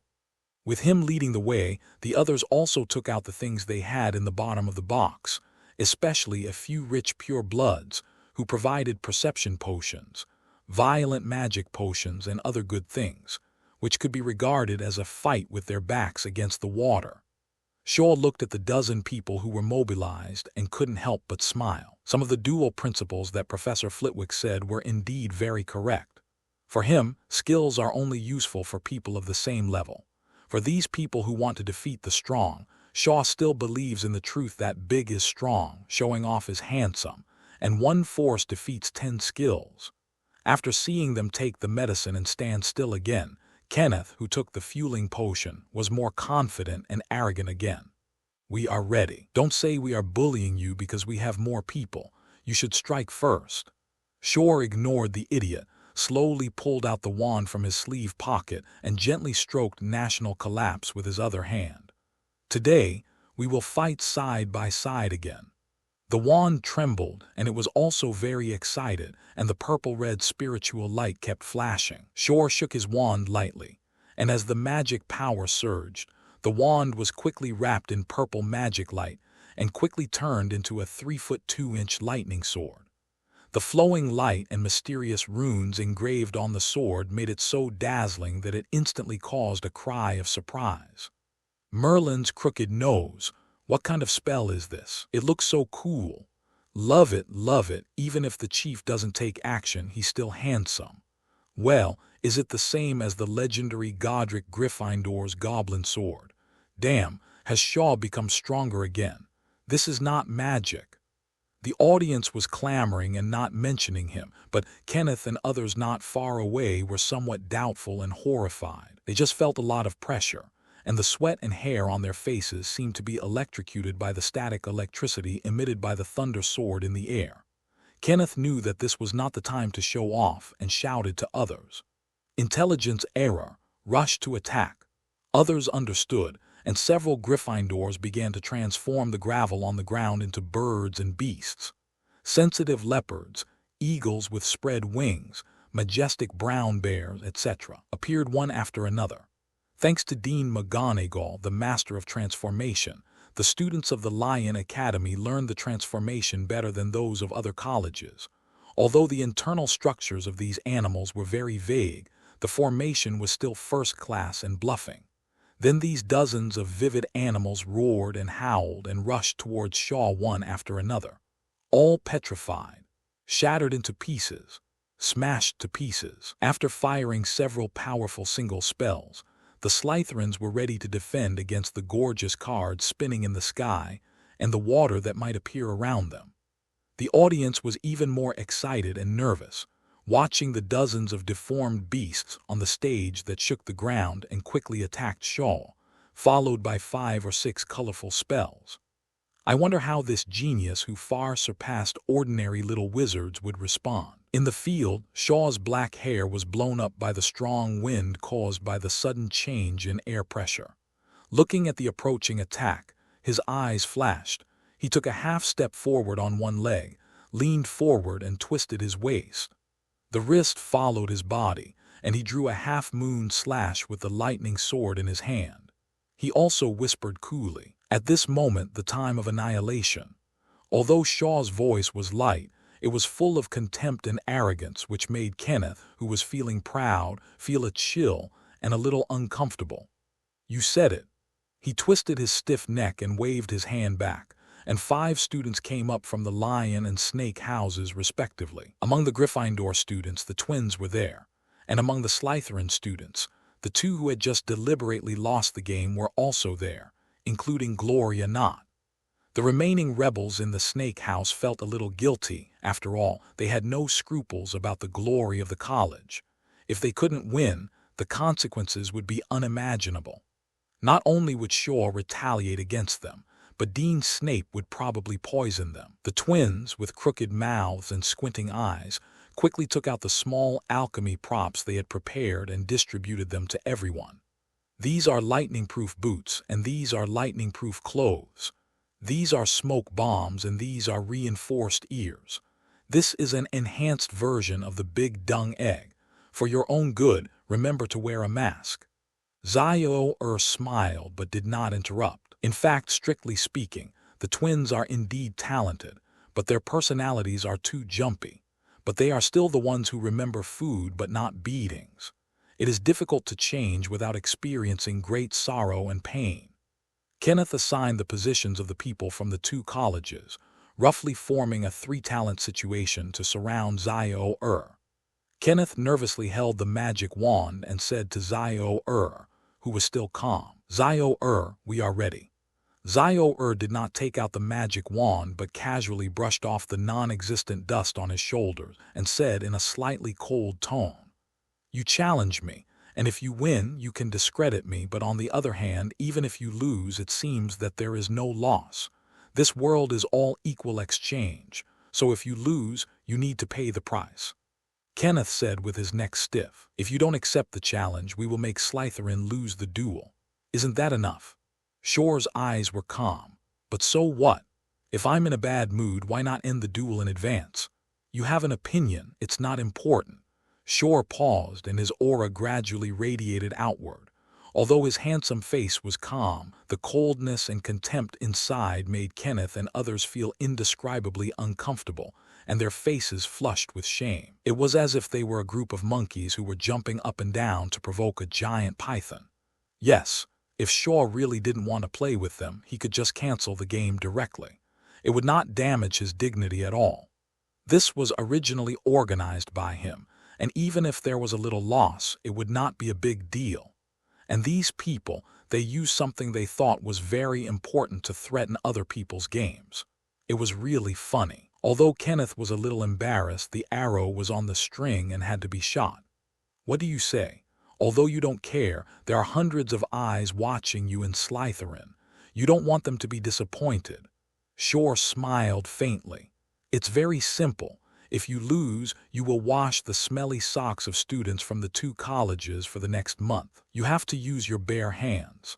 The atmosphere just now was still solemn and heavy, and it was immediately shattered by these words. Including the two college students who had not dared to speak in the audience, they had not dared to breathe, waiting for Shor's decision.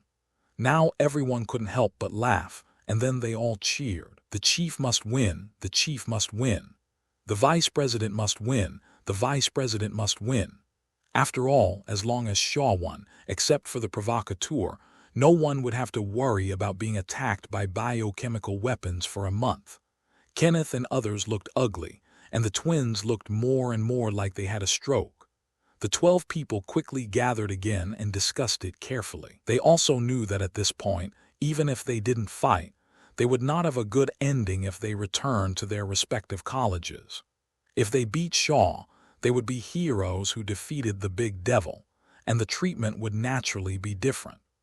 A little snake gritted his teeth and stamped his feet, and took out a bottle of light golden potion from his pocket. "This is the fueling potion, 1 drop for each person. I have invested a lot of money, and I can only win this battle."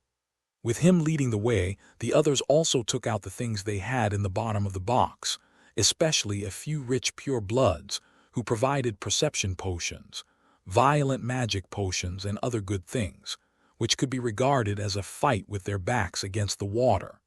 Shor looked at the dozen people who were mobilized and couldn't help but smile. Some of the dual principles that Professor Flitwick said were indeed very correct. For him, skills are only useful for people of the same level.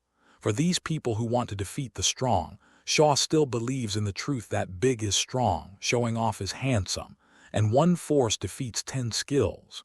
After seeing them take the medicine and stand still again, Kenneth, who took the fueling potion, was more confident and arrogant again. "We are ready. Don't say we are bullying you because we have more people. You should strike first." Shor ignored the idiot, slowly pulled out the wand from his sleeve pocket, and gently stroked National Collapse with his other hand. "Today, we will fight side by side again." The wand trembled, and it was also very excited, and the purple-red spiritual light kept flashing. Shor shook his wand lightly, and as the magic power surged, the wand was quickly wrapped in purple magic light and quickly turned into a 3-foot 2-inch lightning sword. The flowing light and mysterious runes engraved on the sword made it so dazzling that it instantly caused a cry of surprise. Merlin's crooked nose. What kind of spell is this? It looks so cool. Love it, love it. Even if the chief doesn't take action, he's still handsome. Well, is it the same as the legendary Godric Gryffindor's goblin sword? Damn, has Shaw become stronger again? This is not magic. The audience was clamoring and not mentioning him, but Kenneth and others not far away were somewhat doubtful and horrified. They just felt a lot of pressure, and the sweat and hair on their faces seemed to be electrocuted by the static electricity emitted by the thunder sword in the air. Kenneth knew that this was not the time to show off and shouted to others. Intelligence error, rushed to attack. Others understood, and several Gryffindors began to transform the gravel on the ground into birds and beasts. Sensitive leopards, eagles with spread wings, majestic brown bears, etc., appeared one after another. Thanks to Dean McGonagall, the master of transformation, the students of the Lion Academy learned the transformation better than those of other colleges. Although the internal structures of these animals were very vague, the formation was still first class and bluffing. Then these dozens of vivid animals roared and howled and rushed towards Shaw one after another. All petrified, shattered into pieces, smashed to pieces. After firing several powerful single spells, the Slytherins were ready to defend against the gorgeous cards spinning in the sky and the water that might appear around them. The audience was even more excited and nervous, watching the dozens of deformed beasts on the stage that shook the ground and quickly attacked Shaw, followed by 5 or 6 colorful spells. I wonder how this genius, who far surpassed ordinary little wizards, would respond. In the field, Shaw's black hair was blown up by the strong wind caused by the sudden change in air pressure. Looking at the approaching attack, his eyes flashed. He took a half step forward on one leg, leaned forward and twisted his waist. The wrist followed his body, and he drew a half-moon slash with the lightning sword in his hand. He also whispered coolly, "At this moment, the time of annihilation." As Zio-Ur turned around and used a half-moon slash, immediately, a lightning net was generated out of thin air to cover Zio-Ur, like an electric bird's nest, which made his defense watertight. The net was made of densely woven purple electric wires, and purple halos flowed between the wires, with twisted arcs jumping between each other, which was very mysterious and magnificent.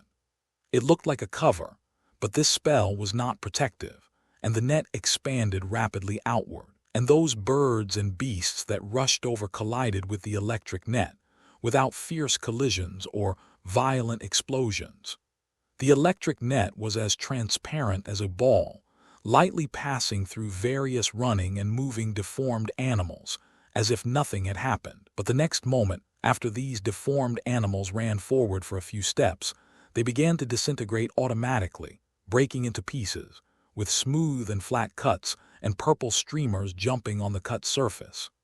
Hundreds of fragments rushed forward under the action of inertia and quickly dissipated into ashes under the action of those streamers.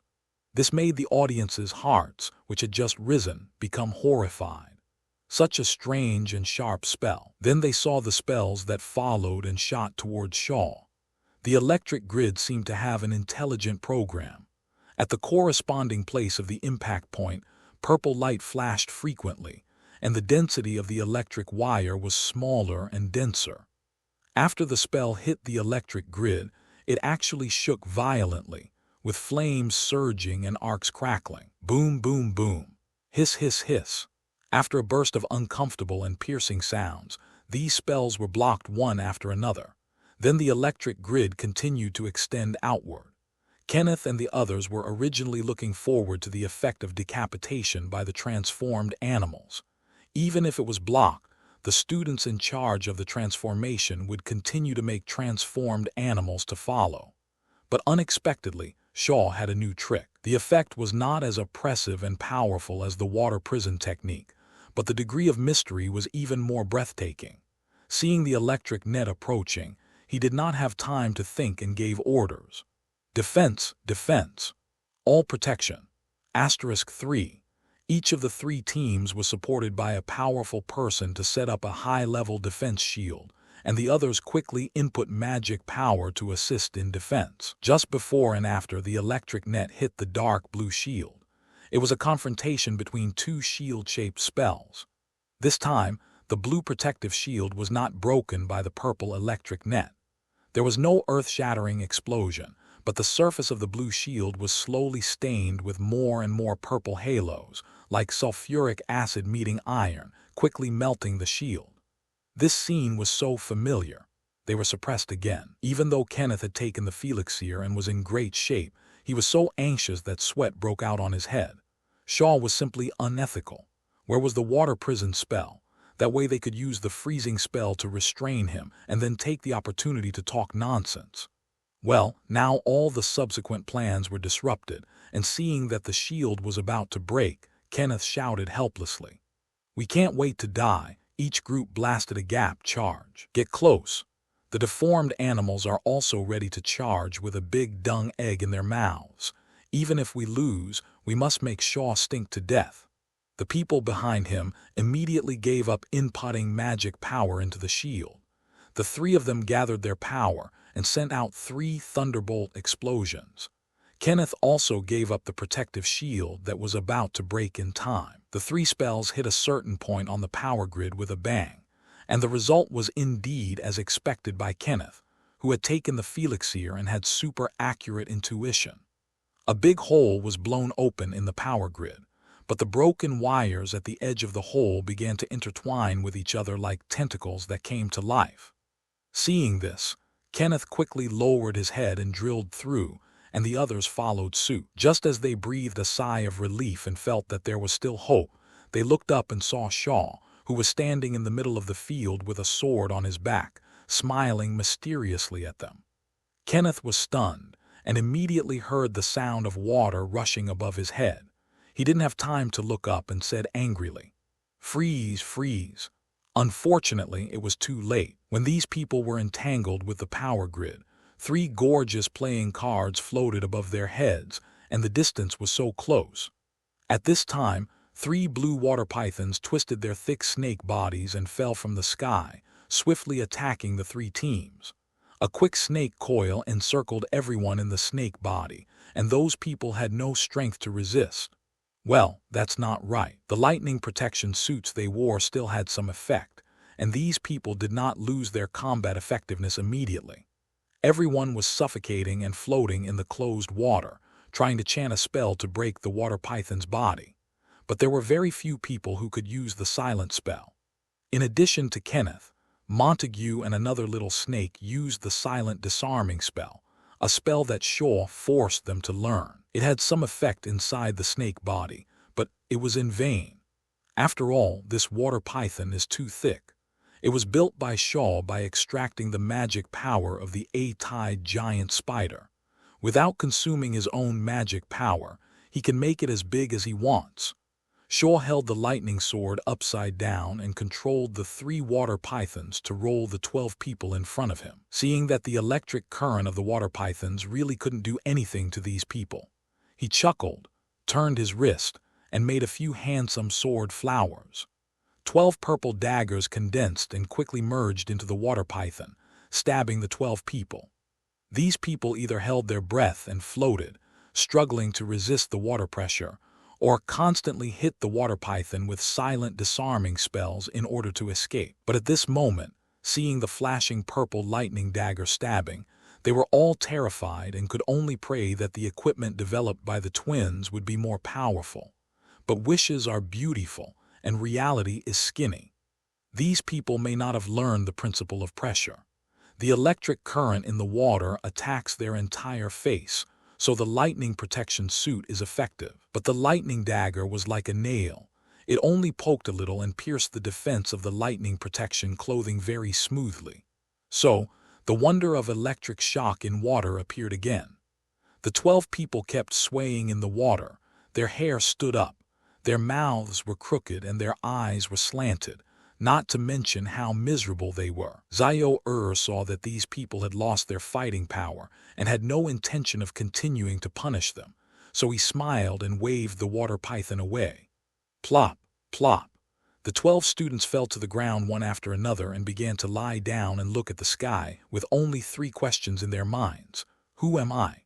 Where am I? What am I going to do? Heir ignored these stupid people and looked at the quiet scene off the field. In fact, the battle between the 2 sides on the ring was not long, and there were not many evenly matched rounds. Everyone, that's it. It's no different from the past. Heir was still a one-sided abuse of the dog, no surprise at all, disappointment. So the conspiracy that the rebels had prepared for so long was just a waste of time. How much does this resemble Shor's electric therapy? It's simply insane. However, the little snakes still gave face to their chief, jumping and waving. The chief is invincible. The chief is invincible. The shouts came one after another, gradually gathered together, and soared into the sky. The people of the Lion Academy looked at Shor standing on the stage with a sword on his back, calm, extraordinary, not arrogant, like a super strong man facing the abyss. Then they thought that Shor seemed to be their vice president, and even if the Snake Academy won this duel, they would not have to wash stinky socks for a month. Immediately, they also shouted excitedly, "The vice president is awesome! The vice president is awesome!" Well, the little snakes were shouting vigorously, and suddenly someone competed with them in voice. So both sides began to shout to see who was louder, shouting so heartbreakingly, crying and howling. Draco's eyes were about to pop out of his head. Therefore, the shouts from the arena seemed to break through the clouds, and even the Hogwarts students who were far away heard the noise and were confused. The principal's office on the 8th floor. Dumbledore, who was leisurely playing with the Phoenix, moved his ears and went to the windowsill to look into the distance. After hearing the content of the students shouting, his brows could not help but frown. At the window of the principal's office, Dumbledore's eyes flickered with thought under his half-moon glasses. Raising Wang, Dumbledore muttered to himself and stretched out his hand to call Fawkes to call the little guy over. An old friend happened to bring him some oriental red robes today, but he just didn't know how to soak them. Well, some things must be distinguished after all. The sweet party and the bitter party, one must die. Dumbledore is good at persuading, so. Fawkes flew to his shoulder, and Dumbledore was about to speak, but a silver button in his arms began to heat up. Dumbledore's old face darkened. Gellert. Yes, the old, weak, sick and disabled Grindelwald was calling him again. He had just finished dealing with the old guy and appeased a dozen Ministry of Magic. He had just returned to Hogwarts and was preparing to sort out school affairs. Did Grindelwald use some kind of magic to monitor him and know that he was idle? Dumbledore sighed, rubbed his eyebrows, turned around and came to the full-length mirror, changed into a gorgeous moon-white robe, and trimmed his thick white beard. After becoming a spirited old man, he came to a cabinet with satisfaction, opened it and took out some health products that were also brought by old friends. I heard that these health products can supplement calcium and strengthen the body, although I don't know what calcium is. Sometimes it's like this. Only when there is a need will it be taken seriously. Those old friends were worried that he was too old to control Grindelwald and protect the magic world, so they sent him all kinds of tonics. Now it's a bargain for Gellert. Carrying the gift box, Dumbledore disappeared in a burst of fire.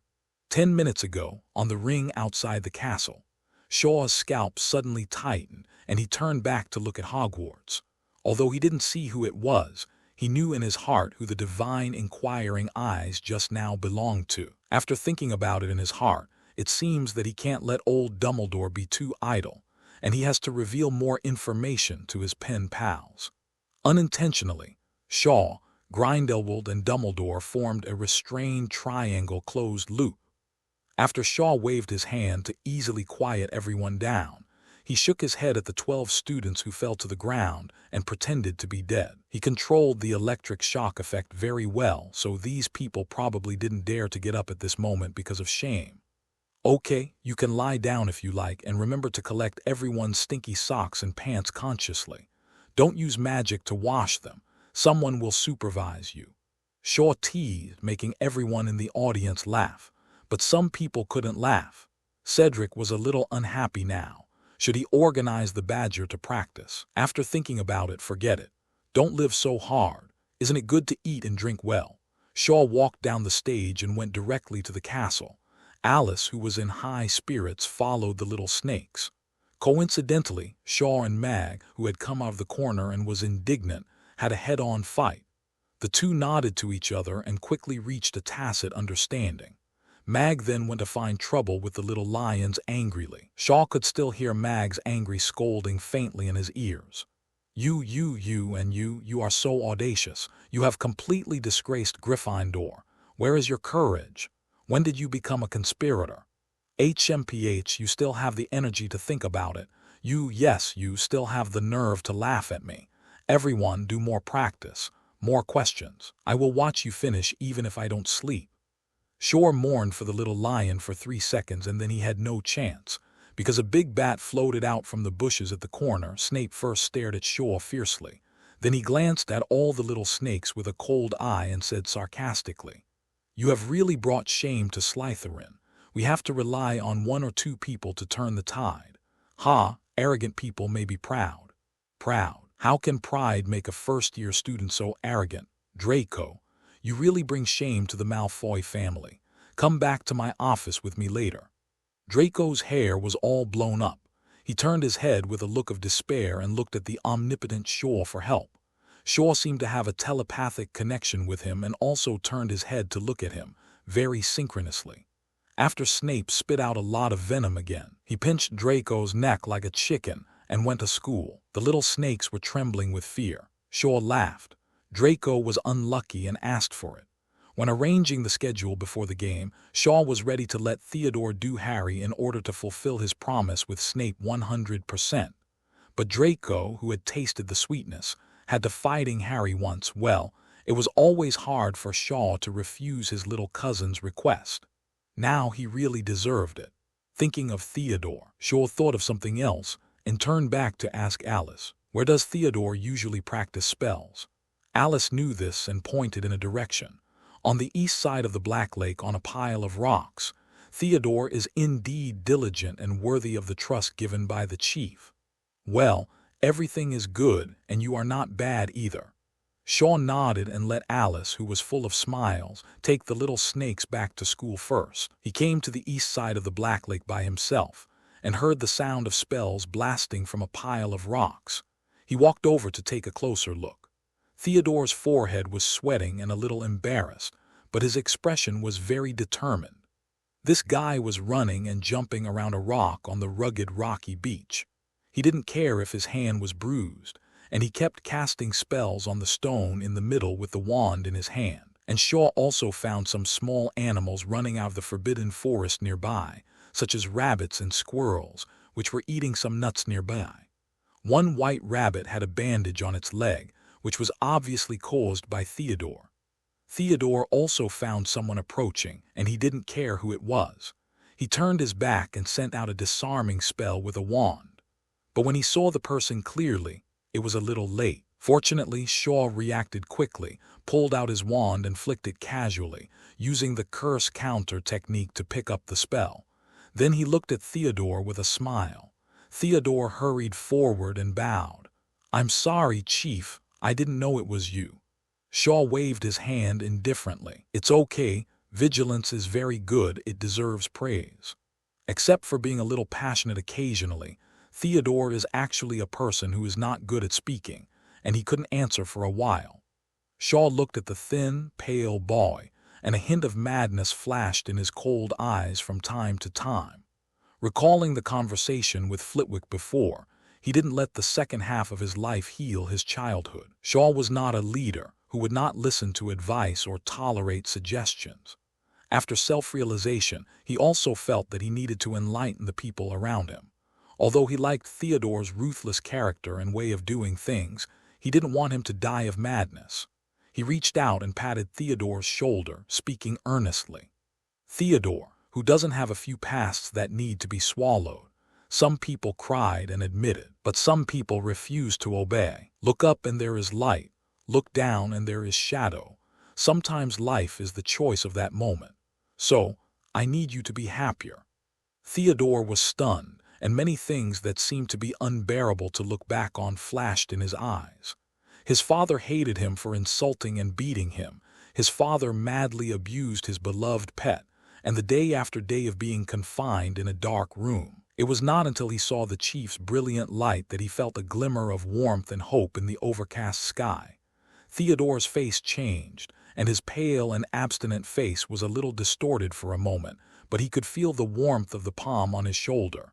He nodded slowly and showed a bright smile. Then he quickly returned to his indifference. "Chief, I understand." Shor nodded with satisfaction. "Okay, the knot in your heart cannot be untied in a moment, and there are still many days to come. You just need to know that I am behind you." Theodore could not help but straighten his back. "Chief, do you have a task to give me?" Neuemengard, Austria. The old tower is still modeled, but it has a more lively atmosphere, and many floors are lit. And the most brilliantly lit is a meeting room in the tower. On a long conference table, except for the first seat on the left, there are 20 or 30 old men sitting at the table. Everyone wears a white shirt with a lapel and a fine suit, with a tie tied properly, hair combed meticulously, and a straight back. Although these old men have silver hair, they are very energetic. The old saints are reporting the recent situation of the witch party to Abernethy, the first seat on the right. Recently, there are hundreds of people who have applied to come to Austria for pilgrimage. The older generation of comrades want to bring their children to see the master. I can no longer refuse their sincere wishes. About the situation where the various magic ministries have begun to target us again, Abernethy, have you reported to the master? The matter of capturing the Phoenix may not be possible before old Percy develops a more powerful space confinement prop, but we have found another mutant species similar to the Thunderbird that can teleport, which may be a substitute. Has the master fallen? Why is there no further instruction? I request a collective audience. Perhaps Miss Vita can come back earlier to persuade the master to slow down the infiltration of the Austrian Ministry of Magic. Slow down. If it weren't for Miss Vita, the outside would have been surrounded by Aurors by now. Abernethy looked serious, sitting upright, and didn't say a word. Now it was called a meeting, but in fact it was just an opportunity for old partners to complain. He also had some complaints in his heart. After the master was rejuvenated, he thought he would do something big. Unexpectedly, after issuing a few collection orders, there was no follow-up, leaving the saints running around outside. And the master spent all day either looking at the Muggle information collected or dealing with Dumbledore, his mortal enemy. Cough, cough. No, how could I doubt the wise master? The master must have some plan, and now he is paralyzing Dumbledore, his mortal enemy. And the news that I sent people to inquire about the Hogwarts student has also come one after another. It just so happens that the Fry family over there is a member of the original witch party. Although the old Fry's attitude is a bit ambiguous now, he did not refuse to provide some information about Shaw. Abernethy did not expect that the other party is still a super genius, and his talent is not inferior to that of the master in his youth. So is the master looking for a successor, or is he secretly attacking Dumbledore, his mortal enemy? The master's mind is unfathomable and really hard to guess. The camera moves up to Grindelwald's office. Grindelwald is wearing a black hospital gown and a pair of blue half-moon glasses, the same style as Dumbledore. He sits in a carved rocking chair, holding a Muggle book in his hand and reading it with relish. The title of the book is The Rise and Fall of Dynasties and the Change of Social Structure. Next to him is a burning fireplace, and his two skinny legs are placed on a support frame, covered with a cashmere blanket. Grindelwald's current living state is really a bit leisurely in his old age. Dumbledore, who has been here for a while, is carefully brewing an unknown health product on a coffee table. He put a piece of sugar cube in it and thought it was not enough, so he put another piece, one piece and one piece. Looking at the increasingly thick drink in the cup, it also exudes bursts of sweet fragrance. Dumbledore was satisfied, stirred it with a spoon, and then took the porcelain cup to Grindelwald's side. "Gellert, it's time to take medicine." Grindelwald glanced at the unknown sticky yellow liquid in the porcelain cup, and the corner of his mouth couldn't help twitching. But Grindelwald didn't say much. He tilted his head and opened his mouth. The meaning was very clear. The corner of Dumbledore's mouth also twitched, but in order for Gellert to stand up as soon as possible, he didn't have to toss him like this, so he waved and called for a chair. After sitting down, he began to feed Gellert with health supplements one spoonful at a time like feeding a child. He chatted with a hint of meaning in his mouth. "Why have you been studying these Muggle books recently?" Grindelwald, who had a bitter-sweet taste in his mouth, smacked his lips before saying, "You don't let me ask about the wizarding world, and you have confiscated all the general magic books. You have to let me find something to do for fun, right?" Dumbledore took out a white handkerchief and gently wiped the soup stains from the corner of Grindelwald's mouth. "Well, that's true. It's good to read more books. How about I recommend you some bedtime fairy tales?" Grindelwald pouted. "No, they are all weird stories. How could 7 greedy goblins save a Muggle princess? It's unreasonable." Dumbledore continued to feed Gellert a spoonful and said patiently, "Ahem, when you read a story, you can't go into details. You have to look at the educational significance of it." Grindelwald swallowed the health supplement in his mouth with difficulty, turned his head and looked at Dumbledore. "You are so sentimental. I am old, don't think about persuading me. I haven't given new orders to those people downstairs, have I?" Dumbledore smiled warmly and fed this guy several more spoonfuls. "Oh, Gellert, you are a trustworthy person. Your fanatics are really like headless flies recently." Grindelwald only felt the sweet taste in his mouth choking to the top of his head and shouted in dissatisfaction, "I want to drink water. What kind of health supplement is this? It tastes really strange." Dumbledore's eyes flashed with teasing, and he pressed Grindelwald's shoulders. "There's a saying in the East, good medicine tastes sweet and is good for the disease, and only by drinking it can you get healthy." Then he ignored Grindelwald's shaking head like a rattle, and directly took the cup and poured it into his mouth. Grindelwald stood up from the rocking chair uncomfortably, retched twice, and hurried to the coffee table to pick up the kettle and drink. Dumbledore laughed happily beside him. "The ancients in the East were really wise, Gellert. You're getting better, aren't you, walking as fast as a young man?" Grindelwald looked back at Dumbledore with resentment and was about to refute him when suddenly his stomach gurgled. Grindelwald's face changed drastically, and he ran to the toilet like a fly, leaving only one sentence. "Albus, bring me paper." Dumbledore was stunned, looking at the remaining liquid in the porcelain cup in surprise. Various guesses flashed through his mind. "My old friend wants to harm me." It was dinner time in the Hogwarts Hall. Quirrell was in a bad mood today. He heard that Hagrid, the breeder of the three-headed dog, wanted to raise a dragon. In order to get information about the three-headed dog, Voldemort asked him to go to Knockturn Alley to buy dragon eggs tomorrow. So, Quirrell's little money was really going to be gone. When he met some students on the road, he heard that the dishes today were good, so he asked after seeing the elf. He knew that those delicacies were only available in the hall. So Quirrell came to the hall to eat. Life was hard enough, so he should not neglect his body. Quirrell sat down at the end of the teacher's seat. Several dishes appeared on the table automatically. In addition to the English dishes he usually ate, there were 2 dishes he had never seen before. He picked up a piece of slightly burnt but ruddy meat with a fork and put it in his mouth. After chewing a few times, his eyes lit up. Eating the food, Quirrell felt better, and then he found that the atmosphere in the hall today was a little weird. Quirrell found that the little lions in particular had a bitter face even though they were eating delicious food. Quirrell curled his lips. These little wizards were really ungrateful. How could they be as miserable as me? Quirrell also found that the long table of Ravenclaw was very deserted. Only a dozen little eagles were eating dinner in a distracted manner. Even though there were super delicious food, they were absent-minded. Humph, another group of guys who didn't know what happiness was. Some little eagles wanted to pack those Chinese food, but the food disappeared. They could only put some of the original dishes in the basket.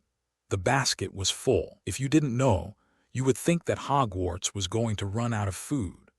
Quirrell knew that there was teleportation magic on the long table in the hall, and there was a long table of the same size in the kitchen, which was controlled by the kitchen elves.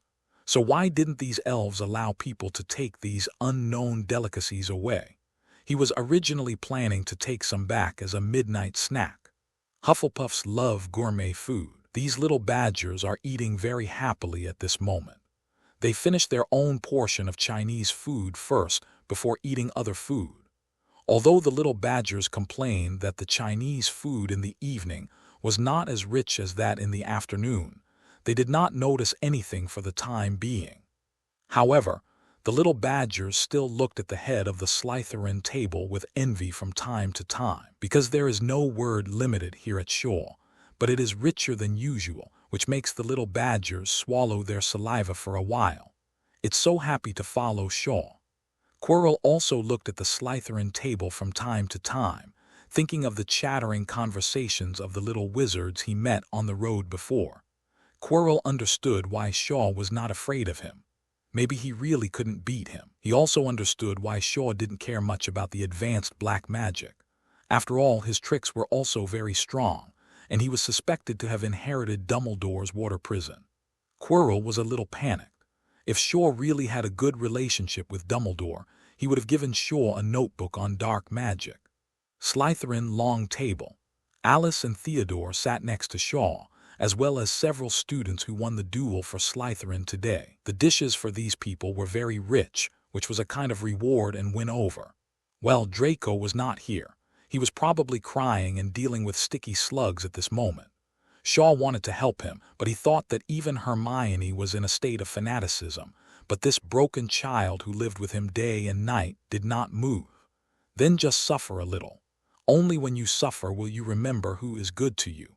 Victor and others held back their excitement. After all, they could finally sit next to the chief. Even though the dishes were very delicious, they ate more slowly. Alice was sipping papaya and red date soup in small sips. The chief said that this soup can beautify the skin.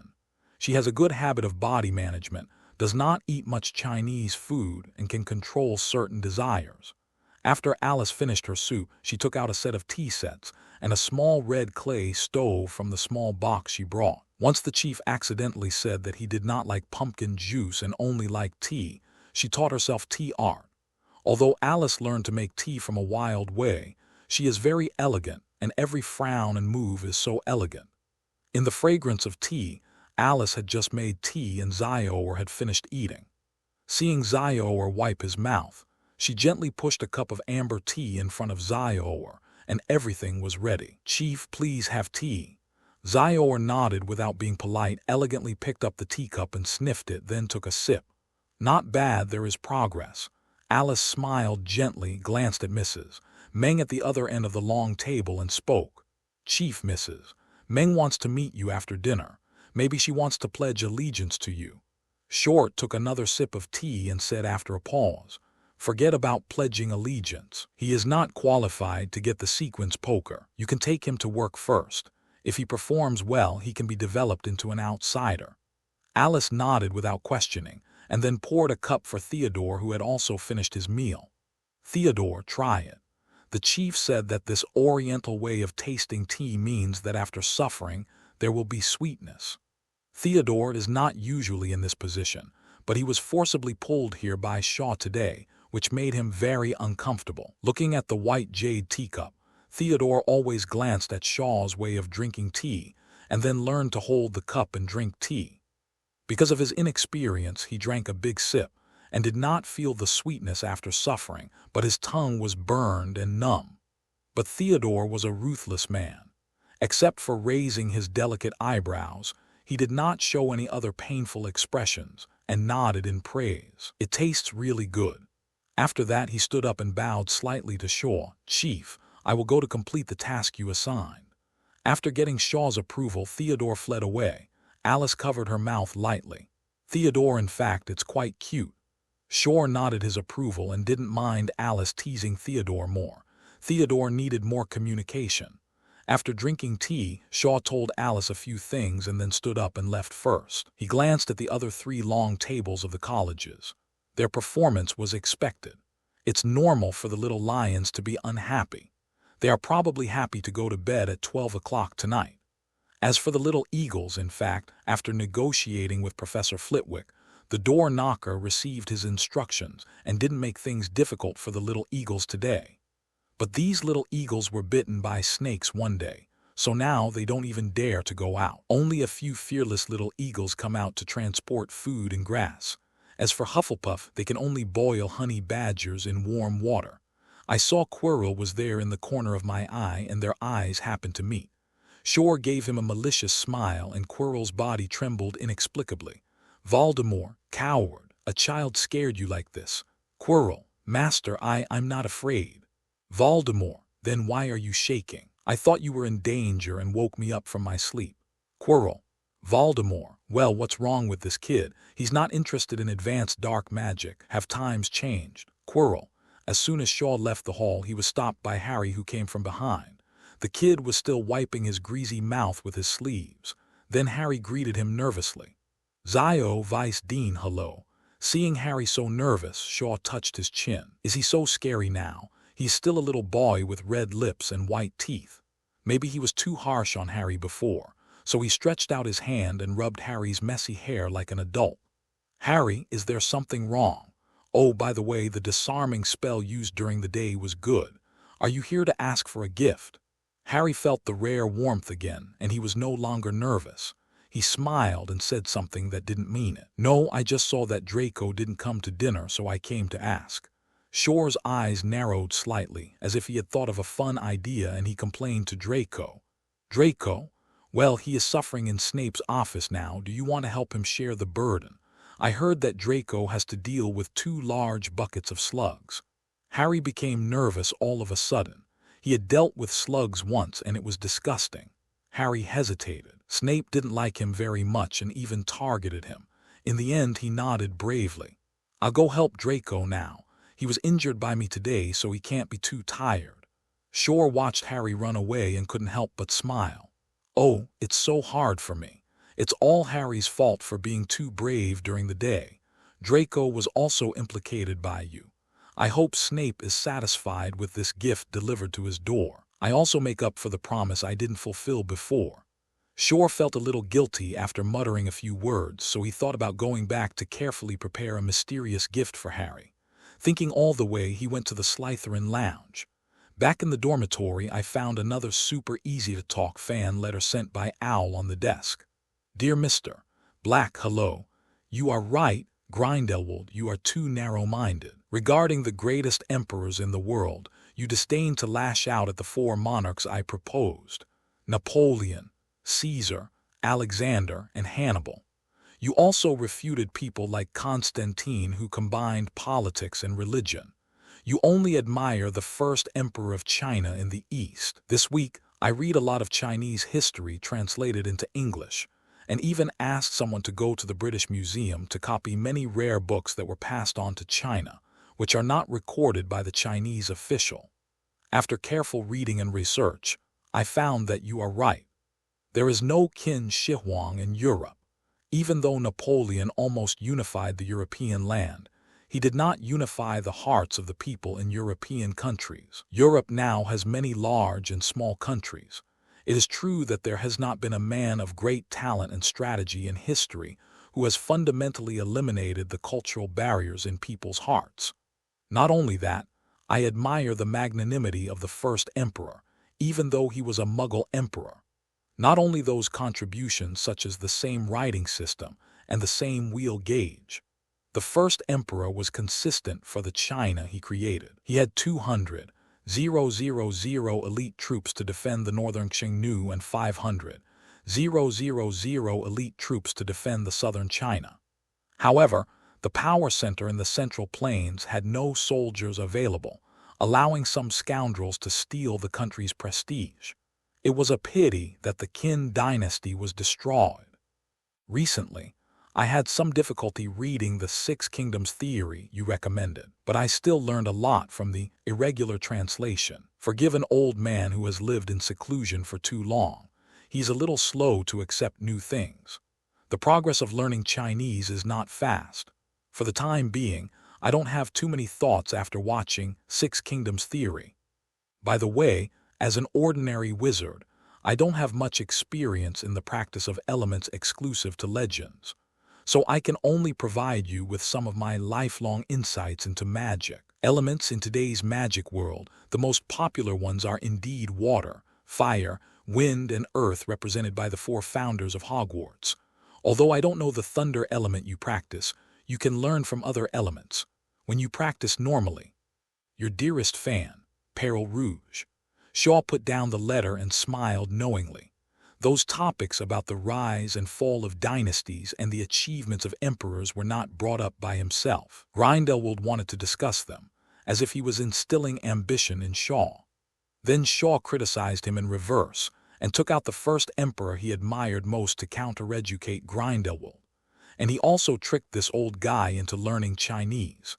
It's very interesting to think that Grindelwald, a 100-year-old man, has to learn Pinean and look up dictionaries and speak slurred words. Maybe Dumbledore will be implicated. After all, his letters always mention that the old principal was too idle, and all school affairs were handed over to the vice principal. Shaw thought about these nonsense for a while. What puzzled him was that this old fan had been pretending to be pitiful recently, always saying that he was lonely and miserable. Is the emperor pitiful? Shaw shook his head, took out the letter, and wrote an interesting reply to Grindelwald. After sending the letter away by Owl, Shaw took the letter to the common room and sat on the high platform. While supervising everyone's evening self-study, he studied the part of the letter about ordinary people's research on elements and read it repeatedly. To be honest, Shaw also flipped through the Hogwarts library, and he also looked for it himself and asked others to help him find it. But there were too few books about elements, and the few limited books were just a superficial study, so he could only ask the old fan, who was an ordinary person. Grindelwald's explanation did benefit Shaw a lot. It gave him a deeper understanding of the research on the element of thunder. He glanced at the common room and saw that everyone seemed to be more serious today. The young man is teachable. But he also found that many people seemed to be without socks, and the 6 male and female students who challenged him were not in the lounge at this time, and their ears moved. Faintly heard the sound of retching coming from some dormitories. The retching was very miserable, as if they were going to vomit bile. Oh, that's it. Shaw suddenly realized, so he didn't pay much attention to it, just rewarding and punishing. At this time, Draco, who was all sticky, walked into the common room. This little brat had no spirit at all, and his platinum hair was drooping. When he passed by the crowd, it was very effective in warding off evil spirits, and the other little snakes pinched their noses and quickly moved away. Draco, come here. Shaw stretched out his hand and called him over. After Draco came over, he looked at Shaw with resentment, lowered his head, and didn't speak. Shaw wrinkled his nose and quickly gave him a clean up. You look like you have lost your soul. Didn't I ask Harry to help you? Draco felt even more wronged when he heard this. Harry might as well not go. Draco's resentful words almost made Shaw unable to hold back his laughter. He had some guesses in his mind and asked nonchalantly, "Oh, tell me, what happened?" Draco then began to complain. His small voice was filled with tears. I was studying magic well with the dean in the potion office, but I didn't expect Harry to come and yell and say he wanted to help me deal with the slugs. As a result, the dean asked me if I had a good relationship with Harry, so I naturally patted my chest and nodded, and then I really dealt with the slugs with Harry for 2 hours, and I almost felt sick to death. Shor's mouth twitched. Oh, then Harry is wrong. Draco choked and said with a tangled look, Harry is kind-hearted. I don't blame him. Okay, don't think too much. Just treat it as free potion materials for you to practice. Short tidied up Draco's slicked back hair, comforted Draco with a few words, and then let him go back to wash up. Nothing happened the next night. The next day, 6:30 in the morning. Even though it was not yet 7 o'clock, the common room was already bustling again, because the headmaster announced it yesterday before the end of the self-study. This morning, 10 people will be selected again to go to Ravenclaw with him. All the little snakes are shocked. They didn't expect the headmaster to conquer another college again. So this morning, everyone dressed up as decently as possible, and everyone was a spirited young man. Although educating Ravenclaw is not as enjoyable as playing Gryffindor, there are many beautiful girls in Ravenclaw. So this morning, those adolescent male classmates were howling and started to get up at 6 o'clock to dress up. So when Shaw walked into the common room, he saw many pairs of wolf-like eyes. Shaw came to the high platform with doubts, overlooking all the little snakes below. Well, everyone is in good spirits today. Okay, I won't waste my words. Let's stick to the conditions from last time. Those with level 4 disarming spell will be selected directly. For the others, Alice, you will choose. Remember, you must be able to represent Slytherin. After seeing more people stand up than last time, Shaw directly handed the task to Alice. After a selection, Draco still failed. He enviously watched Theodore hold his chest and head high and follow Shaw. This time it was Draco's turn, and he almost dug his nails into his palm, but he was afraid of pain and failed. He had to turn around and say to the two followers, "Go to bed an hour later in the future, and we will practice more." Shaw brought 10 little snakes with excellent temperament to the Ravenclaw Tower. At the door knocker, he met Hermione, who had been waiting there. Shaw looked at Hermione in front of him, resisted the urge to rub his eyes with his hands, and felt dizzy. How should I describe Hermione today? She is not as careless and sloppy as before, but very different. Hermione's fluffy curly hair was made very smooth by her, with a little wave, and her originally prominent front teeth were also made normal by magic. Not to mention Hermione's high appearance, she has an intellectual temperament. With a slim blue and white Ravenclaw school uniform, holding a book in her hand, and wearing black square glasses, she is even more bookish. Only Hermione is still a little lowly. Otherwise, it is not an exaggeration to say that she is a top school girl. Seeing Shaw, Hermione wanted to scream excitedly, but she remembered the intensive training of her dress and etiquette by the seniors last night, so she resisted the urge to greet him. "Shor, hello, you are here."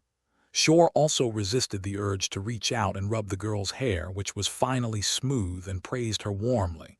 "Well, Hermione, you are really beautiful today. That's how it is in the West, praise must be said in person." Hermione's expression was indeed full of joy. "Really? This is me."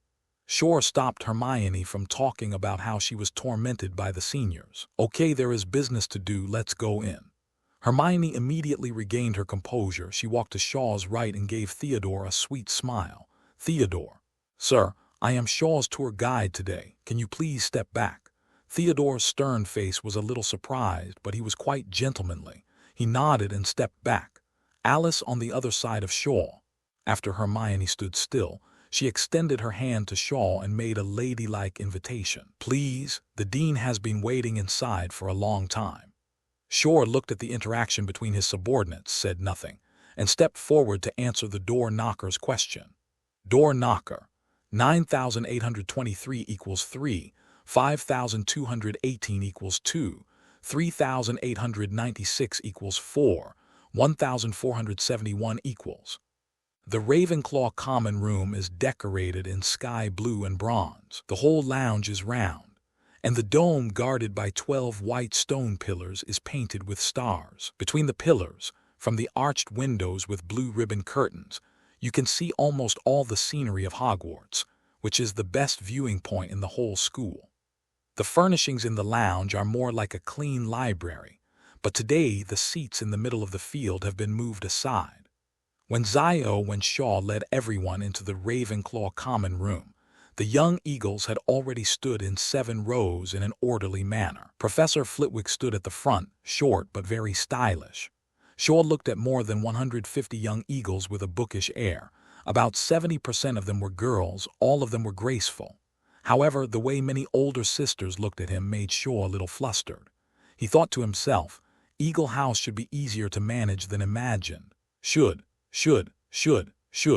Flitwick saw Shaw coming and walked over enthusiastically. Shaw bowed and shook hands with Professor Flitwick. "Hello, Professor." Flitwick pulled him to the front of the crowd. "Well, I guess everyone knows Shaw, so I don't need to introduce him too much." Many senior female students immediately covered their mouths and laughed, and Flitwick coughed a few times to quiet them down. Since Shaw is here, the rules of Ravenclaw will be the same as Slytherin and Gryffindor. Of course, we can't forget our own characteristics. Flitwick said a few words solemnly and then signaled Shor to start to rectify. Shor looked around and the little eagles had no curiosity at all. Perhaps he had already become famous, or the legend was too intimidating. Anyway, force could not be used. I miss Marcus, this chicken.